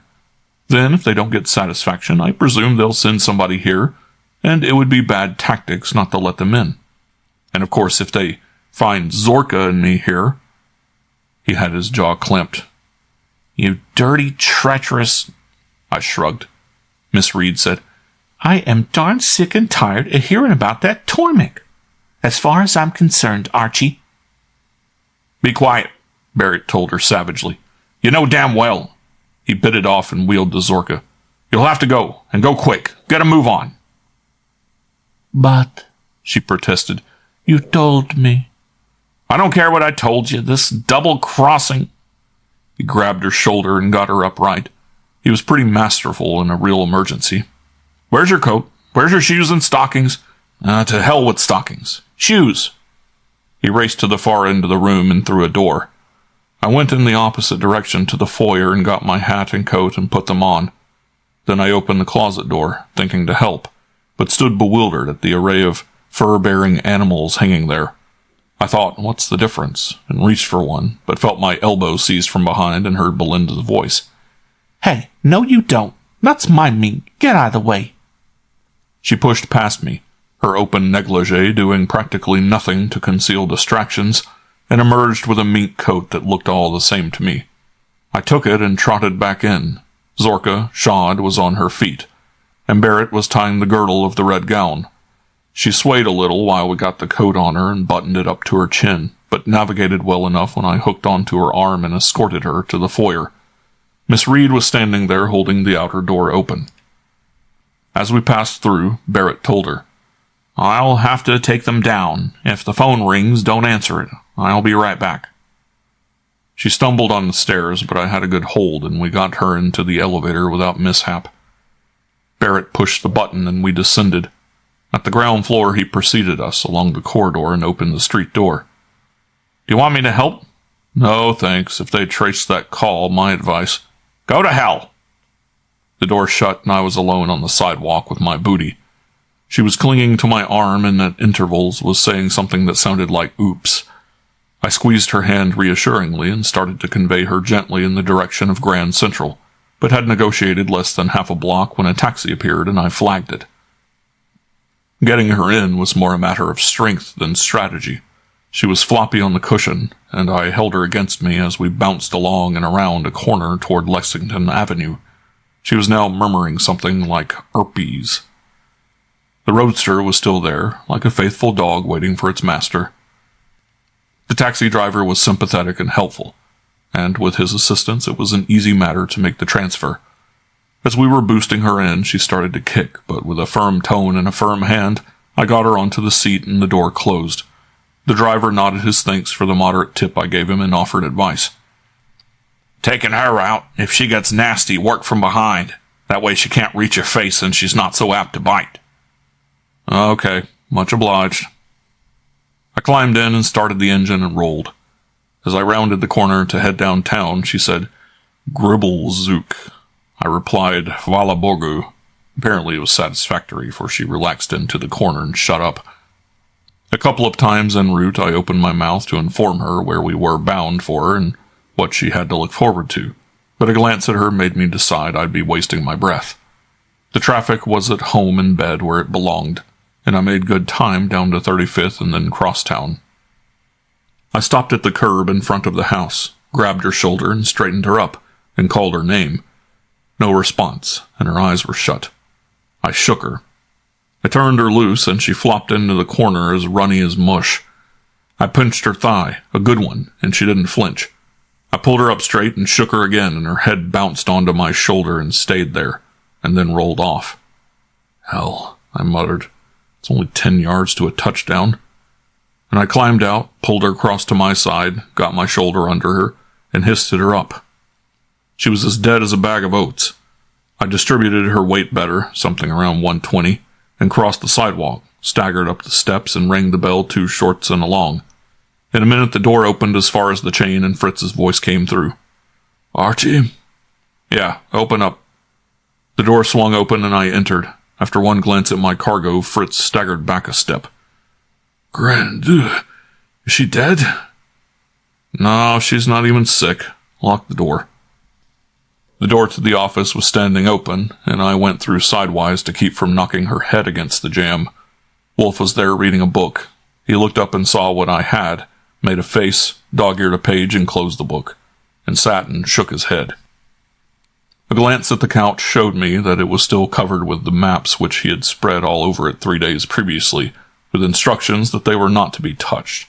So I put her down on the floor, in the middle of the rug, straightened my back to remove a kink, pointed an unwavering finger at her, and said casually, "Madame Zorka." He folded his arms. "What's the matter with her?" "Nothing." "Did you hit her?" "No." "Don't be an ass. You don't carry women around and lay them on the floor when there's nothing wrong with them. Is she unconscious?" "I don't think so. Her contention is that she is in a drunken stupor, but I think she's playing charades. I found her in a penthouse love nest on Madison Avenue.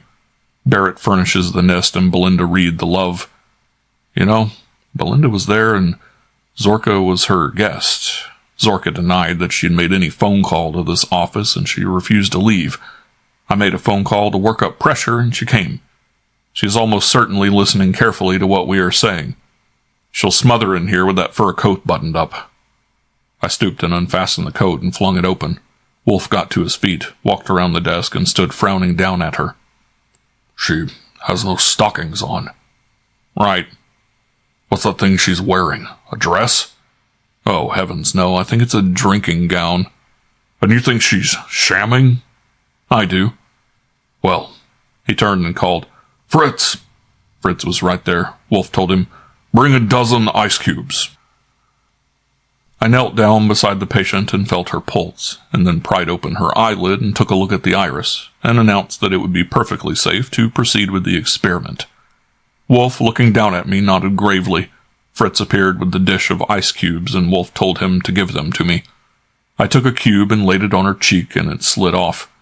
I picked it up and carefully placed it at the base of her neck in the little depression where the shoulder began, and it stayed nicely. Then I gently but firmly lifted her arm, held it up with my left hand, and with my right hand got another cube, and as modestly as possible worked it under the edge of the red robe until it was snug in her armpit, and let the arm down. The reaction was so sudden and violent it startled me into spilling the rest of the cubes all over the rug, and her knees and my belly nearly spilled me too. She didn't stop at sitting up, but scrambled to her feet with Wolfe retreating to make room for her. She shook herself, more of a spasm than a shake, and the ice cube emerged from under the hem of the gown to the floor. She goggled around at us, perceived a chair, and sank into it. What? She stammered. Wrong line, I told her. Say, where am I? She groaned and pressed both palms against her forehead. Wolfe, having waited until Fritz had retrieved all the cubes, moved back to his chair and lowered his fundament. He regarded her sourly for a full minute of silence and then spoke to me. And what, he demanded resentfully, would you suggest that we do with her? Search me, it was you that wanted her. I don't want her like that. Send her home, I added emphatically. In a taxi. We can't send her home. The police are looking for her. And one will be posted at her door, and I want to talk to her first. Go ahead and talk to her. I want to ask her some questions. Is she capable of coherence? Capable, yes, but I doubt if she'll cohere, with ice or without. Go on and try it. He looked at her. Madam Zorka, I am Nero Wolfe. I would like to discuss something with you. When were you last in Yugoslavia? With her face covered with her hands, she shook her head, moaned, and muttered something not even as intelligible as Gribbelzook. But, madam, Wolfe said patiently, I'm sorry you don't feel well, but that is a very simple question. Then he spouted some lingo at her, a couple of sentences that may have been words, but not to me. She didn't even shake her head. Don't you understand Serbo-Croat? He demanded. No, she muttered. That I do not understand. He kept at it for a solid hour. When he wanted to be, he could be as patient as he was big, and apparently on that occasion he wanted to be. I took it all down in my notebook, and I never filled as many pages with less dependable information. There was no telling when he got through whether she had ever been in Yugoslavia, how and when she had acquired the name Zorka, or whether she had actually ever been born or not. It seemed to be tentatively established that she had once resided in a hotel in Paris, at least for one night, that her couturière enterprise had been installed within the year on the street floor of the Churchill with the help of outside capital, that her native tongue was not Serbo-Croat, that she was not on intimate terms with Nea Tormik or Karla Lovchin, that she had known Percy Ludlow only slightly, and that she had taken up fencing to keep her weight down, and was not an expert. Wolfe did succeed in extorting an admission that she had made the phone call to our office, but it was an empty triumph. She couldn't remember what she had said. She just simply couldn't remember. At 4:20, Wolfe arose from his chair with a sigh and said to me, Put her to bed in the south room above mine and lock the door. She arose too, steadying herself with her hand on the edge of his desk, and declared, I want to go home. The police are there laying for you. As I told you, I've informed them of your phone call. They'll take you to headquarters and be much more insistent than I have been. Well? All right, she groaned. Good night, madam. Good night, Archie. He stalked out. It was 2 flights to the floor above his, and I was in no mood to elevate her that far by brute force, so I trotted up and got the elevator after he had ascended, and took it down and got her. Fritz, half asleep and half displeased, went along to make sure that the bed was habitable, and that towels and accessories were at hand. And for the honor of the house, he brought with him the vase of cattleyas from Wolfe's desk. She may have had no nightie or slippers or toothbrush, but by golly, she had orchids. Fritz turned the bed down, and, me steering her, she got seated on the edge of it. Fritz said, She's forlorn. Yep, I asked her. Do you want me to help you off with your coat or anything? She shook her head. Shall I open the window? Another shake. We left her there. From the outside, I locked the door and put the key in my pocket. It was 10 to 5, and the dingy November dawn was feebly whimpering, "Let there be light," at my windows when I finally hit the mattress.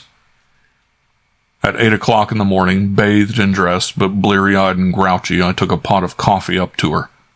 When my third and loudest knock got no response, I used the key and went in. She wasn't there. The bed was just as Fritz had turned it down. The window on the left, the one that opened onto the fire escape, was standing wide open. End of Chapter 11. Chapter 12.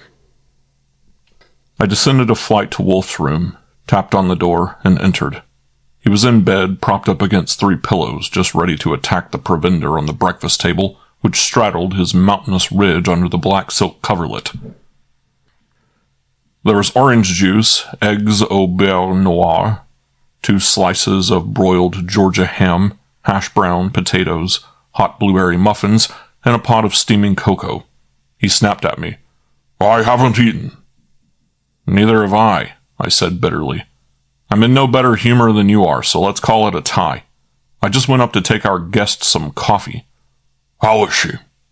"I don't know." "Is she asleep?" "I don't know." "What the devil?" "I was starting to tell you, and you interrupted me. Please don't interrupt. She's gone. She didn't even lie down. She went by the window in the fire escape, and presumably found her way to 34th Street by the passage we use sometimes. Since she descended the fire escape, she went right past that window," I pointed, "facing you. And it must have been daylight." "I was asleep." "So it seems. I thought maybe with a woman in the house, and possibly a murderess, you might have been on the qui-vive." "Shut up." He took some of the orange juice, frowned at me half a minute, and took some more. "Phone Mr. Kramer. Give him everything." "Including my trip to the love nest?" He grimaced. "Don't use terms like that when my stomach's empty. Including everything about Madame Zorka, Mr. Barrett, and Miss Reed, except the subject of my threat to Mr. Barrett." "Bosnian forests?" "All of that to be deleted. If he wants a transcript of our talk with Madame Zorka, furnish it. He's welcome to it. He has resources for investigating those people and for finding Madame Zorka. If he wants to see me, 11 o'clock. "Your daughter's coming at 11. "Then noon for Mr. Kramer if he wants it." He swallowed more orange juice. "Phone 7 Seas Radio and ask if they have anything for me. If they haven't, tell them to rush it to me when it comes. Make an appointment for me to talk with Mr. Hitchcock in London at 9 o'clock. "Do you want a record?" "No. Who is downstairs?" "No one has come yet. They ought to be here any minute." "When Saul comes, put the envelope in the safe. I'll see them as soon as I'm through talking to Mr. Hitchcock. Send Saul up first, then Fred, then Ori. Have you had your breakfast?" "You know damn well I haven't." "Good heavens, get it." I went down to the kitchen and did that, after first calling 7 Seas Radio and arranging for a wire to London at 9. With my breakfast, I consumed portions of the Times, specializing on the report of the Ludlow murder. They had my name spelled wrong, and they were pretty stale for a paper that had gone to press at midnight, for they said that the police were looking for me. As Kramer had predicted, they had the lowdown on Ludlow's being an agent of the British government. But there wasn't any hint of Montenegro or Bosnian forests or Balkan princesses. On an inside page there was a spread of pictures and a 2-column piece about the murder in Paris that the Col d'Amour had figured in some years before. When Saul and Fred and Ori came, I shooed them into the front room to wait, since I had jobs to do. After my second cup of coffee and what preceded it, I felt better and was almost cheerful by the time I got Inspector Kramer on the wire to relate the sad story. He hadn't had much more sleep than me, and was naturally disgruntled when he learned that we had had Zorka in our clutches for a couple hours without bothering him about it, and he got rude and vulgar at the news that she had left before breakfast. But I applied the salve by reminding him how many presents he was getting absolutely gratis. He had no news to speak of himself, or, if he had, he wasn't handing it out. But he said he would drop in around noon if he could make it, and in the meantime he would like me to type a report, not only of our session with Zorka, but also of the one with Barrett, and of my visit on Madison Avenue. That was sweet of him. I felt a lot like a hard morning at the alphabet piano. No, I didn't. As it turned out, I didn't get much typing done. The talk with Hitchcock in London took place at 9 o'clock as scheduled, and of course I didn't listen in since Wolfe had said no record. Then I sent Saul up to meet Wolfe in the plant rooms, having first procured the envelope and stowed it away in the safe. The instructions for Saul must have been complicated, for 15 minutes passed before he came back down and calmly requested $50 expense money. I whistled and asked who he was going to bribe, and he said the district attorney. Wolfe rang me on the house phone and said to keep Fred in storage for the present and to send Ori Cather up. Ori's schedule must have been a simple one, for he returned in no time at all, marched over to me and said, "Give me about $3,000 in threes." "With pleasure. I'm busy. How much in cold cash?" "Nothing, my dear fellow." "Nothing?" "Right. And please don't disturb me. I shall be spending the day on research at the public library. Hold yourself in readiness." He dodged the notebook I threw and danced out. I put a sheet in the typewriter and started, without any enthusiasm, on the report for Kramer, but had only filled a third of the page when it occurred to me that it would be fun to locate Zorka without moving from my desk. I pulled the phone over and dialed a number. The ringing signal was in my ear a long while before there was a voice. It sounded disconsolate. "Hello, hello, hello." I made mine vigorous but musical. "Hello, Brenda." "Yes, who is it?" "Guess." "I'm in no condition to guess." "It's Archie. Archie, the good-looking bum. I wanted to warn—" "How did you get this number? It's private and it's not listed." "I know, but I can read, can't I? I saw it on your phone when I used it. I want to say 3 things. First, that I think you're very, very beautiful, and if you ever ask me to come and read aloud to you, I will.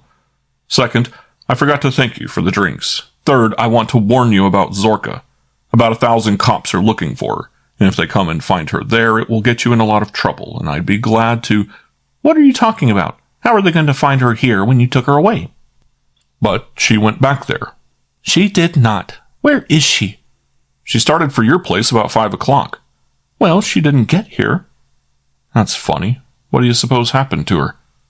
"I have no idea." A click in my ear ended it. So much for that. It sounded very much as if Zorka had not returned to Madison Avenue. I wrote 3 more lines of the report, and the doorbell rang, and I went to the front door and opened up. It was Rudolph Faber. I admit it was Wolfe's house, and I was employed there, and courtesy is courtesy, but he hung up his coat himself. That was the effect that guy had on me. I let him precede me into the office because I didn't want him behind me, and he required no invitation to take a chair. I had explained in the hall that Mr. Wolfe was never available in the morning until 11 o'clock, but I seated myself at my desk and rang up the plant rooms, and in a moment Wolfe answered. I told him, "Mr. Rudolph Faber is here." "Indeed, what does he want?" "To see you. He says he'll wait." "I doubt if I can see him before lunch." I told him so. "Well, let's see." A pause. "Come up here. Better still, call on Mr. Green.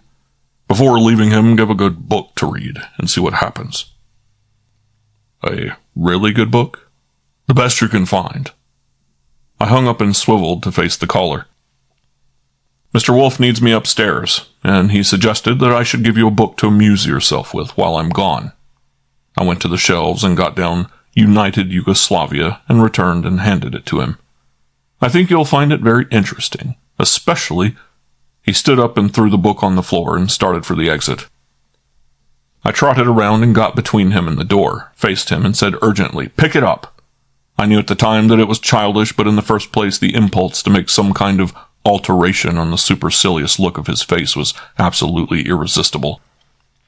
And in the second place, I had been permanently impressed by what I had been reading in the papers about certain things being done by certain people in certain parts of the world.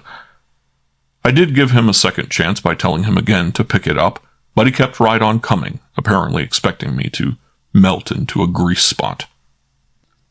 I said calmly, "Look out, here it is," and put it there. I didn't aim for the chin because there wasn't any, and I didn't want to pay a hospital bill. Instead, I took his left eye with a right hook and most of me behind it. The door connecting with the front room opened a crack, and Fred Durkin stuck his head in. "Hey, need any help?" "Come on in. What do you think?" He walked over and stood looking down at Faber. I'll be darned. How many times did you hit him? Once. I'll be darned. And you with a name like Goodwin. Sometimes I'm inclined to think, was your mother ever in Ireland? Go suck an orange. Stand back and give him room. Faber got up by degrees, first on his hands, then on his hands and knees, and then slow but sure on up. He turned slowly and looked at me, and I looked away on account of the expression in his eyes. It embarrassed me so much it damn near scared me to see such an expression in the eyes of a man who had merely been knocked down. Naturally, it had been my intention to request him to pick the book up when he got up right again, but I didn't do it. When he got under headway toward the door, I stepped aside and let him go, and asked Fred to go to the hall and let him out. I picked up the book and put it away and sat down and rubbed my knuckles and worked my fingers open and shut a few times, and then phoned Wolfe a communique. All he did was grunt. I worked my fingers limber enough so I could resume at the typewriter, but that report was hoeing a hard row. In addition to my deep-seated reluctance to spoil white paper just to furnish a cop with reading matter, there were constant interruptions. A phone call from Milton, the épée champion. All he wanted was information, and I had none to give him. One from a guy in town from St. Louis who wanted to discuss orchids with Wolfe, and an appointment was made for the next day. One from Ori Cather for Wolfe, and a little later one from Saul Panzer, both of which I was invited to keep out of. Towards 11 o'clock there was a phone call from the Emperor of Japan. At least it might as well have been. First a woman asked for Mr. Wolfe, and I asked who was it, and she said, Mr. Barrett, and I said, put him on, and she said, hold the wire. I waited a while. Then a man said he wanted Mr. Wolfe, and I said, is this Mr. Barrett? And he said authoritatively, no, it isn't.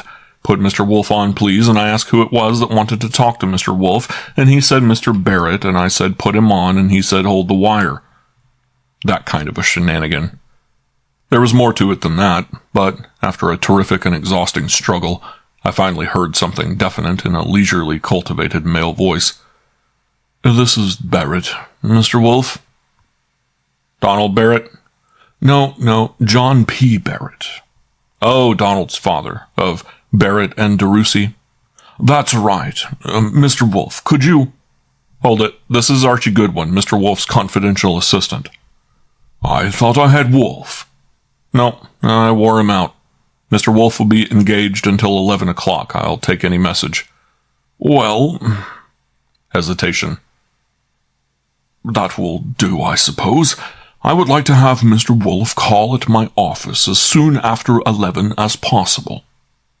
No, sir, I'm sorry. He never makes calls. But this is important. In fact, urgent. It will be well worth his while. No, sir. There's no use prolonging it. Mr. Wolfe transacts business only at his office. He wouldn't go across the street to receive the keys to the Bank of England. That's ridiculous. Yes, sir, I've always said so, but there's no use discussing it except as an interesting case of cussedness. For 10 seconds I heard nothing, then, Where is your office? 506 West 35th Street. Mr. Wolfe is there throughout the day and night, office and home. Well, I'll see. Thank you. Wolfe came down from the plant rooms a few minutes later, and after he had run through the mail, tested his pen, rung for beer, and glanced at the 3 pages of the report I'd managed to finish, I told him about it. He listened impressively and thanked me with a disinterested nod. Thinking a little prodding was in order, I observed that he was in the case anyway, on account of family obligations, spending money right and left, and that it was therefore short-sighted and unintelligent not to permit Miss Tormik to have a co-client.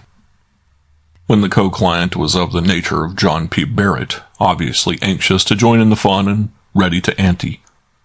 I told him about the $100 of Barrett dough which had already passed through our hands, and said what a pity it would be to stop there.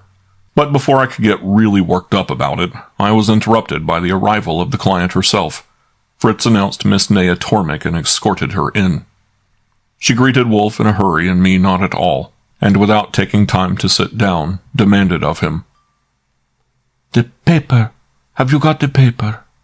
She looked drawn, and she acted jerky. Wolfe said, Yes, it's here. Please sit down, won't you? The paper. Give it to her, Archie. I went to the safe and got it. It was still in the envelope addressed to Saul Panzer. I removed it, tossed the envelope in the wastebasket, and handed the paper to her. She unfolded it and inspected it. Wolfe said, extending his hand, Let me see it, please. That didn't appeal to her. She made no move to comply. He frowned at her and repeated his request in a crisper tone, and she handed it over but kept her eyes glued to it. He gave it a glance, folded it up, and asked her, Where is Miss Lovechen? I suppose she's at the studio. She said she was going there. Surely there'll be no fencing lessons there today. I don't know. That's what she said. You saw her this morning? Of course. We live together in a little flat on 38th Street. She put her hand out. Give me. Wait a minute. I don't know why I assumed that Miss Lovechen would accompany you here this morning. It was stupid of me to do so, but I did. Anyway, it was she who left this paper here, and I'd rather return it to her. If she... I'll take it to her. No, I think not. Here, Archie, go along with Miss Tormik to Milton's and deliver this to Miss Lovechen. I like it better that way. That's absurd, the client protested. What's the difference whether it's me or Carla? None, perhaps, but this suits me better. It's neater. He handed the thing to me and then regarded her gloomily. I hope you know what you're doing. I hope you have some idea of what's going on. I haven't. Mr. Faber has come here twice for the purpose of getting hold of that paper. Oh, she compressed her lips. He has. Yes, the second time was only a little more than an hour ago when Mr. Goodwin lost his temper and hit him in the eye. So, I presume you girls realize that possession of that document... We realize it. Very well. Do you still expect to complete your errand today? Yes. When and where? She shook her head. He shrugged. Did you keep your appointment with Mr. Kramer this morning? Yes, but not with Mr. Kramer. A man came and took me down there, and 2 men talked with me. That's where I came from, here. You told about finding those things in your pocket and so on. Yes. Did they ask about your political mission, anything of that sort? Why, no, they don't know anything about that. Were you followed when you left there? She bit it off. In a moment she said, I don't think so. Her head jerked at me and back at him. If you're going to insist, I haven't much time. I must see Carla anyway, but if he's going... Wolfe nodded. All right, phooey. Archie, give that paper to Miss Lovechen in the presence of Miss Tormik. I suggested, Fred's in the front room. No, you do it. Kramer's due in half an hour. I know. Hurry back. I ushered her out. The roadster was still at the curb in front where I'd left it. We climbed in and I warmed up the engine a minute and rolled. She was completely don't touch me. Whatever her mind was on, it certainly wasn't on me. And during the short ride to 48th Street, I accepted that as the status quo. Across the street from Milton's, a little group was collected on the sidewalk, and in front of the entrance a Flatfoot was pacing a short beat. He gave us an eye as we went in, but made no attempt to interfere. Inside was no sign of life in the hall or reception room, but a murmur came from the rear, and we went back there to the large office. Jean Milton was in a chair at a desk with 2 squat dicks, each with a notebook, seated facing her. Her husband, looking haggard and hopeless, was pacing the floor, shaking his head at himself. As we entered, one of the dicks looked up and barked. "What do you want?" I waved a friendly hand. "Okay, private business." Naya intercepted Milton and asked, Is Miss Lovechen upstairs? He groaned. No one's upstairs. We are deserted. We are ruined. Mr. Goodwin, can you tell me? I'm sorry, I can't tell you a darn thing. Has Miss Lovechen been here this morning? She came and stayed a while, but she left. How long ago? Oh my God, I don't know. Half an hour. He clapped a hand to his head and stared at Naya. She said to tell you something if you came. Jean Milton's voice sounded. She went home, Miss Tormik. That's it. Milton agreed. She said to tell you she went home. That was all. She went home. What do you want with her? A Dick demanded. Sell her a chance on a turkey raffle. Come on, Miss Torment. We went back out to the sidewalk. Halting there, I asked her, You said 38th Street? East or west? She smiled at me. It's silly for you to go. It's so silly. Why don't you just give it to me? I'd love to, I assured her. I didn't see any sense in antagonizing her if she was my future wife. I really would. We were moving along to the roadster. But here's my car, and I have to go downtown anyway. Besides, if I don't follow instructions, I'll get fired. What's the address? 404 East 38th. Okay, that'll only take... Excuse me a minute. I'd caught a glimpse of something comical. Climb in, I told her. I'll be right back. I left her and went down the sidewalk to where a taxi had parked 20 feet behind the roadster. My glimpse had been of the passenger inside ducking out of our sight. As I lifted a foot to the running board, the driver said, Busy. Yeah, so I see. I stretched my neck to get a better view of Fred Durkin huddled on the seat. So Wolfe was putting a tail on his own client. I just wanted to save you some trouble, 404 East 38th Street. I returned to the roadster and got in and started off, telling Naya that I'd merely exchanged the time of day with a Russian nobleman friend of mine who was driving a taxicab for his health. She said nothing. Apparently she was concentrating again on Balkan history or whatever kind it was she was making. I retaliated by concentrating on my driving. There was a space for me directly in front of 404. It was an old house, one of a row, that had been done over into inexpensive flats by blocking off the stairs and sticking in some partitions. 8 steps up to the stoop, then a vestibule with mailboxes and bell buttons, then the door into the narrow hall. It wasn't even necessary for Naya to use her key on the door because it had stopped an inch short of closing, and all I had to do was push it open. I let her go ahead. She led me up 2 flights of stairs with just enough light to keep you from groping, went to a door towards the front, and opened her bag and started fishing for a key. Then she thought better of that and pushed the button, and I could hear a bell ringing inside. But nothing else was heard, though after an interval she rang the bell again and then again. She muttered, He said she was coming home. So he did. Got a key? She opened her bag again and this time produced the key. She used it herself, pushed the door open, went in 4 paces with me on her heels, and stopped in her tracks, jerking her head up and freezing there. Over her shoulder I could see what she saw. The body of a man sprawled on the floor in a very unlikely attitude, and the face, which was one I had undertaken to alter with my fist 2 hours previously. Before I could stop her, she jerked her head up higher and yowled into space. Carla! End of chapter 12. Chapter 13. I said resentfully, Will you kindly close your trap? She didn't move. I got in front of her and took a look at her face. She didn't seem to be preparing for more clamor, so I went and squatted for a quick survey of the corpus. A quick one was enough. I glanced up at her again and saw that she was breathing through her nose.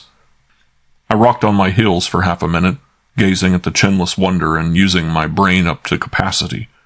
Then I stood up and said, The first and worst thing seems to be that I've got that goddamn paper in my pocket.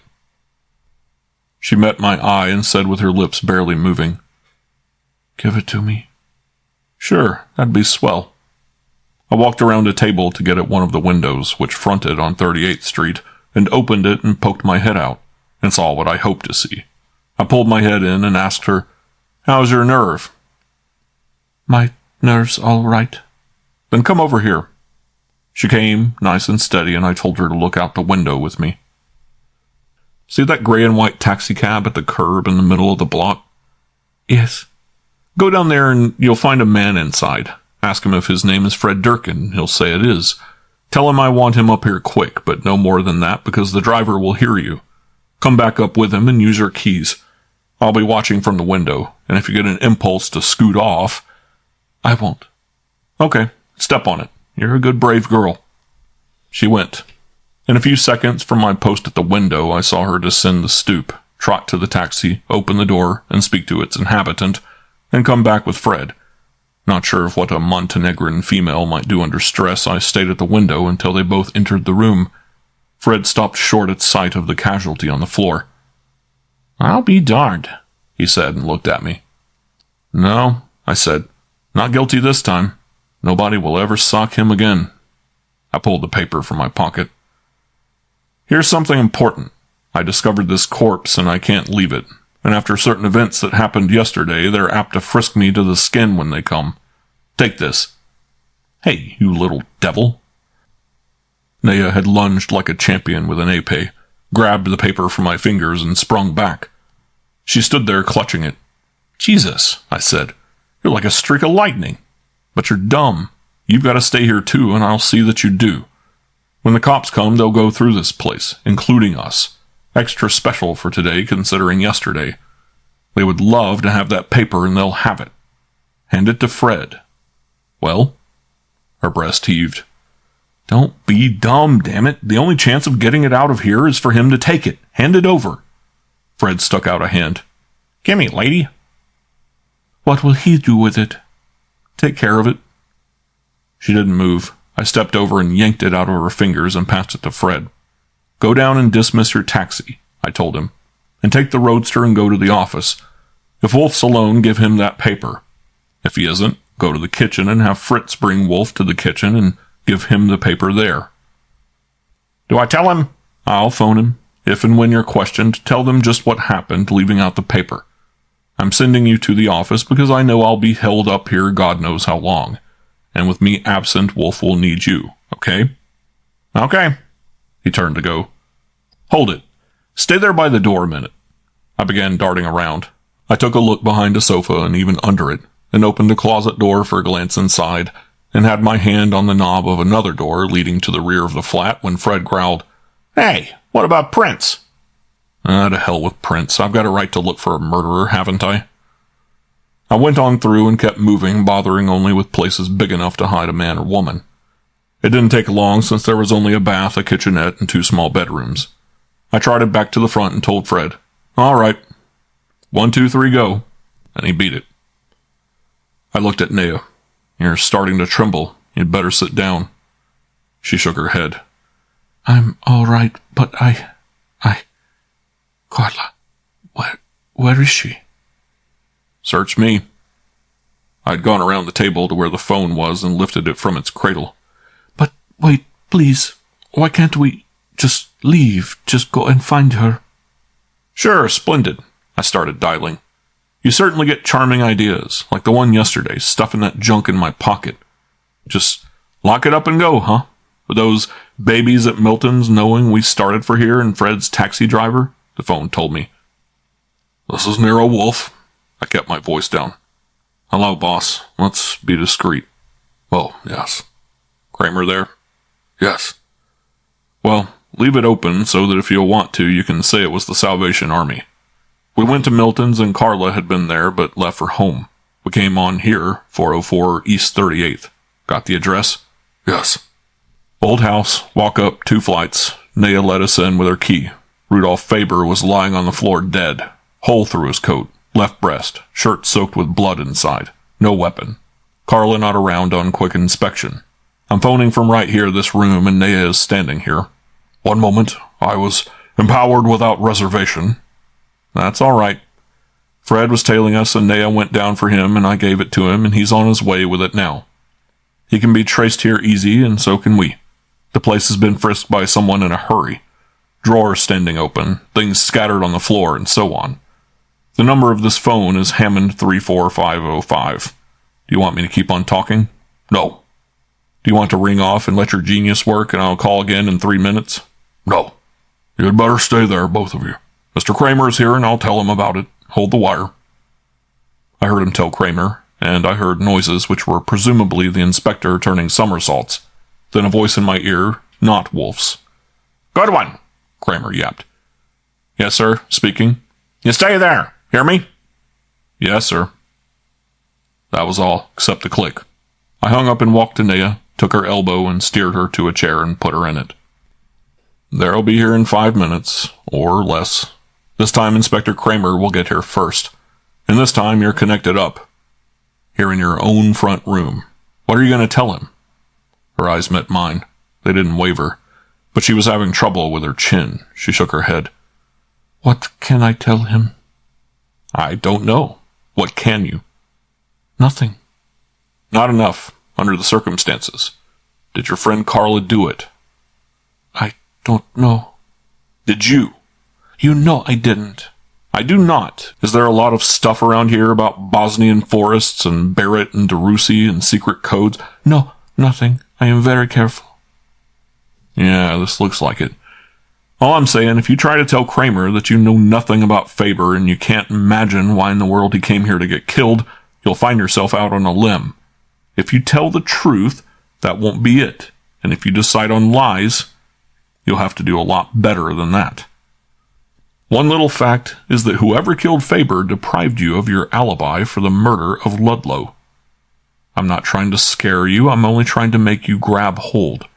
The phone rang and I went and got it. This is Hammond 345. Archie, Mr. Kramer will be there shortly. Goody. And how is Miss Tormik? She's all right. She says her mind's a blank. Shock? No, just ignorance. When she is questioned about anything except her movements since 10 o'clock this morning, which is the time Mr. Faber left his house alive, she will decline to reply except in the presence of her attorney. That is amply justified in the circumstances.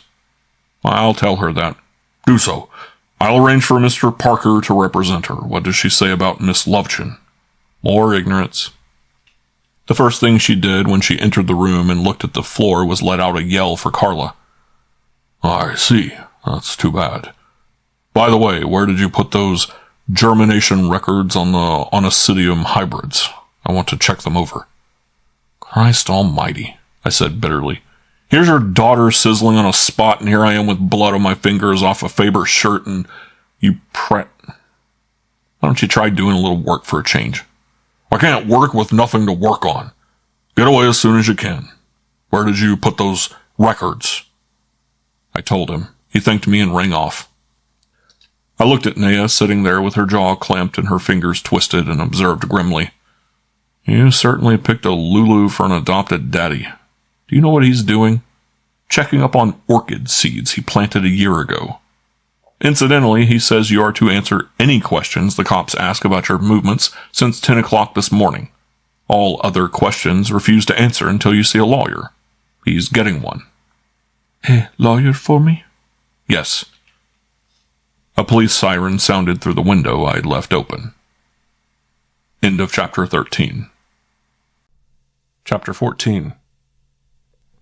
At 2:05, Wolfe sipped the last drop of his luncheon coffee, put down his cup, and made two distinct and separate oral noises. The first was meant to express his pleasure and satisfaction in the immediate past, the hour spent at table. The second was a grunt of resigned dismay at the prospect of the immediate future, which was embodied in the bulky figure of Inspector Kramer, planted in a chair in the office. He had arrived on the stroke of 2 and was waiting. Wolfe and I went in and sat down. The end of the unlighted cigar in Kramer's mouth described a figure 8. I hate to hurry your meal, he said sarcastically. Wolfe erupted. The inspector turned the sarcasm on me. Have you had any new ideas about the purpose of your going there with Miss Tormik? I shook my head. No, sir. As I told you, we merely went there to get Miss Lovechen. And what were you going to do with her? We were going to bring her to see Mr. Wolfe, to go over things. That you suddenly developed paralysis of the legs. Please, Mr. Kramer, Wolfe murmured. That's childish, and you know it is. Flopping your arms around is no way to discuss anything. If Archie and Miss Tormik were engaged on a mysterious errand, you don't suppose you're going to squeeze it out of him, do you? With his fingers entwined, Kramer rubbed his thumb tips together back and forth, with the cigar in his mouth, aimed at the ceiling. Finally, he said, I've been sitting here thinking. Wolfe nodded sympathetically. It's a good room to think in. The faint sounds from the street are just right. Silence. Kramer said, I'm not a fool. Wolfe nodded again. We all feel like that occasionally, the poison of conceit. It's all right if you keep an antidote handy. Oh, I'm not conceited. The inspector removed the cigar. What I chiefly meant about not being a fool, I meant that I'm sitting here because I doubt very much if I'll get a start on this case anywhere except right here in this room. Well, as I say, it's a good room to think in. Yeah, I'm not talking about thinking. I'm talking about you. This case is a hush-hush, and I don't know why. And as sure as God made little apples, you do know why. I don't expect you to blurt it out, but you've given me a hint before, and you might do it again. I wouldn't be surprised if you know right now who killed Ludlow and who killed Faber. You're wrong, I don't. Well, you know something about it that I don't know. Take your client, for instance. Why is that girl your client? Can she pay the kind of fee you charge? She cannot. Then who's going to pay you? You know that, don't you? You're damn right you do. You go in for fancy tricks only when someone makes it well worth your while. For example, that Durkin that works for you, that was there in the taxi, and Goodwin admits he called him up to that room and then sent him away in his car. Your car. I'm betting the Lovchin girl went with him. Nonsense. Fred came directly here alone. You say. Well, ask Fritz who opened the door. Nuts. What good does it do to ask questions of anybody who works for you? But we'll find Lovchin and we'll find Zorka too. Don't think we won't. You found no trace of them? Not yet. We will. We had a tail on Lovchin, but he hasn't reported, and we don't know where he is. Another thing, you had Zorka right here in this house, on the grill. She was drunk. She wasn't too drunk to climb down a fire escape, according to you. Kramer brandished the cigar at him. Do you realize that this time I could actually slap a charge of obstructing justice on you? I doubt it. Why don't you try? For a damn good reason. Because the commissioner and the district attorney are both on the soft pedal. Wolfe's brows went up. They are? Yes. Didn't I say it's a hush-hush? It's exactly the kind of thing that makes my guts turn over. I'm a cop. I'm paid a salary to go and look at dead people and decide if they died as the result of a crime, and if they did, find the criminal and fasten it on him so it will stick. That's the job I'm paid to do. 99 times out of 100, I get official cooperation as required. But once in a while, a bunch of politicians or influential citizens will try to rope me off. I don't like being roped off by anyone, whatever. He stuck the cigar in his mouth and laid his heavy fists on the chair arms. I do not like it. And you are being roped off from this case? I am. The British consul phoned the commissioner to express his deep concern at the violent death of a British subject, and his earnest hope and so forth. The commissioner saw him at 11 o'clock last night, and the consul was communicating with London as soon as possible. This morning I asked the commissioner for the dope, and he says the consul can furnish no information regarding Ludlow's activities. But of course it is to be hoped that justice will be done. Like it is to be hoped we'll have a mild winter. Then a little later, talking with the district attorney, I suggested that he might phone the British embassy in Washington, and he vetoes it and says he doubts if it would be fruitful to pursue an investigation along that line. I damn near went ahead and phoned Washington myself. Why didn't you? Because I'm too old to look for another job. Besides, it wouldn't have been fruitful. But what I did this morning, within 5 minutes after I got there on 38th Street, I phoned right from that room to the German consul general and asked him about Faber, and he had the brass to tell me that he hadn't the faintest notion what Faber was doing in New York. After telling me last evening, in connection with Ludlow, that he could vouch for Faber absolutely. I phoned the German embassy in Washington then and there and got the same runaround. What the hell right have countries to go send guys in other countries to do things they're ashamed to talk about, even when the guys get murdered? Wolfe shook his head. Kramer glared at him a while in silence and then announced abruptly, I sent a cable to a place in Yugoslavia called Zagreb. Wolfe murmured, Indeed? Yes, indeed. That's the town those two girls came from. It's the address on their passports. They say they came over here because America is the land of opportunity. They were asked, in that case, why didn't they enter on the quota instead of visitors' visas? They said they wanted to see what it was like first. Cautious, Wolfe grunted. You cabled, of course, to learn if they might be suspected of a grudge against the British Empire. I doubt if you'll get much. If they're working for the Yugoslav government, of course you won't. If for someone else, Zagreb is the Croatian capital, and the authorities there certainly won't help you any. May I ask why you picked on those two girls especially? I didn't. I picked on everybody. But it isn't surprising if I pick on them now, is it? With one of them evaporated, and Faber stabbed to death right in their flat? Is Tormik still your client? She is. If she's innocent, it's a mistake not to let her talk. I don't think so. I do. Kramer disregarded his cigar and leaned back. I'll tell you frankly, I don't think she did it. Chiefly for two reasons, and one is that she's your client. I admit that's a reason. The other is that Faber's death takes away her alibi for Ludlow. She wouldn't be that dumb. But she left headquarters at 10:15 this morning, and she was tailed. She took a taxi. At Canal Street, she suddenly hopped out of the taxi and into the subway. It was so unexpected that the tail lost her in the shuffle because the train was just pulling in and she made it and he didn't. So what did she do between then and the time she got to your office, 10 after 11? What does she say? She says she told the taxi driver to take her to your place, but she suddenly decided that she would have time to go to Milton's and see Miss Lupton about something if she took the subway, so she did. Then she decided she wouldn't have time after all, so she got out at Grand Central and phoned Miss Lupton instead and then took a taxi here. She phoned Miss Lupton where? Milton's? Yes, and she did. Milton answered the phone himself and recognized her voice and called Miss Lupton. About 11:15. What does she say she phoned Miss Lupton about? She says it's none of my business. Wolfe sighed. Well, disprove it. Sure, I know. I said frankly, I don't think she did it. Who do you think did? Miss Lupton? How the hell do I know? Kramer sat up and made fists again. Haven't I made it plain that I don't know a damn thing?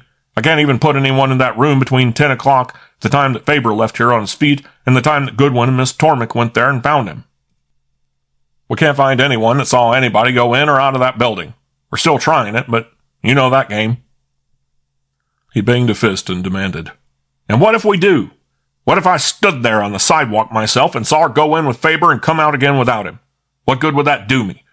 When the question comes up, what did she kill him for? Or Ludlow either? What do I say then, huh? Or anybody else? Is it customary before you turn a murder case over to a jury and ask them for a conviction to give them some slight hint of what the motivation was? They'd like it better that way.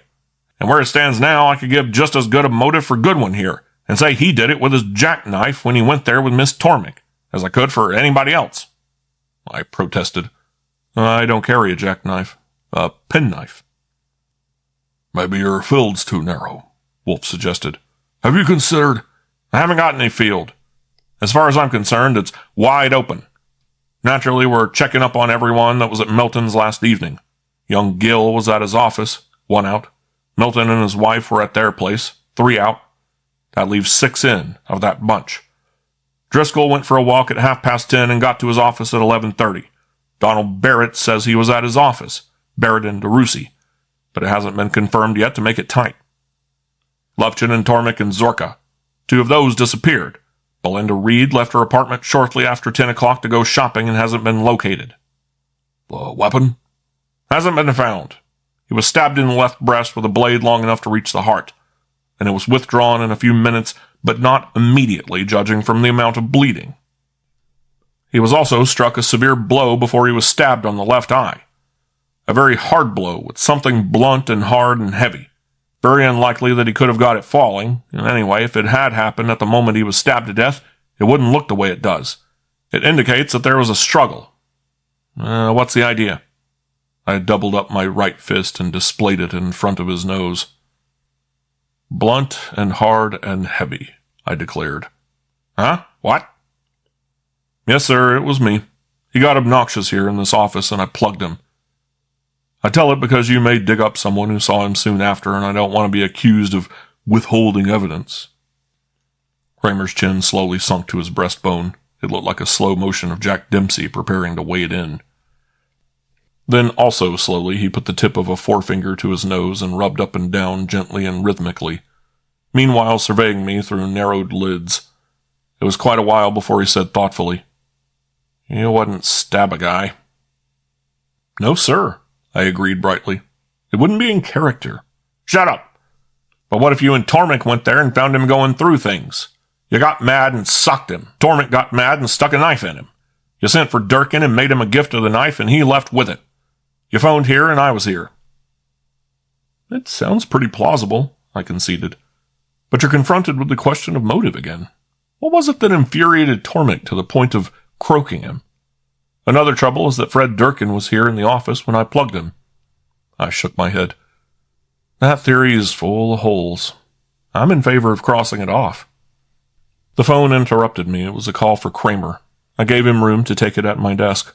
He talked for a full 10 minutes, everything from non-committal grunts to elaborate detailed instructions, and when it was finished, returned to his chair. He regarded me with a cold eye. "You know, son," he said finally, "you have one or two good qualities. In a way, I even like you. In another way, I could stand and watch your hide peeling off and not shed any tears. You've undoubtedly got the goddamnedest nerve of anybody I know except maybe Nero Wolfe. Tormik is down at headquarters with that lawyer you got for her, refusing to answer questions. I've got half a notion to try that old gag on her. I think I'll phone Rowcliffe to tell her that you've admitted that Faber was on his feet when you and she got there and you knocked him down." "Go ahead," I urged him. "It'll be interesting to see how it works out. But as far as my nerve is concerned, I never have had, do not now have, and never will have enough nerve to risk one teeny-weeny chance of sitting in the frying chair. Yesterday afternoon, you fled the scene of a murder with the weapon used for the crime. Not knowingly. To begin with, I didn't fled, I merely went. And I did not know that Collymore was in my pocket." Kramer leaned back, sighed, and began rubbing his nose again. The door opened. Fritz entered, approached, and said, "Mr. Cather, sir." Wolfe's chin went up. "Show him in." I could tell from the tone of Wolfe's voice that there was a possibility that Ori was bringing home a chunk of important bacon, but a glance at Ori's face told me he didn't have it. Wolfe obviously reached the same conclusion, for he said, more a statement than a question, "No result." Ori stood with his overcoat on and his hat in his hand. "No, sir." Wolfe grimaced. "Did you find the things I suggested?" "Yes, sir. More, too. There were mentions. I saw the name in a lot of articles and sometimes in headlines, but that was all. Of course, I couldn't read." "That wouldn't help any. No pictures." "No, sir. I went through every possible thing at the library, and I tried the other places. The Times thought they would have one, but they didn't. I'm on my way now to the consulate, and I just stopped by here instead of phoning." "Don't go to the consulate. I phoned there, and it's hopeless. Mr. Kramer and I are both out of humor with consulates. Have you been to 2nd Avenue? "No, I was going there last." "Try it. You might find it there. It is possible that Mr. Kramer has arranged that anyone leaving this house shall be followed. If so, shake him. I don't want the police in on this. Not yet." Ori grinned. "That will be a pleasure." He tramped out. Kramer said in a tone of disgust, "Horse feathers." "It wouldn't be the first time you've tried that stratagem," Wolfe observed mildly. "Anyway, it's not as annoying as your former attempts at bulldozing. Thank heaven you seem to have given that up. Are you through amusing yourself with Archie?" "Amusing myself? Good God!" "You must have been. You couldn't very well have been serious. Will you have some beer?" "No, thanks." Yes, I will, too. I'm thirsty." "Good." Wolfe pushed the button. "Did I understand you to say you were having Miss Lovechen followed?" "Yes, a double tail. One of them phoned in at 10:40 that she had left the house at 38th Street and gone to Milton's, and was in there then, and we haven't heard from them since. Their instructions are to report in every 2 hours if they can do so without danger of losing contact." "I see. Very handy to have so many men." "Yeah, it would be if more of them were worth a damn. There are over 100 of them on this case right now, sifting out up at 38th Street, looking for the thing he was stabbed with, getting backgrounds, tailing, looking for Lovechen and Zorka, checking alibis. I'm expecting any minute to be told to pull a bunch of them off. Hush, hush." The inspector set his jaw. "But until I get direct orders to the contrary, I'm going to proceed on the theory that the people who paid my salary don't want any kind of a murderer to get any kind of a break. That's why I'm sitting here chinning with you. This is the one place where I might get a line on whatever it is that the goddamn consuls and ambassadors are so bashful about. Much obliged. He took the beer Wolfe had poured for him, gulped, licked the foam from his lips, and gulped again. He sat back holding the half-filled glass. Let me ask you something. If you had your pick of everybody in or near New York, to be brought in here right now for you to ask questions of about this case, who would it be? Thank heaven, Wolfe declared. I can answer that unequivocally. Madame Zorka. The phone rang. It was for Kramer again, and he took it at my desk. It was a short conversation this time, and when he disconnected and went back to his chair, he had a satisfied grin on his smug. Well, he said. I call that pretty good. No sooner asked for. They've got Zorka, and I told them to bring her here. Indeed. Wolfe was filling his glass again. Where did they find her? In a room at the Brissenden. Registered phony. Arrived 10 minutes past 5 this morning. I hope, Wolfe muttered, that she has something to wear besides that red thing she had on last night. Huh? I beg your pardon? Nothing. Soliloquy. Yes, Fritz? Fritz was in again. He had the salver this time and crossed to Wolfe. Wolfe took the card, read it, and frowned. The devil? He said. Where is he? In the hall, sir. Please put him in the front room, close the door, and come back. As Fritz went, Wolfe addressed the inspector. I don't suppose you have an errand somewhere else? Neither do I, Kramer said emphatically. I've told you 10 times I like it here. If I once got out, you might not let me in again unless I brought a warrant. Very well. Then I'm afraid... Oh, Fritz, will you please take Mr. Kramer up in the elevator and ask Theodore to show him the orchids? He smiled at the inspector. You haven't been up there for a long while. I'm sure you'll enjoy it. I'll love it, Kramer declared and got up and followed Fritz out. Wolfe handed me the card, and I read John P. Barrett. The sound came of the elevator door clanging, and Wolfe said, Bring him in. End of chapter 14. Chapter 15. The appearance of Donnie Bonnie's father in the flesh fitted the sound of his voice on the telephone. He was the kind many people called distinguished-looking, and I called head waiter's dream. He was around 50, smooth-shaven, with gray eyes that needed to look only once at something, and was wearing $485 worth of quiet clothes. He shook hands with Wolfe in a pleasant manner, as if there could never be any hurry or urgency about anything in the world. You're over here by the river in a corner of your own, he observed genially as he sat down. Wolfe nodded. Yes, I bought this place a long time ago, and I'm hard to move. You must excuse me, Mr. Barrett, if I say that I haven't much time to spare. I'm wedging you in. Another caller kindly went up to my plant rooms for an interlude. Mr. Kramer of the police. Kramer? Inspector Kramer, of the Homicide Bureau. Oh. Barrett's tone was nonchalant, but his eyes for an instant were not.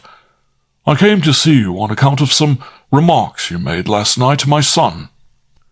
Regarding Bosnian forests, credits held by my firm, and the Donovich gang. That was your word, I believe. Gang? I believe it was, Wolfe admitted. Was there something wrong with my remarks? Oh, no, nothing wrong. May I smoke? Permission received, he got a cigarette from a case which boosted his freight loading from the $485 up to around 800 berries, lit, and thanked me for the ashtray I provided. My son, he said in a tone of civilized exasperation, is a little bit green. It's unavoidable that youth should arrange people in categories. It's the only way of handling the mass of material at first, to avoid hopeless confusion. But the sorting out should not be too long delayed. My son seems to be pretty slow at it.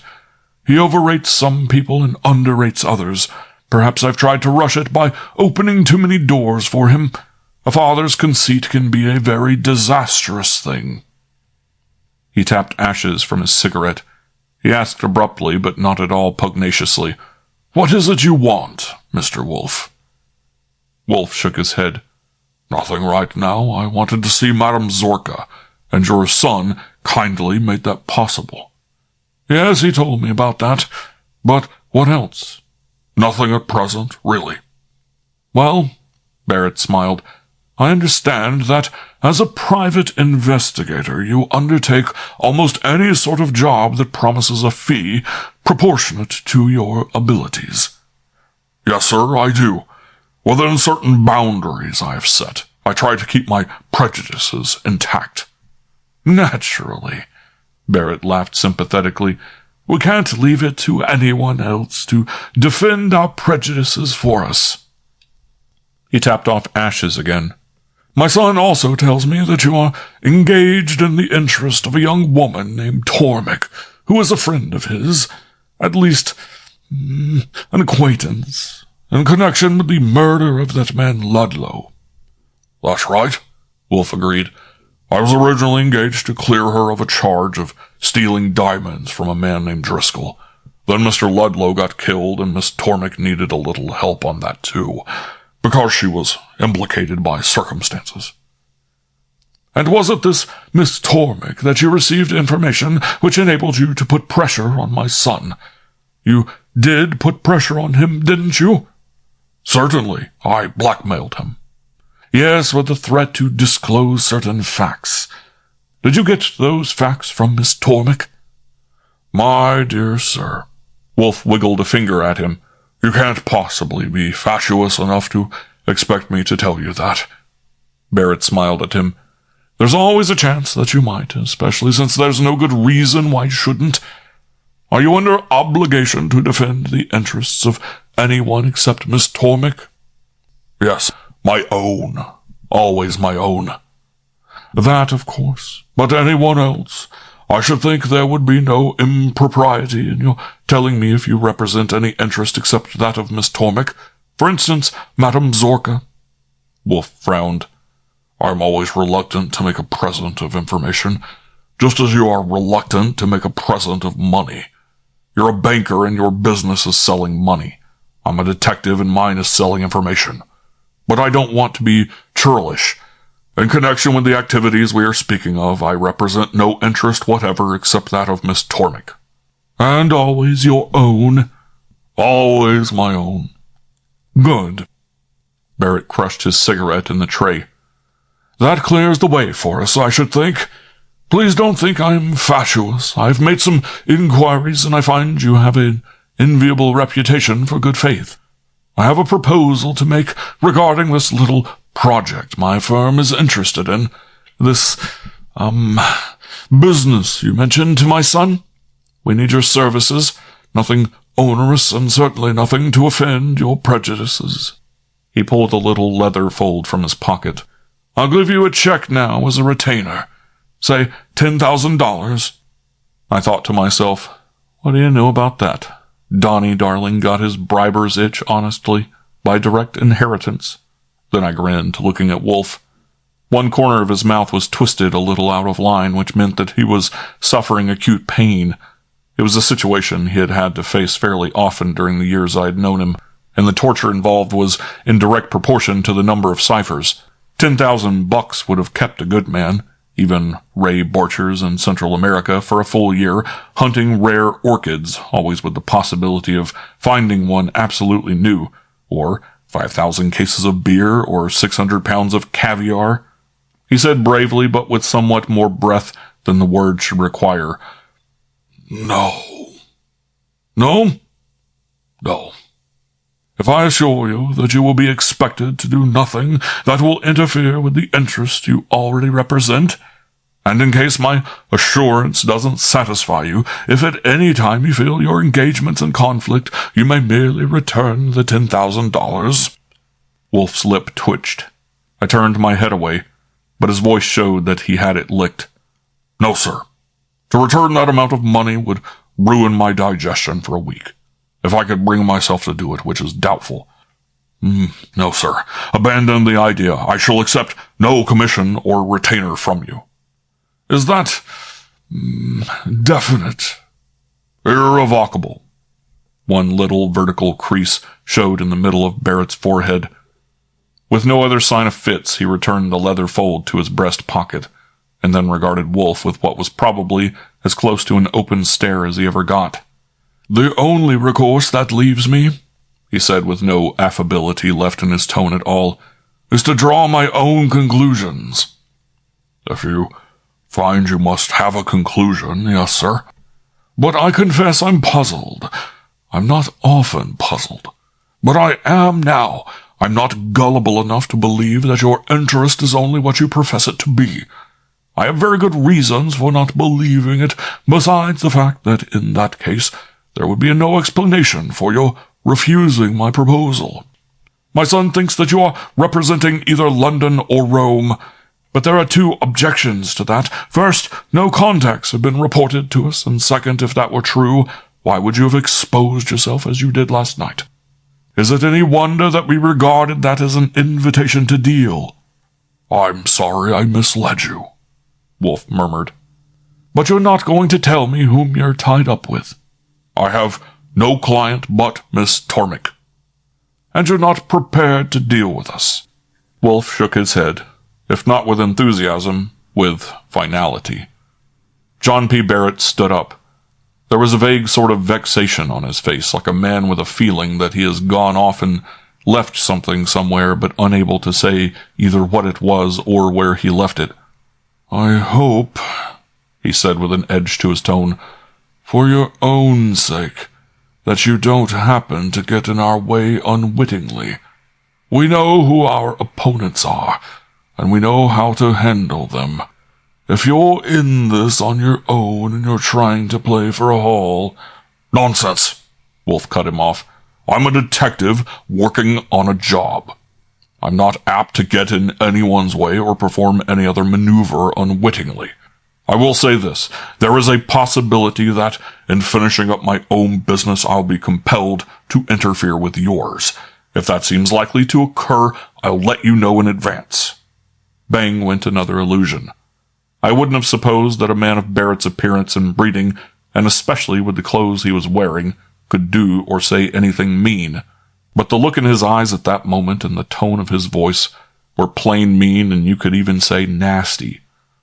All he said was, "Don't try it, Mr. Wolfe. Don't try interfering with my business." He turned to go. Fortunately, I had noticed the sound of Fritz in the hall, and passing Wolfe's signal to hold Barrett a moment, I bounced up and out, shutting the office door behind me, not in Barrett's face, for he had turned at a remark from Wolfe. As I trotted down the hall, Fritz was holding the street door open, and 3 people were entering in the shape of a sandwich. A Dick, Zorka, and another Dick. Without ceremony or apology, I hustled them into the front room and shut them in, then trotted back to the office and nearly knocked Barrett off his pins, swinging the door against him. "Sorry, sir. I did it unwittingly." He gave me a frosty eye and departed. I stayed there on the threshold until I saw Fritz had got him accoutred and dispatched on his way, and then told Wolfe, who had come, and asked him if he thought Kramer would prefer to go on looking at orchids. He told me to phone up and tell Horstman to bring the inspector down, and I did so, and then returned to the front room for Zorka. The 2 Dicks started to come along, and I waved them back and said I would take her to Inspector Kramer.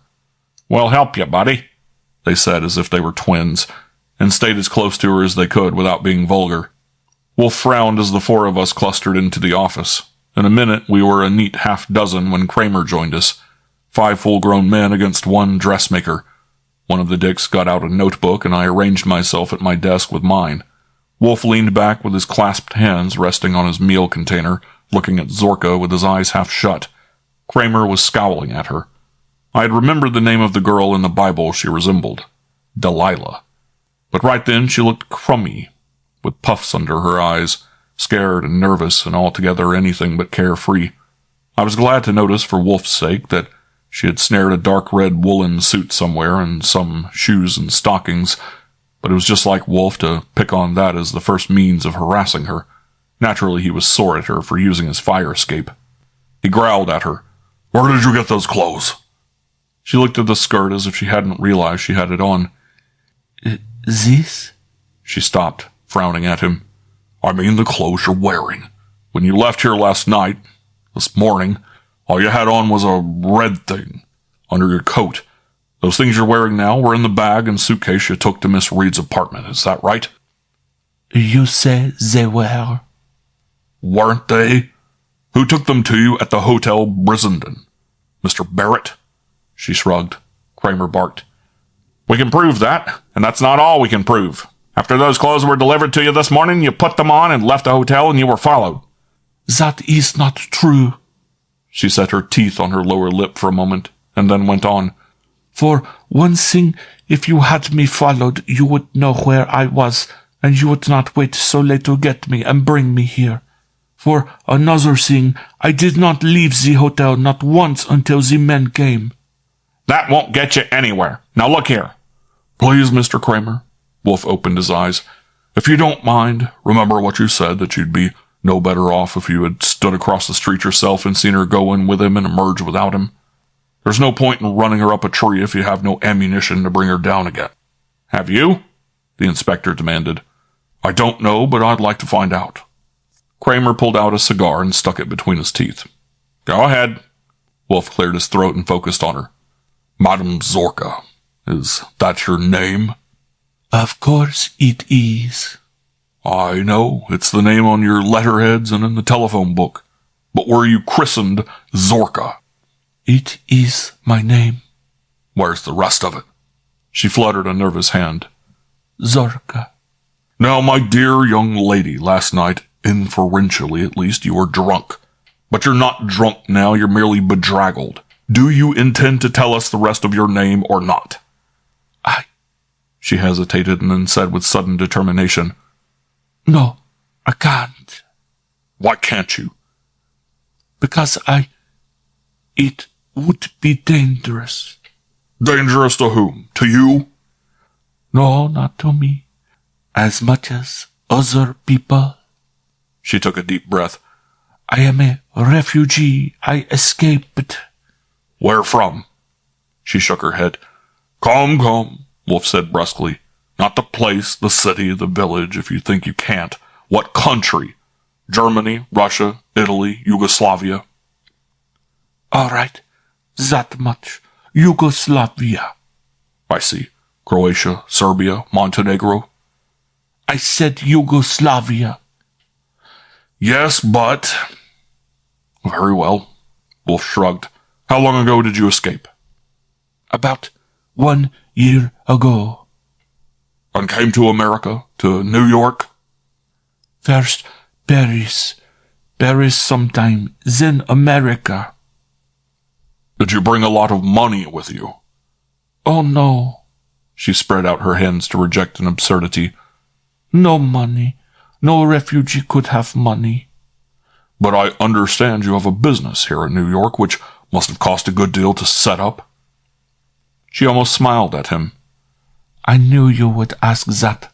A friend was very kind to me. Is the friend's name Donald Barrett? She sat silent a moment, just looking at him, and then said, But I am foolish. There is no disgrace. Anyway, it is known to a few people, and you would ask and find out. The kind friend who lent me money is Mr. Barrett. He is what you call it, a silent partner. You're in debt to Mr. Barrett, then. Debt? She frowned. Oh, debt. Yes, very much.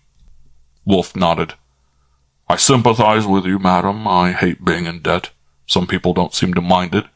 By the way, those people in Yugoslavia, those who might be in danger if you told us the rest of your name, are they relatives of yours?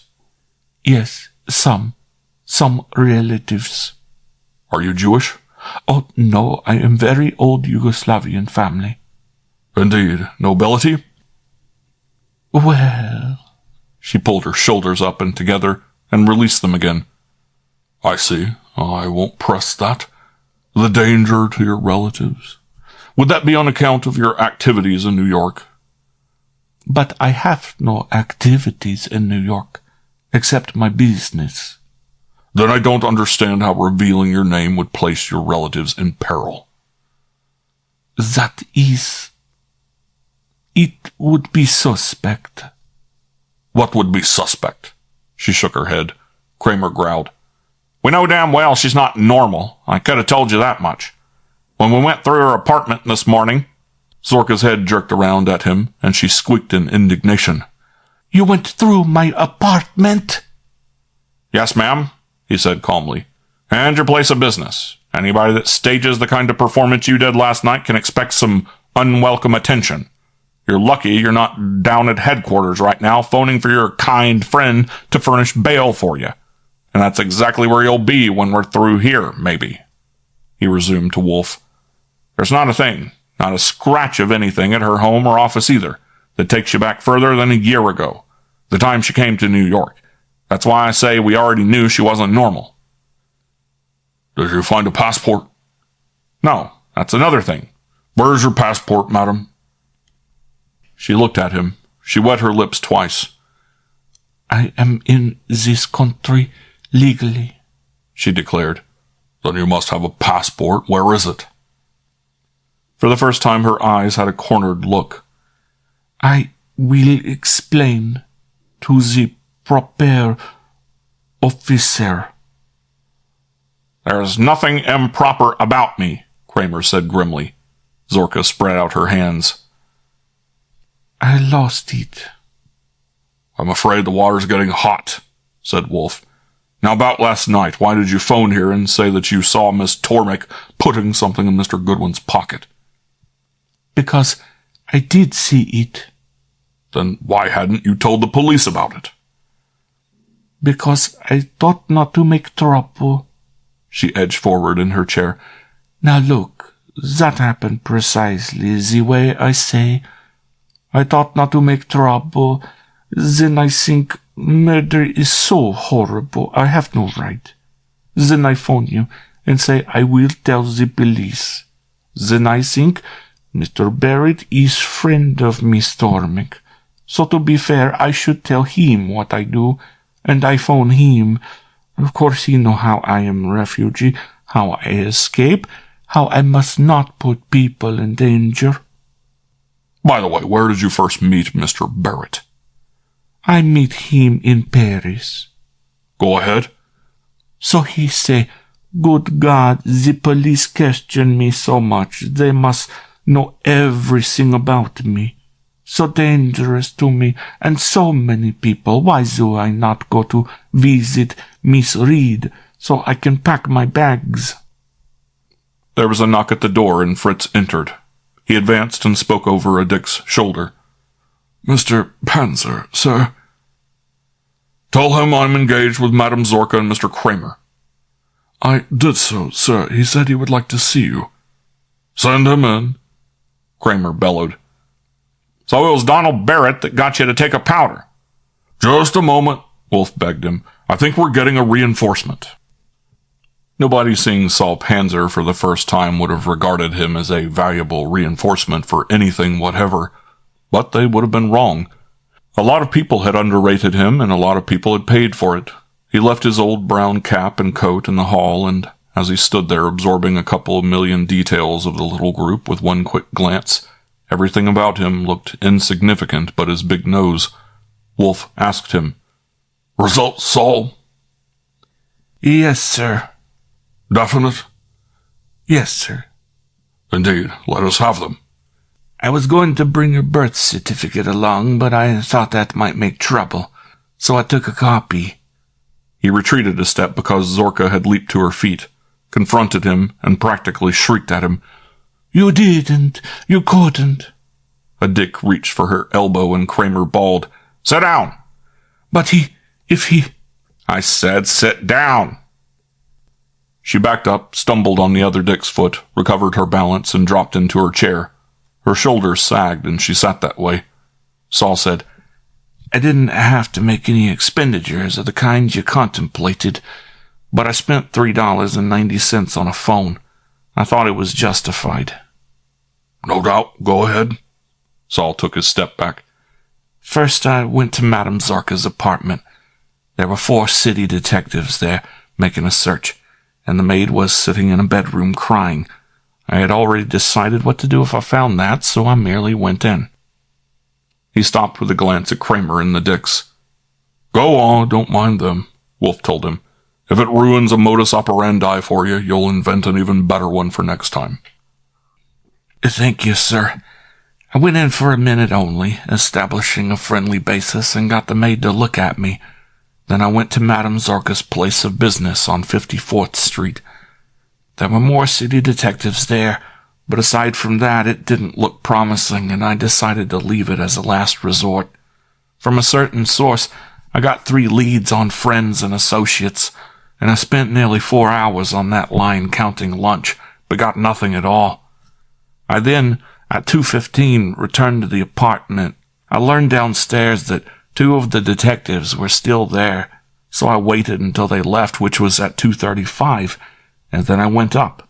I rang the bell, and the maid opened the door, and I went in. On account of the impression created at my visit in the morning, she took it for granted that I was a city detective, though I did not say so. I merely went in and started searching. Kramer growled. By God, impersonating! Oh, no, Inspector. Saul looked shocked. I wouldn't impersonate an officer, but I did suspect the maid made a mistake and took me for one. For otherwise, she might have objected to my searching the place. I thought if she had it fixed in her mind that I was a city detective, she probably wouldn't believe me anyway if I tried to tell her I wasn't. So I didn't try. And if you won't regard it as impertinent, I'd like to compliment you on the job your men did. You would hardly know the place had been touched the way they left things, and they must have gone through every inch. And the fact that they had been over it made it unnecessary for me to do any of the superficial things. I could concentrate on the long chance that there was some trick they had missed. It wasn't much of a trick at that, only a false bottom and a leather hat box. Underneath it, I found her birth certificate and a few letters and things. I left it all there after taking a copy of the certificate, and then I went out to a phone booth and made a long-distance call to Ottumwa, Iowa, to her mother, just to make sure. Zorka blurted at him. You phoned my mother? Yes, ma'am, I did. It's all right. I didn't scare her or anything. I made it all right. Having found out from the birth certificate that your name is Pansy Bupp, and having read a letter. What's that? Wolfe demanded. Her name is what? Pansy Bupp. He pulled a piece of paper from his pocket. Pansy Bupp. Her father is William O. Bupp. He runs a feed store. She was born at Ottumwa on April 9th, 1912. Give me that paper. Saul handed it over. Wolfe glared at it, ate it with his eyes, and transferred the glare to her, and it was one of the few times on record that I would have called his tone a snarl as he shot back at her. Why? She snarled back. Why what? Why, that confounded drivel, that imbecile flummery. She looked as if she would like to stick a knife through him. What do you think would happen, she demanded, to a Fifth Avenue couturier if it came out that her name was Pansy Bupp? Her voice rose to an indignant wail. What do you think will happen? Wolfe, beside himself with fury, wiggled a whole hand at her. Answer me, he roared. Is your name Pansy Bupp? Yes. Were you born in Ottumwa, Iowa? Yes. When did you leave there? Why, I took trips to Denver. I'm not speaking of trips to Denver. When did you leave there? 2 years ago, nearly. My father gave me money for a trip to Paris, and I got a job there and learned to design. And I met Donald Barrett, and he suggested... Where did you get the name Zorka? I saw it somewhere. Have you ever been to Yugoslavia? No. Or anywhere in Europe besides Paris? No. Is what you said last night about the reason for your phoning here and then running away to Miss Reed's place. Is that the truth? Yes, it is. Like a fool, an utter fool, she gulped. I let my conscience bother me because it was murder. If I hadn't done that, none of this. She flung out her hands. Oh, can it be? Can't this be? Her chin was quivering. Miss Bupp, Wolfe thundered. Don't you dare! Archie, get her out of here. Get her out of the house. As that will be a plaisir, I said. End of chapter 15. Chapter 16. Wolfe looked up at the wall clock and said, 10 minutes to 4. I'll have to leave you pretty soon to go up to my plants. We were comparatively peaceful again. The two Dicks had departed with Miss Bupp, and Lieutenant Rowcliffe had been phoned to expect her at headquarters for a little talk. Kramer said, "It could be a frame, you know. We've tried some of her friends and associates, too. We heard she was a Turk, a Hungarian, a Russian Jew, and maybe part Jap. It won't hurt any to check it up." Wolfe shook his head, grimaced, and muttered, "Ottumwa, Iowa." "I guess so," the inspector admitted. "Does that shove you off onto a sighting?" "No, it merely..." Wolfe shrugged. "It merely leaves you still waiting at the station, huh?" Getting no answer, he regarded Wolfe a moment and then went on. "As far as I'm concerned, I'm still playing these. If you go up to your plants, I go along. If you go to the kitchen to mix salad dressing..." "You don't mix salad dressing in the kitchen. You do it at the table and use it immediately." "All right. No matter what you go to the kitchen for, I go too. It's plainer than ever that you know where the colonel is in this nut and I don't. Take the fact of Donald Barrett chasing this Zorka Bupp away so we couldn't get at her. I wouldn't get fat trying to put the screws on Donald Barrett with both the commissioner and the district attorney having a bad attack of bashfulness. Wouldn't I? But you don't even waste time with Donald. You have his old man, John P. himself, coming right here and walking right into your office. That goes to show." Wolfe looked at me. "Archie, find out if Theodore failed to understand that when I send a gentleman to look at orchids..." Kramer snorted. "Don't bother. I didn't sneak downstairs and take a peek. Rowcliffe told me on the phone that he had received a report that John P. Barrett had been seen entering this address at 2:55 this p.m. "Were you having Mr. Barrett followed?" "No." "I see.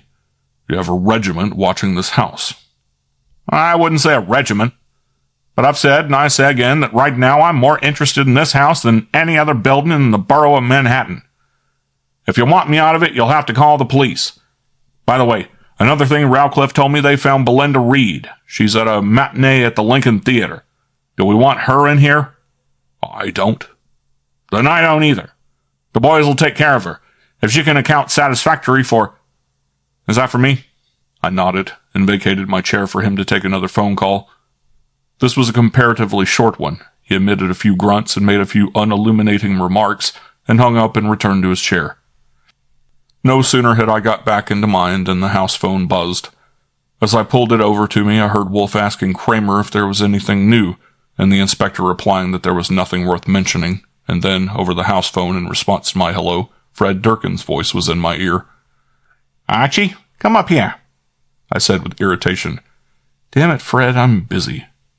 Then I waited a minute and said, Okay, quit running off your face," and got up and beat it to the hall, shutting the door behind me. I went quickly but noiselessly up one flight of stairs, opened the door of Wolfe's room, and entered. Fred Durkin was there on a chair beside the bed within reach of the phone where he had been instructed to place himself 2 hours previously. He started to grumble. "This is one hell of a job." "Don't crab, my boy. From each according to his ability. What is it, Lufkin?" He nodded. "I didn't call you when he got the report on Zorka because he told him to bring it here, but..." "What about Lufkin?" "Her telephoned into headquarters." Fred looked at a pad of paper he had scribbled on. "They followed her to Milton's this morning, and she left there at 10:53 and went back to 404 East 38th Street. "The hell she did. Anyone with her?" "No, she was alone. She stayed in there only about 10 minutes. At 11:15, she came out and went to 2nd Avenue and took a taxi. She got out at the Maidstone building on 42nd Street. They were a little behind her as she entered the building, and she popped into an elevator just as the door was closing, and they missed it. They couldn't find out from the elevator boy what floor she got off at, and anyway, as you know and I know, that would be bad tailing because she could have taken the stairs and gone up and down. There are 4 different rows of elevators to watch in that building, and they were afraid to leave to go to a phone. but just now a cop passed by and they flagged him and had him send in a report. They're sure she hasn't left the building and they want help because the rush hour will be on at 5 o'clock. Is that all? That's the crop. I made a face. And Kramer, the louse, said there was no news worth mentioning. He's going upstairs with Wolfe to the roof. When you hear the elevator go up, you go down to the office and stay there. Take all calls. If anybody comes, tell Wolfe on the house phone. Write out a report of what you've told me, and add to it that I've gone to the Maidstone building, and send it up to Wolfe by Fritz. If I call in and there's anyone in the office, use code. Got it? I've got it, but why not let me go? No, my boy, this is a job for a master. I left him there, descending the stairs as fast as I could without making a hubbub. I went to the kitchen and told Fritz, "Go to the office and tell Wolfe the goose hasn't been delivered and you've sent me to the Washington market for it. Tell him I protested and complained bitterly of the language I used. That is for the benefit of Inspector Kramer. Fred has the lowdown. Got it?" "Yes," Fritz hissed. I left by way of the front hall, grabbing my hat and coat. Outside was no regiment, but there was a dick on the sidewalk not far from the stoop, and another one across the street, and a taxi was parked 50 yards east, not to mention Kramer's police car there nosing the hind end of my roadster. I climbed in the roadster and started the engine, called to Kramer's chauffeur, "Follow me to the scene of the crime," and rolled. I didn't go far, only around the corner and a couple of blocks on 10th Avenue, and then stopped at the curb, locked the ignition, got out, and stopped the first taxi that came along. I waited a minute to see either the police car or the taxi if they turned in from 35th Street, but apparently my invitation hadn't been accepted. So I hopped in and told the driver 42nd and Lexington. Entering the marble lobby of the 50-store Maidstone building, I felt fairly sappy. I had come because Wolfe had instructed me that if Fred copped any news about Carla Lovchin, I was to follow it up, and the only way I could follow it up was to go there. I felt sappy because observing the extent and complications of the lobby with the 4 banks of elevators and the twisting crowds, not to mention such things as stairways and possibly basement exits, it seemed good for even money that she had moved out and on. And also, even if she hadn't, I stood a fat chance of grabbing her and getting away with her under the circumstances. Apparently the tails had already got their reinforcements. I had easily spotted 3 of them on one quick survey. It was obvious that the lobby was no place for me, even if she walked out of an elevator right into my arms. I had had one feeble idea on my way up in the taxi, and I proceeded to use that up. The building directory board was in 2 sections, on 2 sides of the lobby. One A to L and the other M to Z. I tackled the first section and went over it thoroughly, a name at a time, hoping for a hint or a hunch. I got neither and moved across to the second section. And there, nearing the end, I saw Wheeler and Driscoll, 3259. It looked slim, but I went to the information booth and told the guy, "I'm looking for a tenant, and I don't know his firm. Nat Driscoll, or maybe instead of Nat, Nathaniel?" He opened his book with wary hands and looked at it with wary eyes and said in a wary voice, "Driscoll, Nathaniel, 3259, 32nd floor. Elevators on the..." I was gone. My heart had started to pump. I loved the feeling of a hunch. I got out on the 32nd and walked half a mile around 3 corners to 3259. The lettering on the door said Wheeler and Driscoll, importers and brokers. I opened the door and went in, and right away, even in the anteroom, found myself in the midst of prosperity, judging by the rugs and furniture and the type of employee displayed. She was the kind who, without any visible effort, conveys the impression that she got a job in an office only because she was fed up with yachting and riding to hounds. Not wanting to frighten anyone into scooting out of any other Wheeler and Driscoll doors into the public corridor, I told her, "My name is Goodwin, and I would like to see Mr. Nathaniel Driscoll." "Have you an appointment?" "No, I just dropped in. Have you heard about the diamonds, the ones he thought had been stolen from him?" "Oh, yes." Her lip twitched. "Yes, indeed." "Tell him my name is Goodwin, and Miss Tormik sent me to see him. I represent Miss Tormik." "I'm sorry, Mr. Driscoll isn't in." "Has he gone home?" "He hasn't been here this afternoon." In the first place, my hunch was still alive and kicking, and in the second place, she wasn't a good liar even with a common conventional lie like that. I got out my memo pad and wrote on it, If you don't want the cops busting in here in about 2 minutes looking for your fencing teacher, let's have a little talk. And for God's sake, don't let her show her face in the hall. A.G. I grinned at the employee to show there were no hard feelings, and indeed there wasn't. May I have an envelope? She got one and handed it to me, and I inserted the note and licked the flap and sealed it. Here, I said, take this to Mr. Driscoll. There's a good girl, and don't argue. Do I look like a man who would come all this way to see him unless I knew he was here?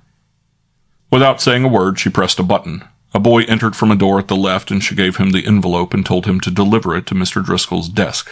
I said, deliver it to him. And then, as the boy disappeared, I went to the entrance door and opened it and stood there where I could see the hall in both directions. There were several passers-by, but no sign of any frantic dash for freedom. I must have stood there all of 3 minutes before I saw about 50 feet down the hall the top of a head and then a pair of eyes protruding beyond the edge of a door jamb. I called in a tone of authority, "Hey, back in there!" The head disappeared. It had not shown again when I heard the employee's voice calling my name. I turned. The boy was there holding the door open. He said, "This way, sir," and I followed him into an inner corridor and past 3 doors to one at the end, which he opened. The room I entered was at least 5 times as big as the anteroom and 6 times as prosperous. I realized that in my one swift glance as I started to where Nat Driscoll stood at the corner of a large and elegant desk, telling him, "If you sneaked her out while I was coming in here, the cops will have her inside of a minute." With one hand gripping the edge of a desk hard enough to bleach the knuckles, he said,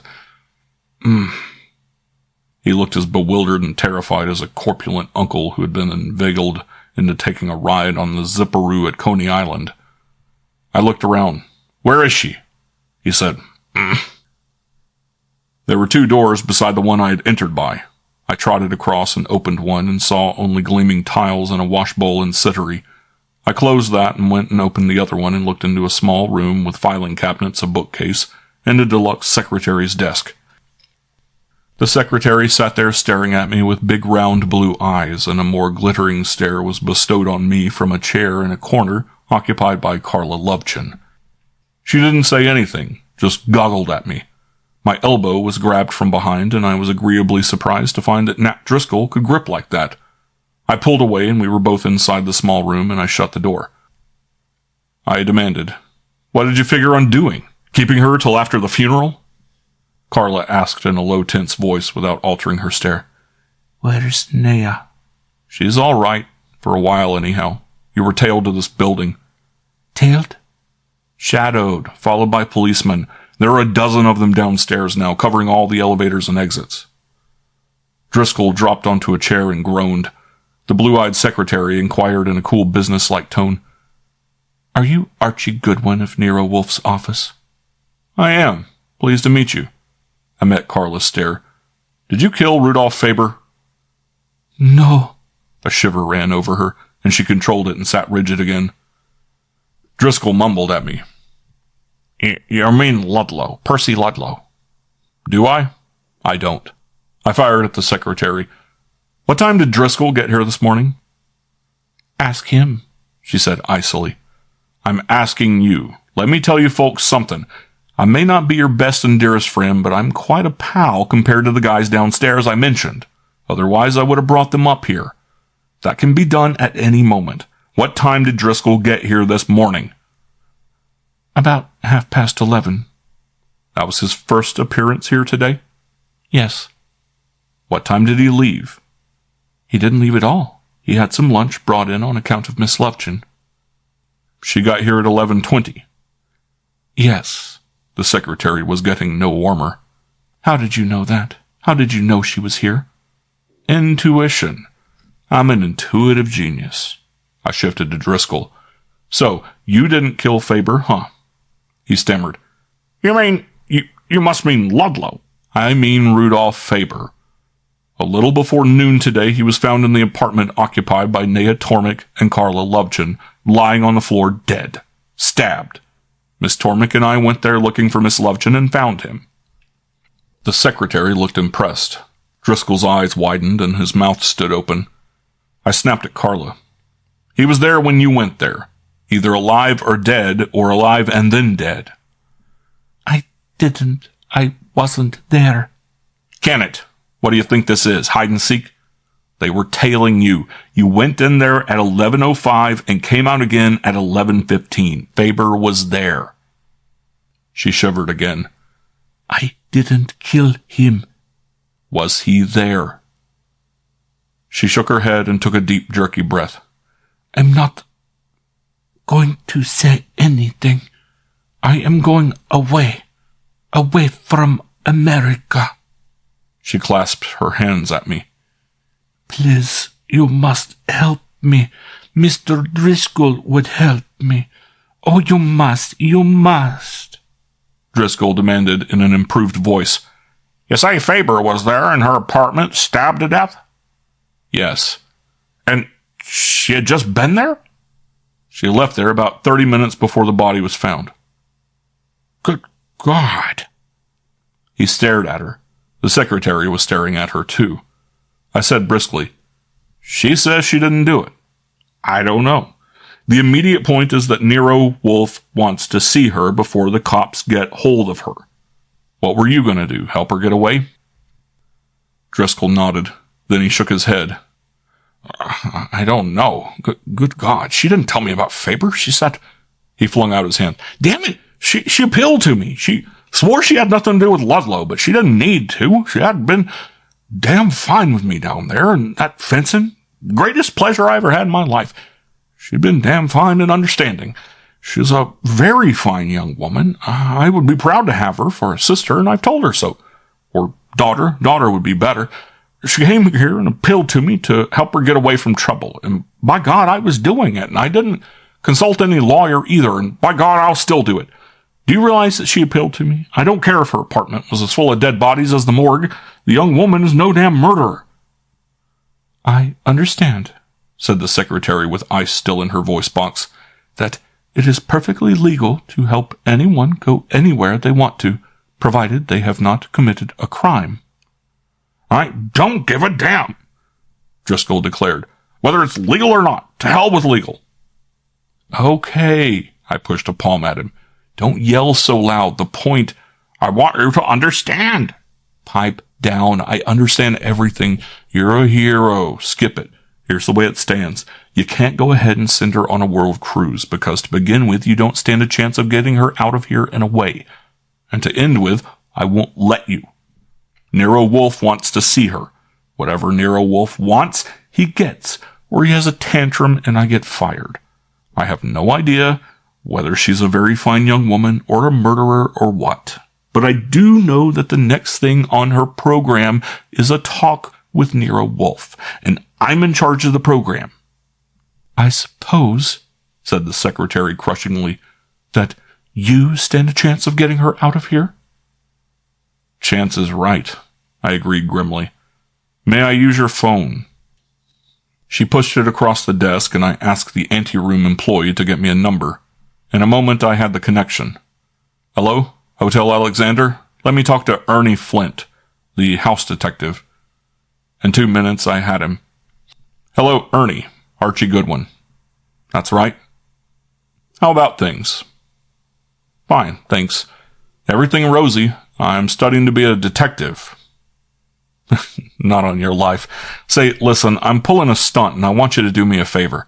Send a bellboy in uniform over to the Maidstone building, room 3259. Wait, get this. A small one, about 5'3", and not a fat one, with a cap on. Don't forget the cap. With a dark complexion, if you got one like that. Yep, dark hair and eyes. Good.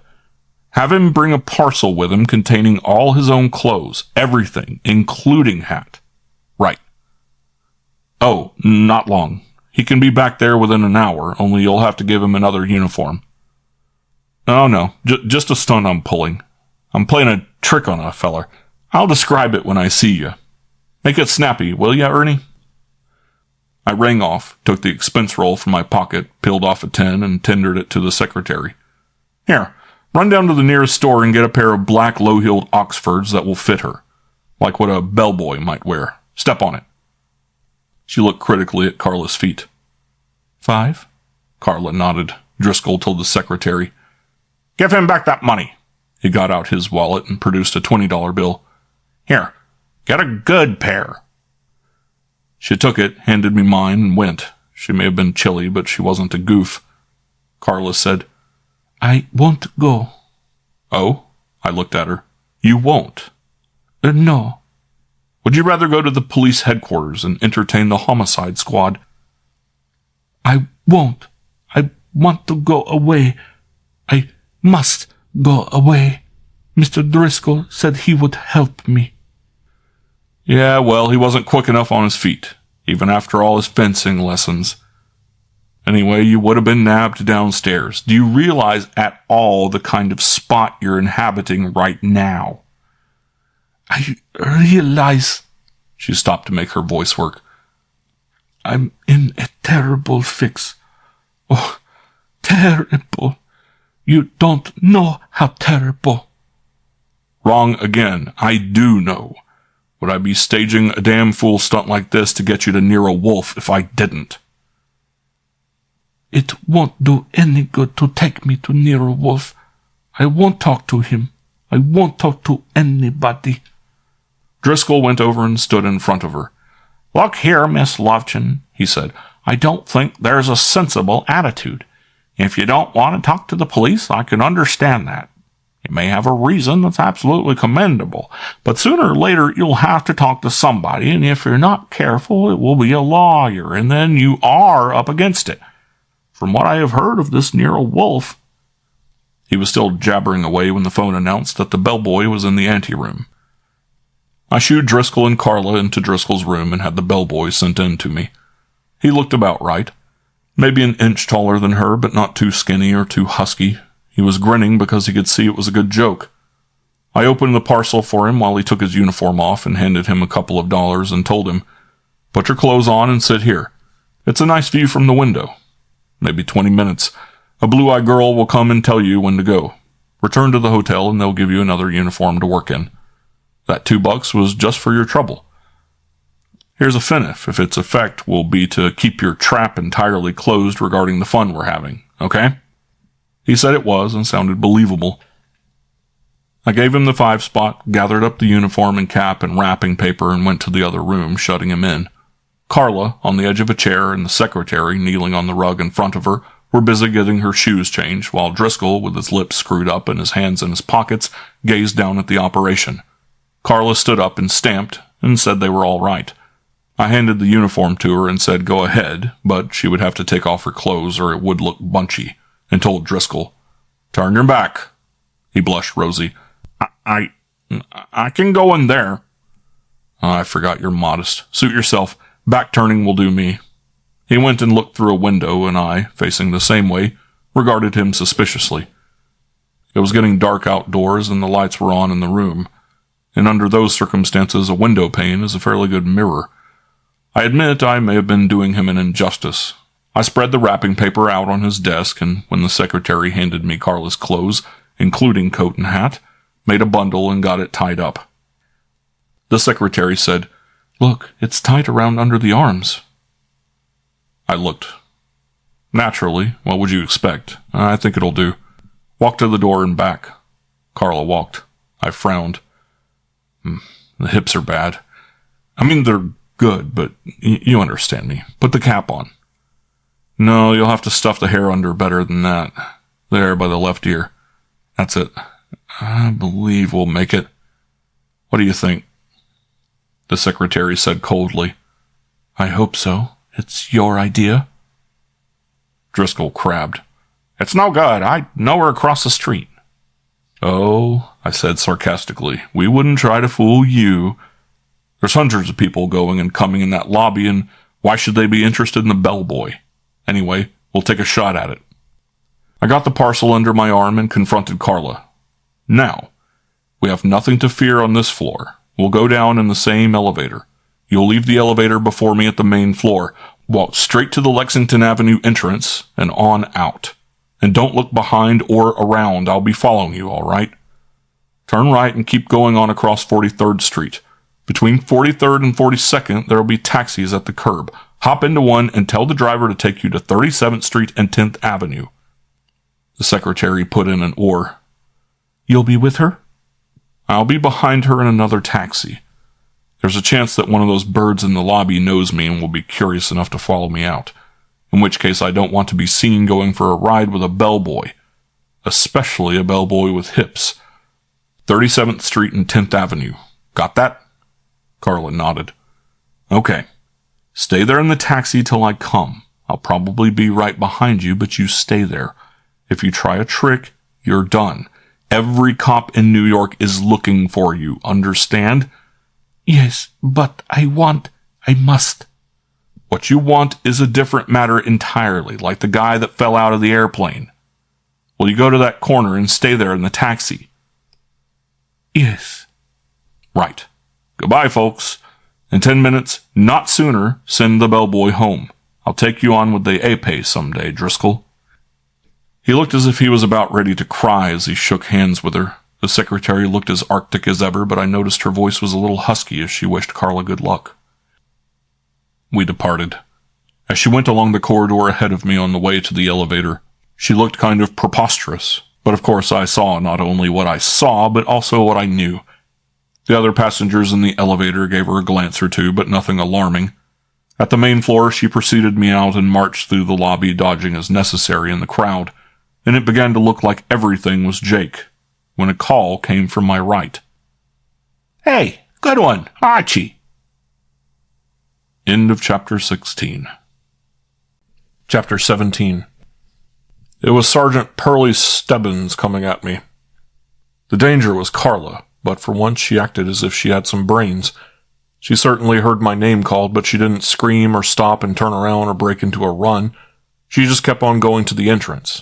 I saw that out of the corner of my eye as I greeted Pearlie with a hearty grin. Well, well, well. It may be, he growled. What are you doing here? I looked around stealthily to guard against eavesdroppers, put my mouth within 2 inches of his big red ear, and whispered into it. None of your goddamn business. He grunted. It's quite a coincidence. What is? Your being here in this building. I tapped him on the chest. Now, that's funny. What's funny? You're saying it's quite a coincidence. It's funny because that's exactly what I was going to say. Mind if I say it? It's quite a coincidence. Go to hell. Same to you and many of them. May I ask, what are you doing in this building? I glanced around. You and all your playmates. Go to hell. How's the roads? What do you got in the bundle? Revolvers, daggers, narcotics, smuggled jewels, and a bottle of blood. Want to look at it? Go to hell. I shrugged politely, told him I'd meet him at the corner of Fire and Brimstone, and left him. That was okay, but the danger was, with Carla having such a fixed idea about going away from America, that she might be keeping her promise, and she might not. Even so, I didn't jump into a taxi at the entrance. I hoofed it to the corner and popped into Bigger's drugstore and stood there. Since it had another exit on 43rd, anyone Pearlie sent on my tail would either have to pop in after me or make it to the turn in a hurry where he could see both doors. No one did that. I left by 43rd, crossed the street, and entered Grand Central the back way. Did another maneuver in the smoking room to make doubly sure, went out to Madison Avenue, jumped into a taxi, and sat on the edge of the seat with my fingers crossed and sweat on my brow until we got to the rendezvous and I saw she was there. I dismissed my taxi, went to hers and opened the door and beckoned her out, paid the driver and sent him off, and waited until he had rounded the corner out of sight before I steered her down the sidewalk to where I had parked the roadster. She wasn't having anything to say. I told her to climb in and handed her the bundle. It was only a matter of 3 minutes across to 9th down to 34th and west to the middle of the block. The day was gone and I stopped at a distance from a street light, shut off the engine and told her, "There's an assortment of cops in front of Wolfe's house, so we're going in the back way. Follow me and don't say anything after we get inside the house. Just stay behind me." I must know. Her voice quavered and she stopped. In a moment she went on, I must know one thing. Is Nea there? I don't know. She wasn't when I left. Where was she? Police headquarters. Not under arrest. They were questioning her, and she wasn't answering. They may have brought her to Wolfe's house, or they may not. I don't know. Inspector Kramer is there with Wolfe. But you said I would only have to see Mr. Wolfe. I said, Wolfe wants to talk with you first. Come on. I got out and went around to her side and opened the door. She had her teeth sunk into her lip. She sat that way a minute, then climbed out and followed me. I led her down the sidewalk to the entrance to the passageway between a warehouse building and a garage, and along the dark passage until we came to the door in the board fence. It was the door Zorka had used after her trip down the fire escape, only from the inside she had only needed to turn the knob of the spring lock, whereas I had to use my key. I guided her across the court and up the steps to the little porch, and used another key, and entered the kitchen ahead of her. No one was in there but Fritz. He stared at me. Now, Archie, you ought to tap. Okay, I forgot. No cause for alarm. Keep Miss Lovechin here on the quiet for about 4 minutes till I get back. He stared again at her. Miss Lovechin? Right. You'd better hide her in the pantry. I put the parcel on a chair, went out the way I had come, through the door in the fence and along the passage to 34th Street, got in the roadster and drove around 2 corners into 35th Street and rolled to the curb in front of the house. The police car there had been joined by another one, and the taxi was still parked down a ways, and as I crossed the sidewalk to the stoop, I saw the Dick there with his foot on the running board, chinning with Kramer's chauffeur. I was in too much of a hurry to toss them anything because I had one more lap to go. I let myself in, shed my coat and hat, and went to the office. Oh, I said. Hello. There was the explanation of the second police car. Over in a corner was a Dick looking bored, and on one of the yellow leather chairs sat Nea Tormik, not looking bored. The way her eyes darted at me, I had to control an impulse to sidestep to get out of the line of fire. The dart was a question, and I knew what it was, but I ignored it and spoke to Fred Durkin, who was seated at my desk. Get out of my chair, you big bum, and come out here and help me a minute. He arose and lumbered across, and I steered him into the hall and shut the door. Are Wolfe and Kramer upstairs? Yes. Anyone in the front room? No. Stand here and hold this doorknob in case that Dick should get a sudden notion to stretch his legs. He got his paw on it, and I went to the kitchen. Fritz put down a pan he was stirring and came close to me and whispered, In the pantry. I pushed the swinging door, and there she was on a chair he had put there for her, with the parcel at her feet. I got the parcel and told her to follow me and keep quiet. In the hall, Fred was hanging onto the doorknob, and I winked at him as we passed. Up one flight of stairs, down the hall 6 paces, through a door, and I closed it behind us, turned on the light, put the parcel on a table, and shut the window curtains. Vala Borgu, I said. This is Mr. Wolfe's room. Don't leave it. If you open a window, bells ring all over the house. It's 5:35, and he will be here shortly after 6. You might as well put your own clothes on. That door there is a bathroom, okay? She just looked at me, and I saw she was concentrating so hard on keeping a stiff jaw that she couldn't even nod her head, so I went on out. At the head of the stairs, I called down, All right, Fred, go back in and try another chair, and then proceeded to the next flight up. 2 of them took me to the narrow door at the top, which opened into the plant rooms. I had to go all the way through to the potting room to find Wolfe. He was at the bench with Theodore, inspecting some recent sprouts with a magnifying glass, and Kramer was on a stool with his back propped against the wall, chewing on a cigar. I histed myself onto the free end of the bench and sat swinging my legs. In a few minutes, Wolfe came to a coma, shook his head disapprovingly at something he saw through the glass, sighed, and muttered at me, Did you get the goose? Yes, sir. Good. He got busy with the glass again. I swung my legs. After a while, the phone rang. Theodore went to his desk to answer it and told Kramer it was for him. The inspector went and grunted into it for 3 or 4 minutes, then hung up and returned to the stool. I knew he was glaring at me, but I was interested in the tips of my number 9 swinging back and forth. He said, and I knew what it must be costing him to restrain himself like that, You, Goodwin. There was even a suggestion of a tremble in his voice. When did they move the Washington Market to the Maidstone building? Why, I said in a friendly tone. That must have been Sergeant Stebbins on the phone. How's that for deduction? Fine. Kramer threw his cigar at the trash basket, missed, went and picked it up and dropped it in and returned to the stool. Don't think I'm going to blow up, because I'm not. I'm beyond that. 10 minutes after you left, I told Wolfe that Carla Lovechen was trailed to the Maidstone building this morning and was holed up there. But that was after you left, as I say. All I'm going to do is ask a simple question. Why did you go to the Maidstone building? I grinned at him. Here's the first answer that occurs to me. There was a phone call here at noon from a certain party, and it was traced to a public phone at that building. All right? No. I shrugged. Get Mr. Wolfe to tell you one. Wolfe, going on with his work, paid no attention. Kramer said, I still am not going to blow up. I have planted myself here on two assumptions. The first is that Wolfe has got something on this case that I stand damn little chance of getting unless and until the break comes and he loosens up.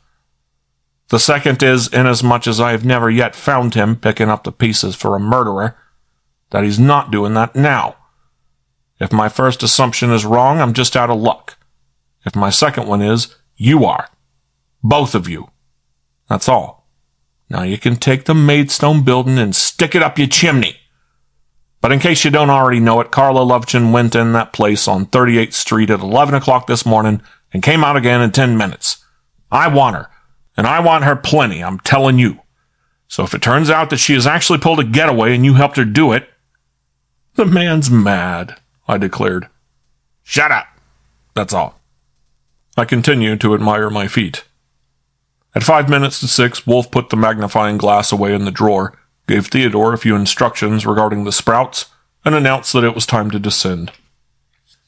Never having felt full confidence in the capacity of the elevator as posted on its wall, I left it to him and took the stairs, and Kramer joined me. 2 flights down, we saw that the elevator had stopped there, and Wolfe was emerging. We halted as he approached us. I'll go to my room and clean up a little. Archie, will you come with me? We'll be with you in the office shortly, Mr. Kramer. Miss Tormik is there, you know. Kramer hesitated, looked at him suspiciously, and then tramped to the stairs and started down. We waited till we heard the office door close behind him, and then went to the door of Wolfe's room and entered. Carla was in a straight-backed chair by the wall, her shoulders hunched over, her hands clenched in her lap, her chin down. But she was wearing her own clothes. The bellboy's outfit, neatly folded, was on the table. Wolfe stopped in front of her and said, How do you do, Miss Lovechen? She looked up at him for an instant, then let her head fall again and made no reply. Wolfe said, I have no time now because I am expected downstairs. Mr. Goodwin told me he brought a goose. He did. Whether you killed Mr. Ludlow and Mr. Faber or not, you are pure imbecile. Most people are, under great stress, but that merely gives you company. I don't know how or where Mr. Goodwin found you, but you must have been making an awful fool of yourself, or he wouldn't have found you at all, even though he is fairly good at finding things. If you think I am severe, it is because I have no sympathy to waste on people who come and ask my help and tell me nothing but lies. For the present, you will stay in this room. I'll come back pretty soon and ask you some questions. Carla raised her head again, moved it once from side to side, and said, I won't answer any questions. I've decided that. I won't say anything, not to you or anybody. Oh, you won't? No, nothing, no matter what happens.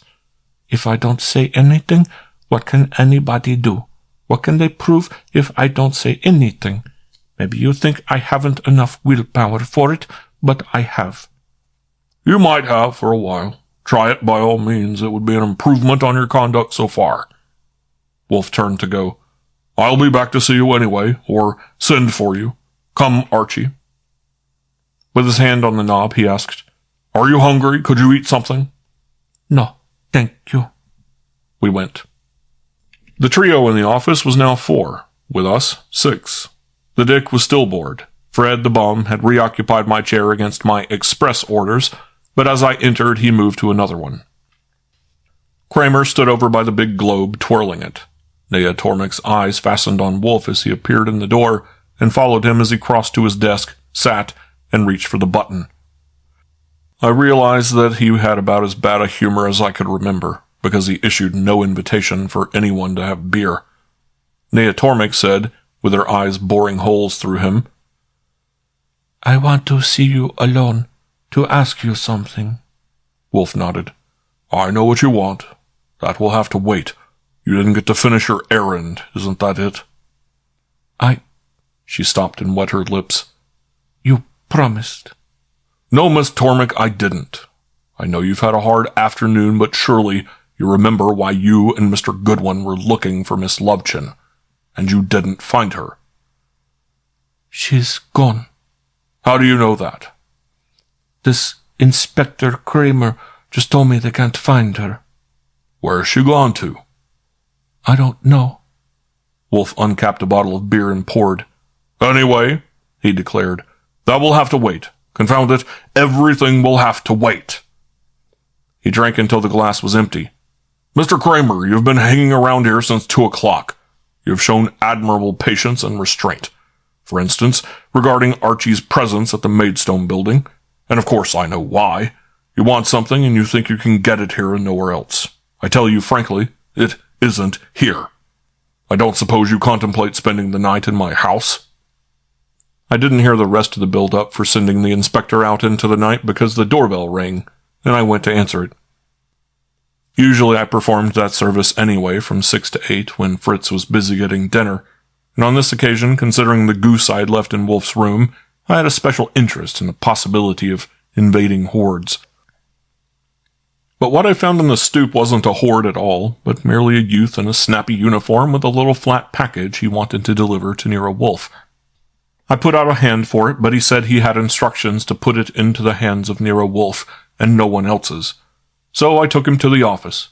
He marched across to the desk like a West Point cadet ready for his commission, stood with his heels together, and asked politely, Mr. Nero Wolfe? Yes, sir. From 7 Seas Radio. Sign here, please. The bill, sir. $26, please. Wolfe, reaching for his pen, told me to fork over the dough. I did so. The youth uttered thanks, stowed away the cash and the receipt, and preceded me in the hall. I let him out and put the chain on and went back in. Wolfe was undoing the package, and Kramer was standing across from him, rising against the desk, looking down at it. It certainly was an exhibition of bad manners. Wolfe said, You make me nervous, Mr. Kramer. Sit down. I'm all right. But I'm not. Take a chair. Kramer grunted, backed into the chair I had ready, and lowered himself. Wolfe got the wrapping paper opened up and helped himself to an exclusive look at what was inside. Then he gave a little grunt, folded the paper over again, and handed it to me. Put it in the safe, Archie. I did so, closed the door and spun the knob, and returned to my chair. Wolfe heaved a deep sigh and then muttered irritably. That was the break we were waiting for, Mr. Kramer. The inspector growled. The break? Wolfe nodded. A minute ago I said that what you wanted wasn't here. It is now. End of chapter 17. Chapter 18. Kramer, slowly and carefully as if he wanted to be sure of not sitting on an egg, got more comfortable in his chair, resting his back and lifted a forefinger to rub the side of his nose. Wolfe also was leaning back. His eyes were closed and his lips began to work in and out. In the silence, the dick in the corner suddenly coughed and I glared at him. Hell, Kramer said mildly. I'm in no hurry. Apparently everyone took him at his word, for the silence continued for another 3 minutes, and then Wolfe said without opening his eyes.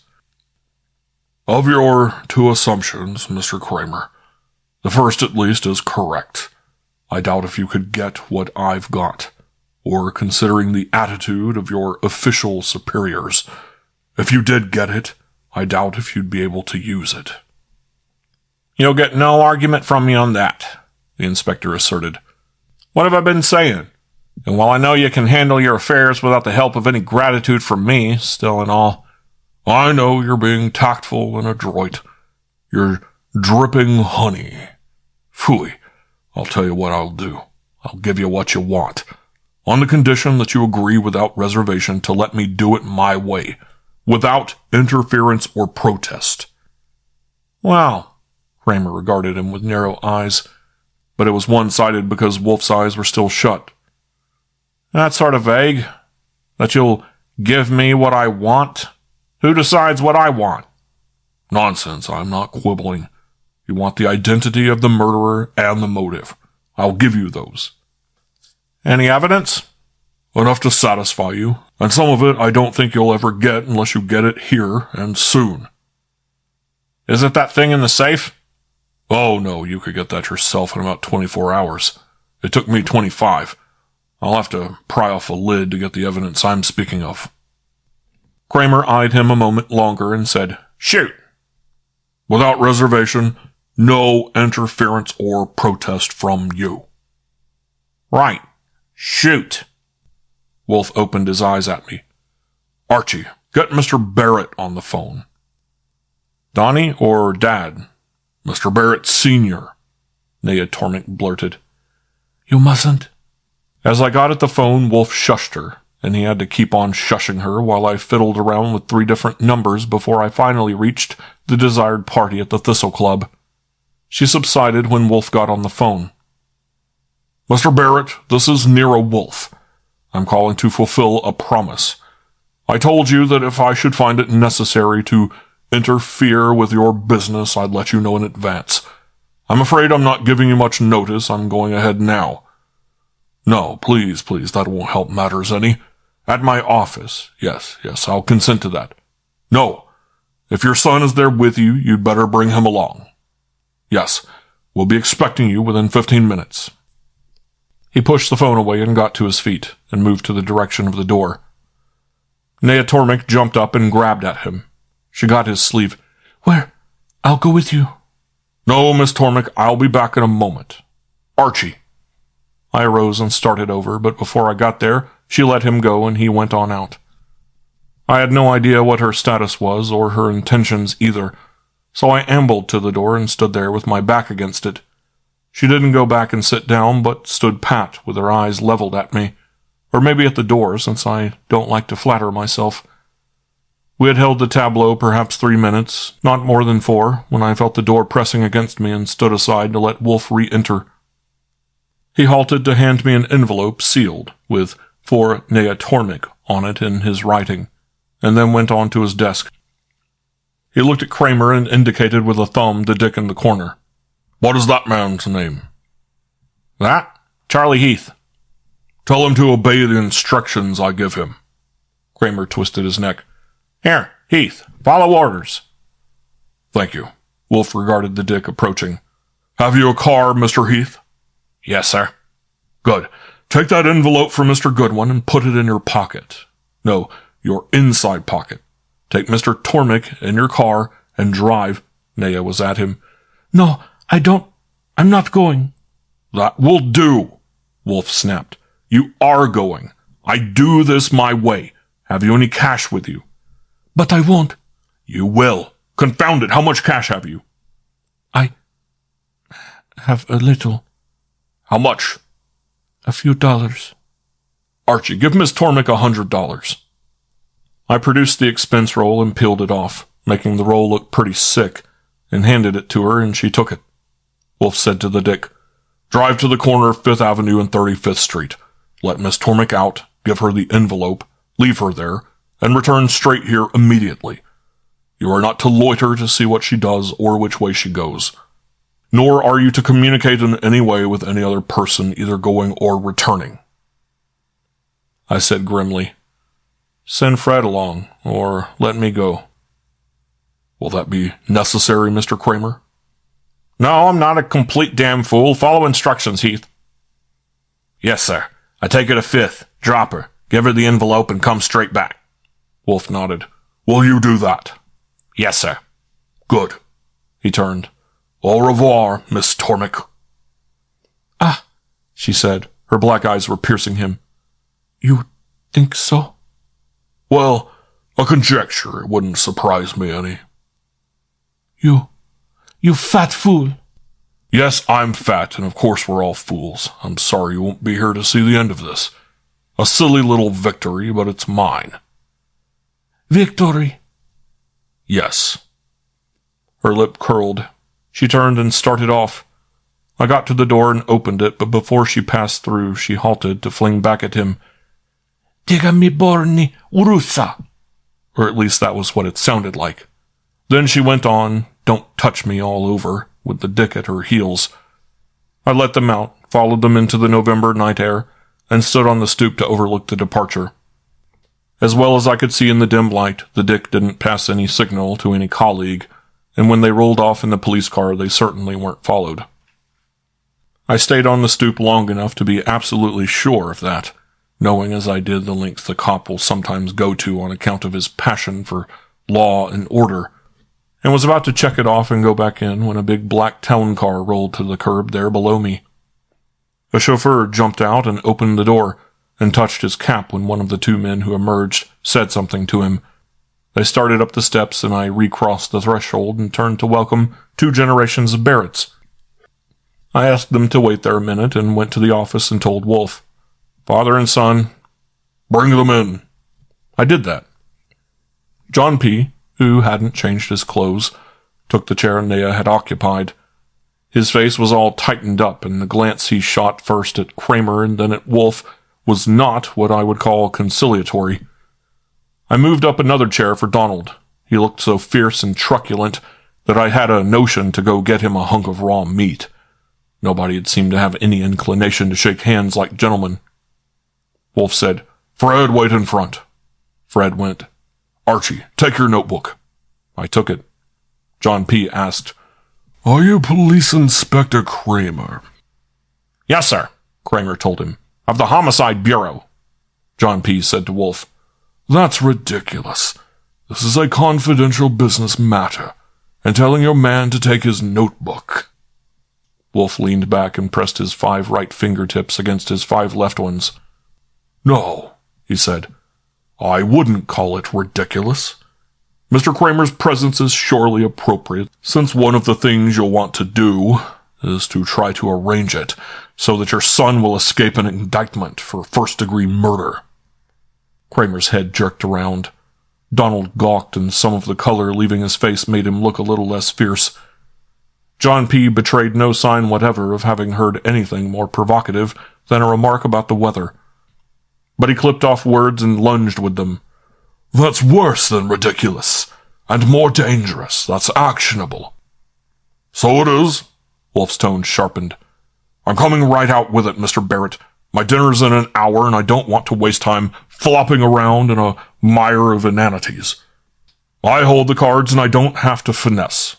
Your deal with the Donovich gang is done for. Accept that, swallow it. I want to go on from that."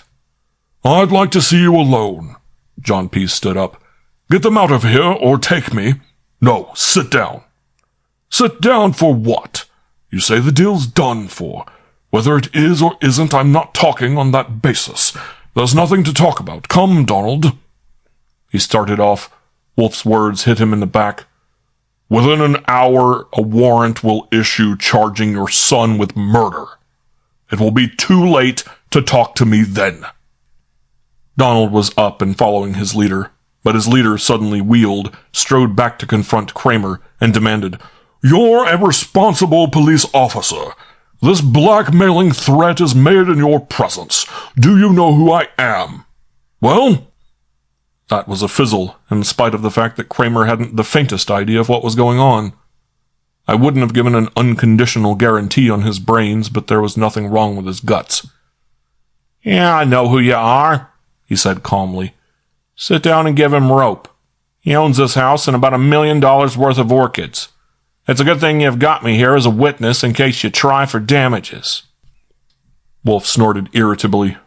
"Get out if you want to and take the consequences. You're acting like a schoolgirl and a pet. Can't you see I've got something to say and the best of your alternatives is to sit down and listen to it? Do you take me for a maudlin blatherskite?" Donald blurted. "He's a goddamn bluffer." A look from his father cut him off, and a jerk of his father's head ordered him back to his chair. Donald sat down. John P. did the same and told Wolfe curtly, "Say it." "That's better." Wolfe got his fingertips together again. "I'll make it as brief as I can, since you already know it, and all Mr. Kramer needs at present is the outline." He gave the inspector his eyes. You might as well have the name of the murderer to begin with. I promised you that. The Princess Vladanka Donovich. Kramer grunted. I don't know her. Yes, you do. We'll get to that. Her home is in Zagreb, Croatia, Yugoslavia. She is the wife of young Prince Stefan. They like the Nazis. Most Croats don't. The Donovich family agreed with other Croats in their hatred of Belgrade. Belgrade is trying to make up its mind whether to be dominated by Germany, Italy, France, or England. Germany, Italy, France, and England are doing all they can to hasten the process.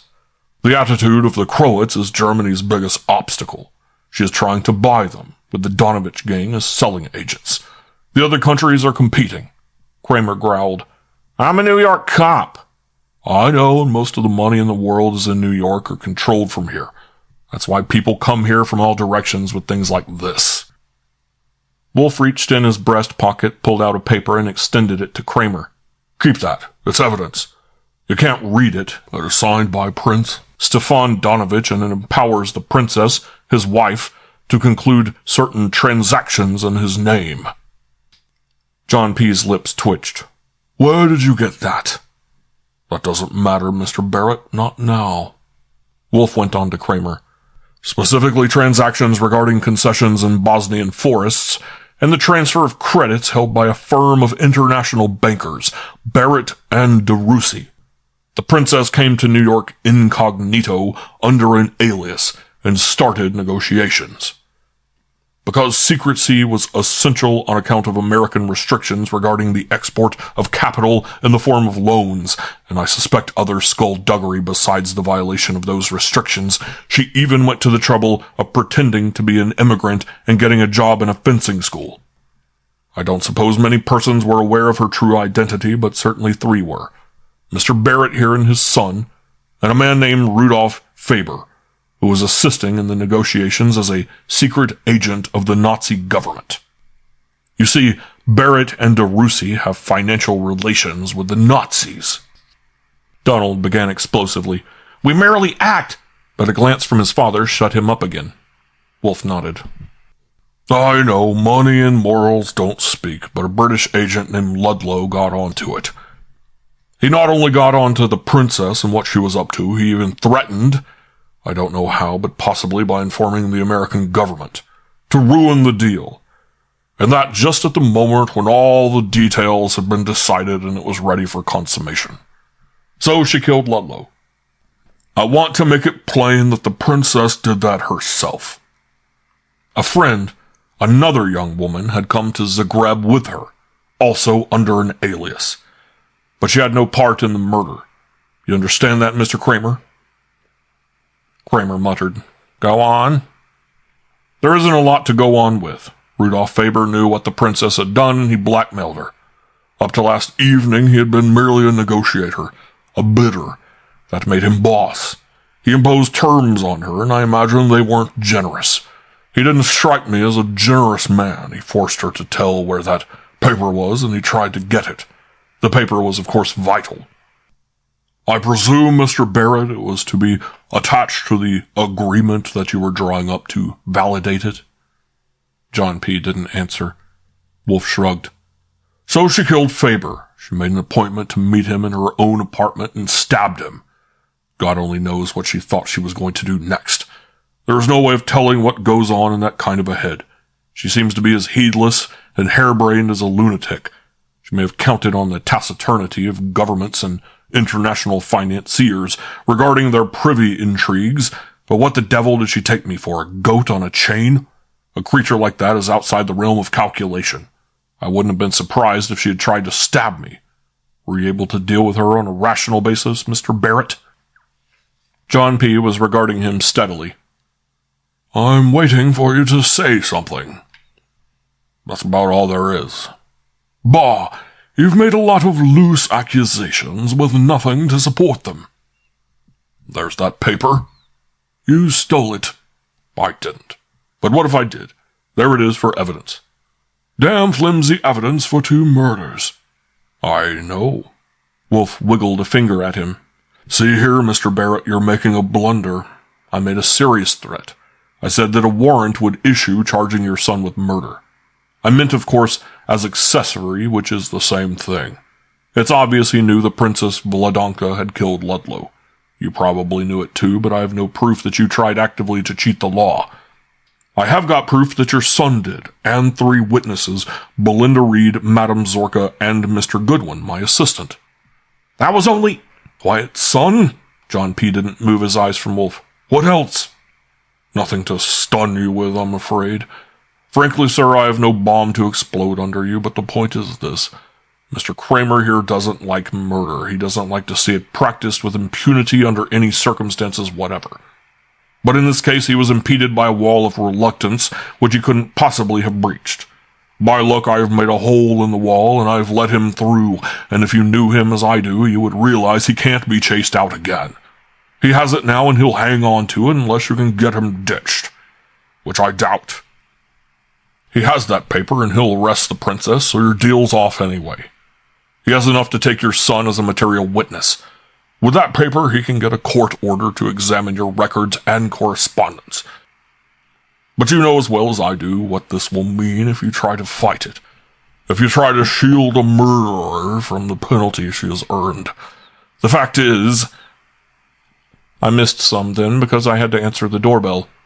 It was Charlie Heath. He started for the office as if he owned the place, but I blocked him off and demanded, "Would you mind explaining what it was that took so long?" "I'll report it to the inspector." "He's busy and you'll wait in here." I opened the door to the front room where Fred Durkin was sitting with a magazine. "What used up all the time?" "Nothing used it up. I got back 10 minutes ago. I've been out front." "You have?" "I have." "Okay, wait here."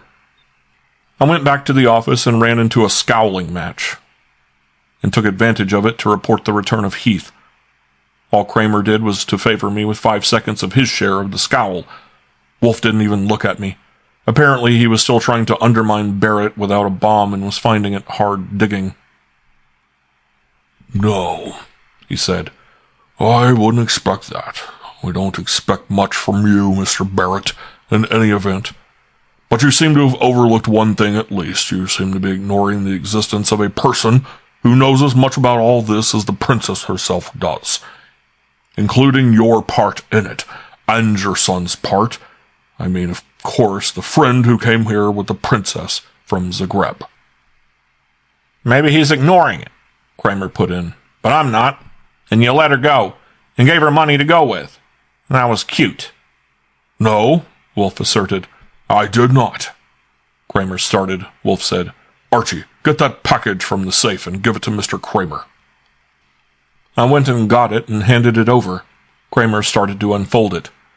"That," Wolfe said, "is the photograph of the Princess Vladanka Donovich radioed from London. If I had only got it this morning." Kramer jumped up, sputtering. "What kind of a goddamn runaround? This is that Tormey." "Now, please." Wolfe pushed a palm at him. "Yes, it is Miss Tormey," I agreed. "And and by God, you had one of my men take her and turn her loose." "I did. What else could I do? She was sitting here in my office thinking she was my client under my protection. I didn't agree to catch the murderer for you. I agreed to disclose the identity and the motive. If you'll take my advice, the simplest way to get her..." But Kramer wasn't taking advice. He nearly knocked me out of my chair getting at the phone. Father and son sat tight. Wolfe looked up at the clock and heaved a sigh. Kramer got his number and began spouting orders to someone. I picked up the radio photo of the princess and laid it on Wolfe's desk and gathered up the wrapping paper and put it in the wastebasket. Kramer finished and stood up and yapped at Wolfe. "If we don't get her, I'll..." "It was a bargain," Wolfe snapped. "One hell of a bargain." He moved for the door, turned, and spoke to the Barretts. "I want to see you.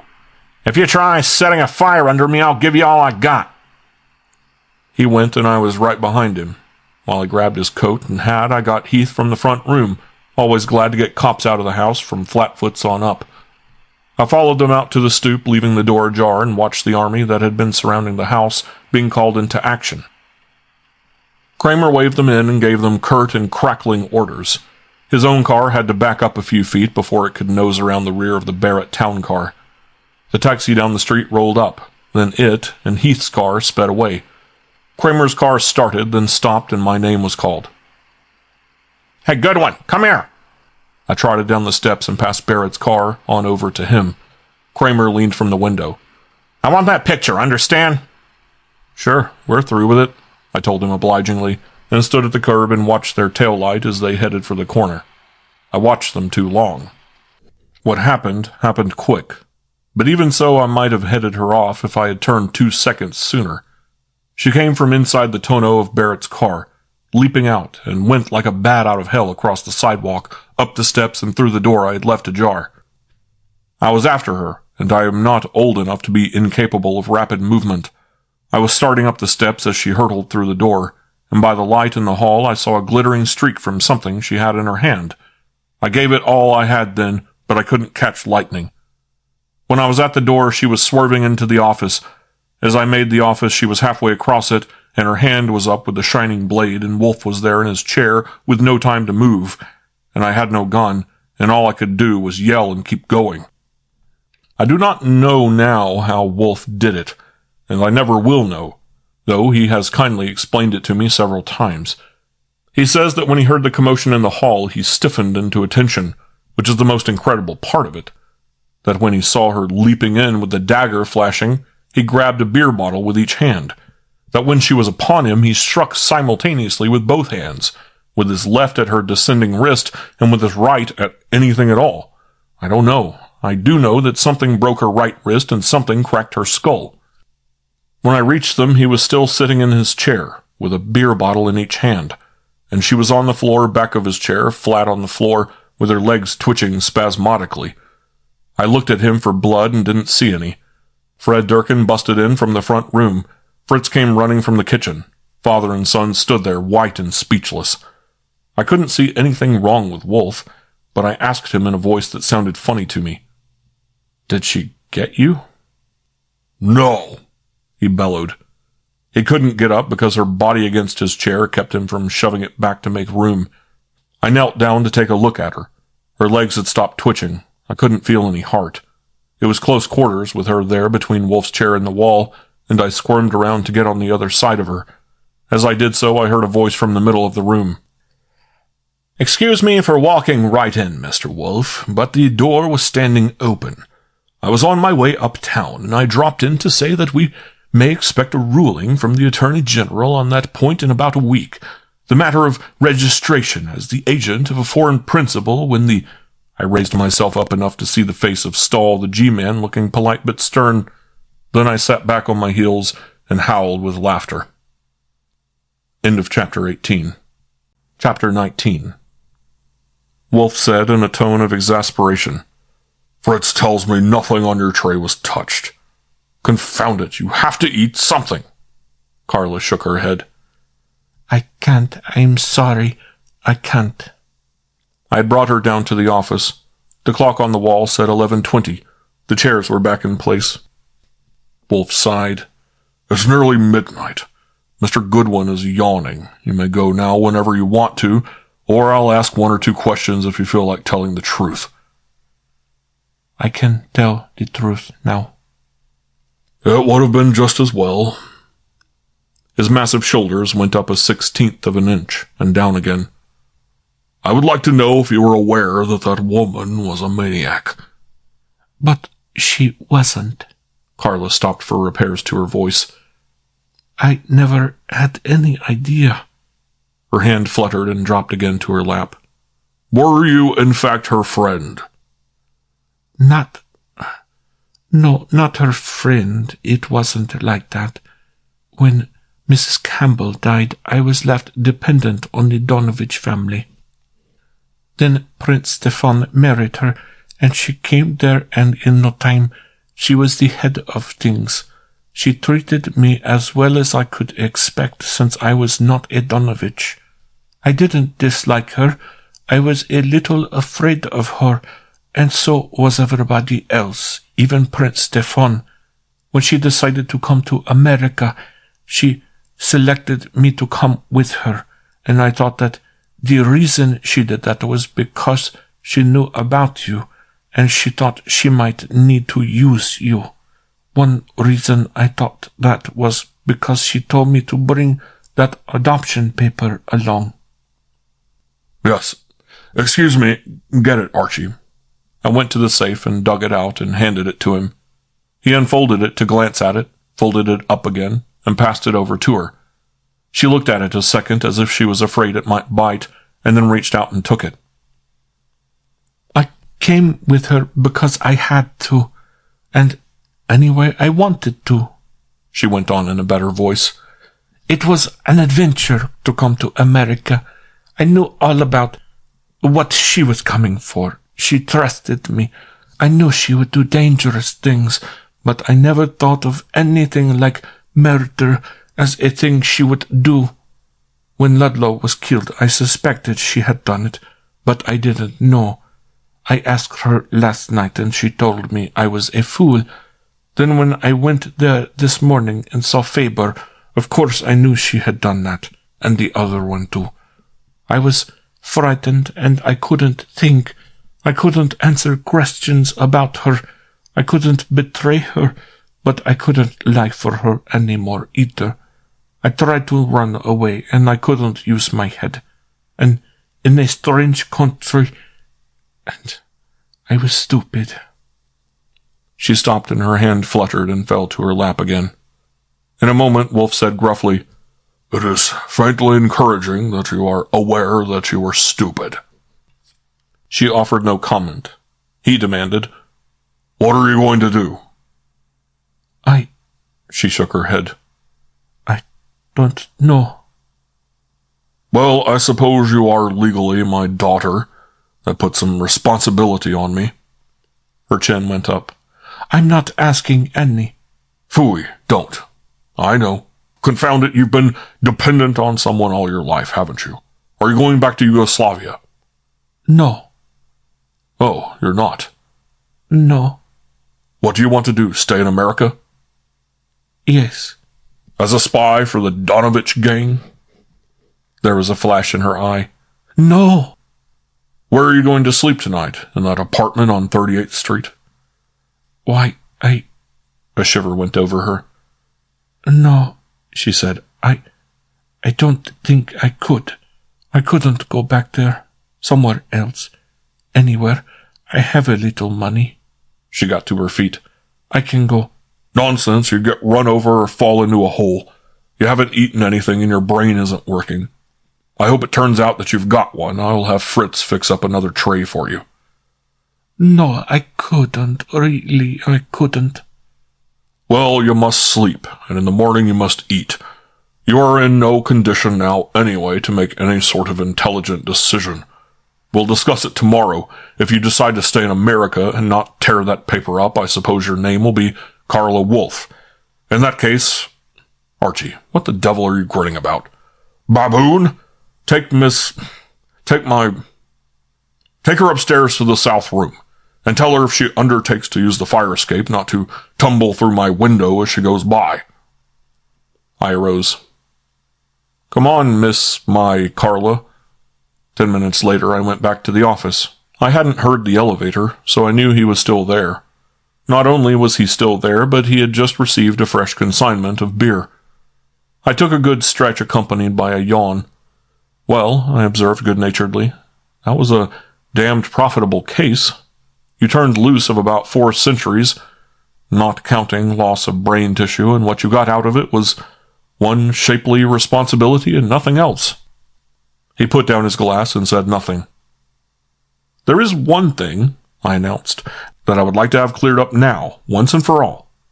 I was at fault in one respect and only one. I should not have left the front door ajar when I went down to the sidewalk when Kramer called me. Aside from that, I couldn't help it. The nervy little devil had come along to the Barrett's chauffeur 5 minutes before we went out and told him she was supposed to meet his employer there, and he opened the door for her so she could wait inside the car. 2 dicks saw it, though they didn't recognize her in the dim light, and they kindly said nothing about it. She was out of the car behind my back and started up the steps before I knew she was there. There wasn't a chance in the world of catching her. Wolfe shrugged. I managed without you, he murmured in an absolutely insufferable tone. I gritted my teeth, and as soon as I'd got it swallowed, yawned. Okay, I said sleepily. There are, however, one or two little questions. What was in the envelope you gave that dick to give her? Nothing. Only a sentence saying that she was not my client, and under the terms as stated, never had been. And what was it she said as she went out? Tiga mi borni rusa or something like that? That was her native tongue. Yeah, what does that mean? Over my dead body. Is that so? I humphed. She called the turn, then. I guess that's all I need, except maybe one thing. Such items as her claiming your help by using Carla's adoption paper for herself. I get all that, but I'll be darned if I can see why Ludlow said she went to the locker room to get his cigarettes. Him a British spy and her a Balkan princess? Why did he... He didn't. She went to the locker room to steal something from his coat. Probably that paper which she sent here the next morning to be hid in a safe place, because he had previously stolen it from her, and he was letting her know that he knew that. Wolfe sighed, pushed back his chair, and manipulated himself to his feet. I'm going to bed. He got halfway to the door, but stopped again. By the way, remind me tomorrow to ask Mr. Kramer for that $100. I wish I could cure myself of those idiotic romantic gestures. Oh, that 100? I patted my pocket. I've already got it. That was the first thing I did. End of chapter 19. End of Over My Dead Body by Rex Stout.